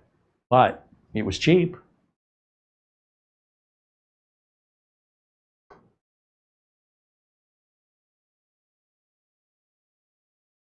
Patrick Manny said that this box is very confidence inspiring. Look, if you're going to do a custom box, it costs more money to make it. So you're going to pass the cost on in order to generate a profit. You're not a charity, right? So GMKtec needs to make a profit, and anything they spend, they need to earn back plus a little more to get ahead of the game. So if they're spending more for the packing in the box, something most people will just throw away. It's sort of like, you know, in the space shuttle, how they stopped painting the centerpiece because they were costing a lot of money in paint, and it was adding hundreds of pounds of paint to the weight of the rocket. And that center part of the rocket, that burned up. What remained of it would come crashing down into the ocean, but it was just to be collected and recycled. It couldn't be repurposed again. It was a one-time use. And somebody at NASA said, why are we painting this thing that's a one-time use? We'll never use it again. And it's adding all this weight, and it's adding all this expense. And that's why later in the shuttle program, you'll see it's kind of rust-colored. It's just basically bare metal that's not protected. It's going to use once, that's it. And throw it away. It's disposable. In that way, why spend the money to get a fancy box when you could sell your computer for a lower price and be more competitive? If you save that money over here, don't spend it. Just put a plain cardboard box, have it say mini PC, and you're done. Now that doesn't work if you have a wide variety of models to choose from. How would you know which box contains which model? But the good Tico, I think, just has the one. So it's either that or nothing. Anyway, it should be a fun show on Sunday. Maybe we'll learn something. As for part 2 on this, I'll try and follow this up. Let's plan Wednesday. Let's follow part 2 on this on Wednesday. So if you want to learn more about this GMKtec and my final assessment, join us then. We're back live Sunday at 1 o'clock. We're back live every Monday for members only at 1 o'clock.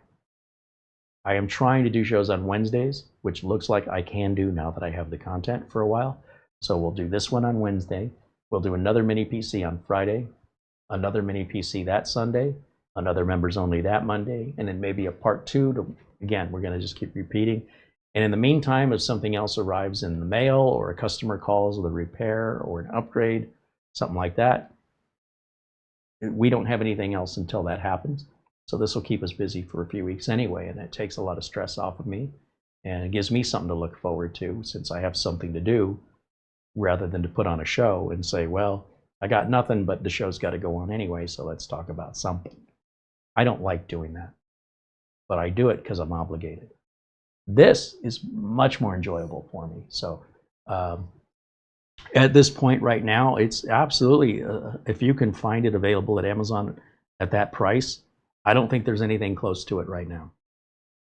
I think anything around that price is significantly less equipped And that when you get to this equivalent or better, you're spending about another $100.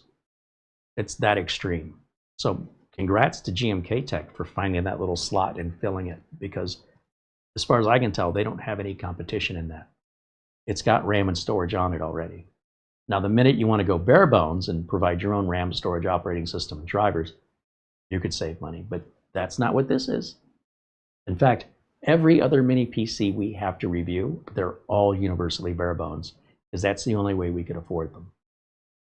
And they're selling better than ever, because it's a lot of times the only way people can afford to get them the same way as us, right? But I don't want to buy just the cheapest thing. That's no. And there's going to be, I'll tell you right now, there's going to be an extreme difference between this and this. That was plug and play, good to go, did some updates. This is not good. This is the opposite of that, and this one is about $100 cheaper. And the argument is, for the $100, weren't you better off getting the built-in RAM and storage and operating system already installed with all the drivers for such a small difference in price? And some people will say, no, I'd rather do it myself and save the $100. But I think most people would say, yeah, this makes more sense. So to each their own. And me, I know I'm going to enjoy the challenge of this. This wasn't too challenging. If anything, this was too easy. I didn't expect it to be that easy to get into and open it.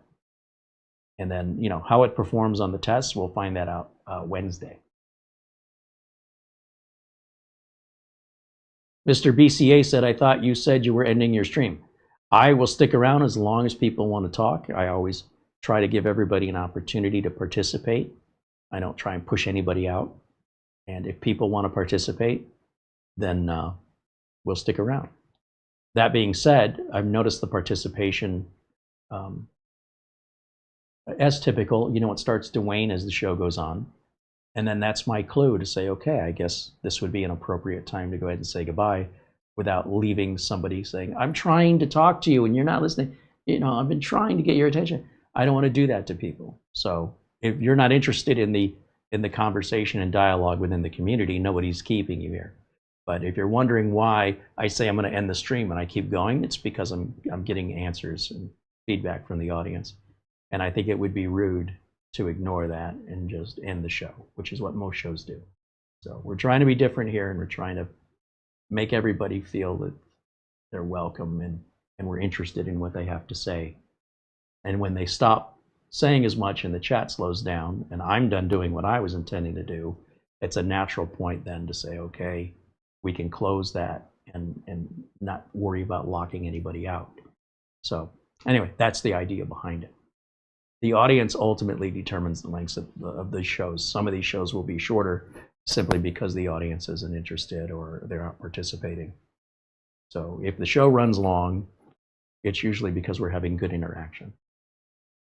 Okay, and with that, I think it'll wrap it up. I want to thank, of course, our contributors, Charlie Purdy and Mark Gaines and Buster, and I want to make sure I'm not forgetting anybody here. I think I got everyone. If you guys want to email us, I'll put our email address up on the screen. So when we're done with these minis that we're reviewing, we have to sell them in order to get the money to buy more minis to review. And of course, we have to sell them for less than what they cost. Otherwise, why not just buy it new? Mostly my go-to would be eBay. But for viewers of us here in the US, if you're interested, once we're about a month away from, let's say we do a chapter 2 or part 2 on this particular unit, for example, we'll probably still have it a couple weeks after that.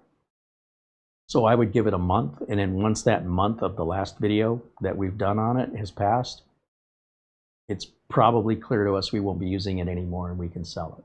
So we're not selling it immediately. We need to have any opportunity to explore things as we learn to get familiar with it.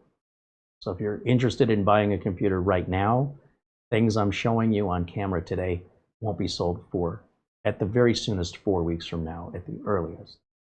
And if you're interested and you want to reserve it or you want to work out a price, we'll deal with that in email. You must be in the United States, that's all. And of course, our supportive members will go above and beyond for the supportive members. We'll do a little more incentive for them. And if we can have a win-win situation where someone gets a good deal on basically a brand new machine, and we can retrieve as much of our funds as possible that we can go out and buy another machine, it all works out. And that's what we're trying to do here, just make it fair. On the other hand, having it sit here on a shelf doesn't do us any good, so I can put it up on eBay and somebody in the United States will bid on it, and we'll sell it that way and give eBay their commission and ship it out and be done with it, never see it again. One way or the other, it's going. But it'll be a month at the soonest. Just so you know, for every machine we're going to show you, we will be selling them. If we paid for it, we will sell them. If they were contributed as a review unit, we may not be allowed to sell them. They may be prototypes. We can't sell those. But since we're buying these, that's not a restriction we have to worry about.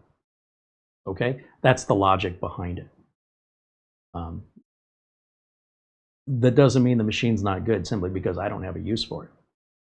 I just, like a machine like this, I would not sell to one of my business clients because my business clients don't want AMD, period. They don't even want to talk to me about it. He said, Kerry, don't even bring it up. So if I have like an Ultra 5, like a 185H, that's something I could sell to one of my clients. I probably wouldn't sell that to the public. I'd probably keep it and use it as inventory. But any AMD system outside of a consumer, none of my business clients want AMD. And it doesn't matter why. If that's what they want or that's what they don't want, it's my job to fulfill that, and I charge them for that. So anytime you see an AMD box in particular, it's nothing I can use in my business other than selling to consumers, which I don't do much of these days. Anyway, that's, if you're wondering what's the logic behind it. I hope that, in my goal to be fully transparent here, that you understand the motive and why I can do it sometimes with one computer, but I can't do it with another, depending on if we bought it or if it was, a prototype or a review unit that is illegal to, well, be against company policy to sell it. And then if they caught me selling it because somebody called them with support questions, read off the serial number and said, how did you get that? They probably won't send me anything ever again once they find out I did that. So that's not good for me in the future of my business unless I want to shut it down and to be damned with the consequences. But so long as I have to live with the consequences, I'm pretty well motivated to follow the rules so I can continue to do what I love. Anyway, that's the email address if you want to reach out, because we handle those kind of conversations in private. Nobody's business where you live and how much you're paying. That's between us. So we won't discuss it publicly. If we have a viewer, for example, that's contributed a lot of Amazon gift cards, and they say, what would you sell that to me for? We might just give it to them. We might. It depends what it is and how much we've given to them prior and how soon, right? And how much they've given to us. And you might say, well, how come you got the better deal than I got? Well, because you've never given anything or you've given very little. So, we're not a charity here, but we want to treat people fairly and we want to return generosity with generosity. And, it's not to single out anybody, but rather to show respect and appreciation to those who go above and beyond, that we will go above and beyond for them. Hey, we want to keep them happy. If they've been generous before, they'll hopefully be generous again. You understand what I'm saying? So it's very self-serving, and it's also just the right thing to do. But that may be why somebody gets a different price. And that's why it's all handled privately. There's no reason for that drama to be involving anybody but the person paying and the person selling. Anybody else, it's none of your business. True of my clients, too. My clients aren't comparing notes on how much one client's paying me for backups versus another client because they're backing up a different amount of data at a different frequency, and just doesn't apply. It's not a fair thing to compare.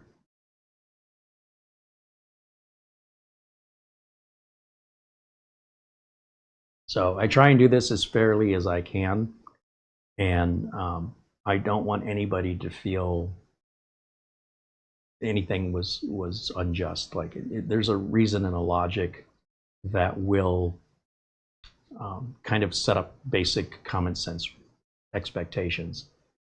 Like living outside of the United States, it's not anybody's fault. You could be a very generous and supportive viewer, but it wouldn't make sense to try and ship this with the tariffs and the potential for damage.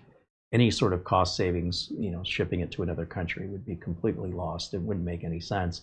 Plus the delay and how long it would take you to get it, paying any fees, tariffs, taxes on it when it arrives, that your government holds the package ransom that I can't do anything about. And then if it arrives damaged, I can't do anything about it. It's just not doing anybody a favor, trying to do them that favor. But if it were software, we can send, we can give you a download link. You could use it anywhere in the world.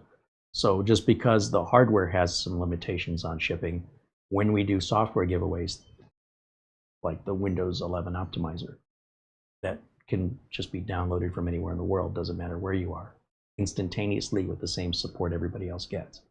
So there's a logic and a common sense to it. And people looking for handouts that want to give nothing back, they probably aren't going to be happy with the rules. But, like I said, it's not a charity. So I'd like it to be, but that has to come from somewhere. Someone has to fund it. And that's the reality we're in. Anyway, that'll wrap it up for today. Thank you so much for hanging out with me today, and for all of the people that have contributed, all of our supporters, so we can continue to make this unique content and to give it a very clear, unbiased, and very transparent view from a professional, verified 35-year professional in this industry. Right? I don't just say it. You can Google me. You can look at the books I've published at Amazon, the articles I've published in trade magazines and computer magazines in years past, the presentations I've given throughout the United States to audiences. Like, I have a verifiable background with a real name. I'm not a fake name and a pair of hands. This is my face, this is my name, and you can verify everything I'm telling you. If you can't verify what somebody's telling you, including who they are or what makes them an expert, I wouldn't consider them anything until I'm able to verify it. And if I expect that from others, then that's exactly the same expectations I put on myself.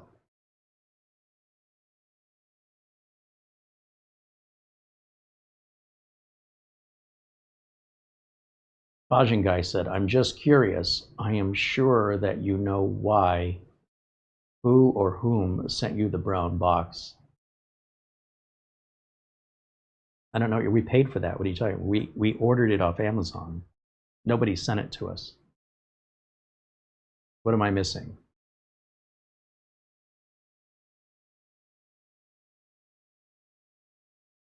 He says it was rather comical how you announced it.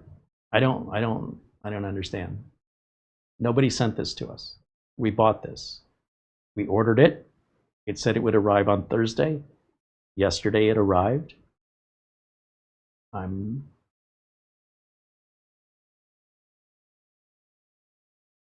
What am I missing? I'm so confused.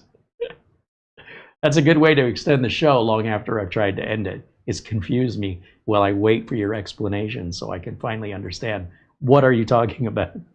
I'm confused.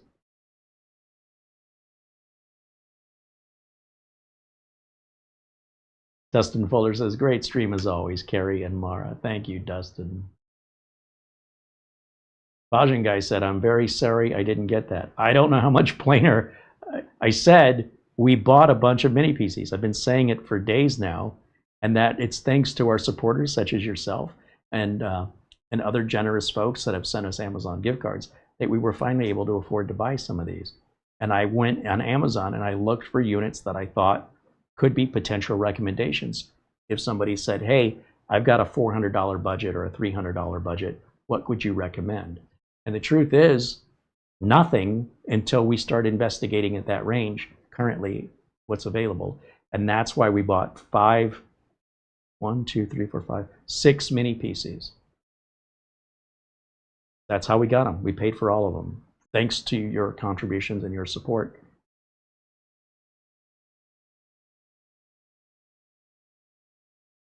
Phil Stott said, I ordered it, I paid for it, but I have no control over the packaging. That was my, yes. I guess that's what I was saying this whole time. I thought it was obvious, but I guess not. It's all fine. It's all good.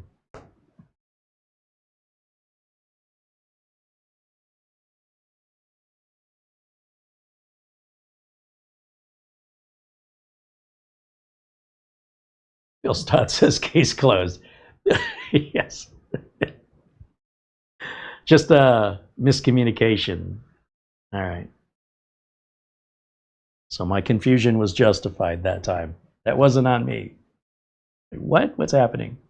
All right. Thank you again for hanging out. I hope you enjoy the rest of your Friday evening. And I hope you have a great weekend. We'll be back Sunday. The mystical brown box. Wednesday, we'll follow this up with part 2. We'll run the tests, etc. And Friday, did I say what I was going to do Friday? Well, we've got 4 other mini PCs to pick from on Friday, I suppose. Maybe that's the AO star that I accidentally had up here at the beginning of the show. Maybe that one will be next, just because I brought it up now. All right, guys, thanks again for hanging out. We'll see you all again very, very soon. Thanks to Mara, our channel administrator, for all the work she does in the background with our thumbnails and video descriptions and links. And she's the one that goes through all the emails and answers everybody, brings it to my attention if need be. That's getting people quick responses to your emails, much faster than I was doing on my own. And thank you to everybody that supports us, all our members in green, all those Amazon gift cards. It's because of you that, well, this video would not have happened today without you. I want you to know that. And I want everybody who's not a paying member, who's watching this for free, how that was possible because somebody else paid for it. That's all I'm saying. I'm just raising awareness that hopefully there's an appreciation and gratitude that other people are benefiting from, that other people are paying for. And I love doing it, and I certainly have a ton of gratitude to allow me to continue doing what I love without the consequences of being beholden to a corporation that put conditions on a review, which I would argue is not a review, but a commercial. I don't want to be in that awkward position, and you guys make that possible. So thank you so, so much for supporting us. And for whatever reason, if you're not supporting, but you enjoy hanging out, we love having you here. It's all good. You're all welcome. But the reality is all of this stuff costs money. And if other people weren't generous, it just wouldn't have happened. So a thank you to everybody joining us and hanging out with us. We enjoy having you all here. And a super shout out and a special appreciation for those who make it possible. That's going to wrap it up for today. And we'll look forward to seeing you all again Sunday, 1 o'clock Pacific time with the mystery box. Is it Sunday yet? I'm ready. Let's go. See, that's the downside of my job, is I don't get to play at night with this stuff, because I wait to unshrink wrap it and unbox it to share it with you.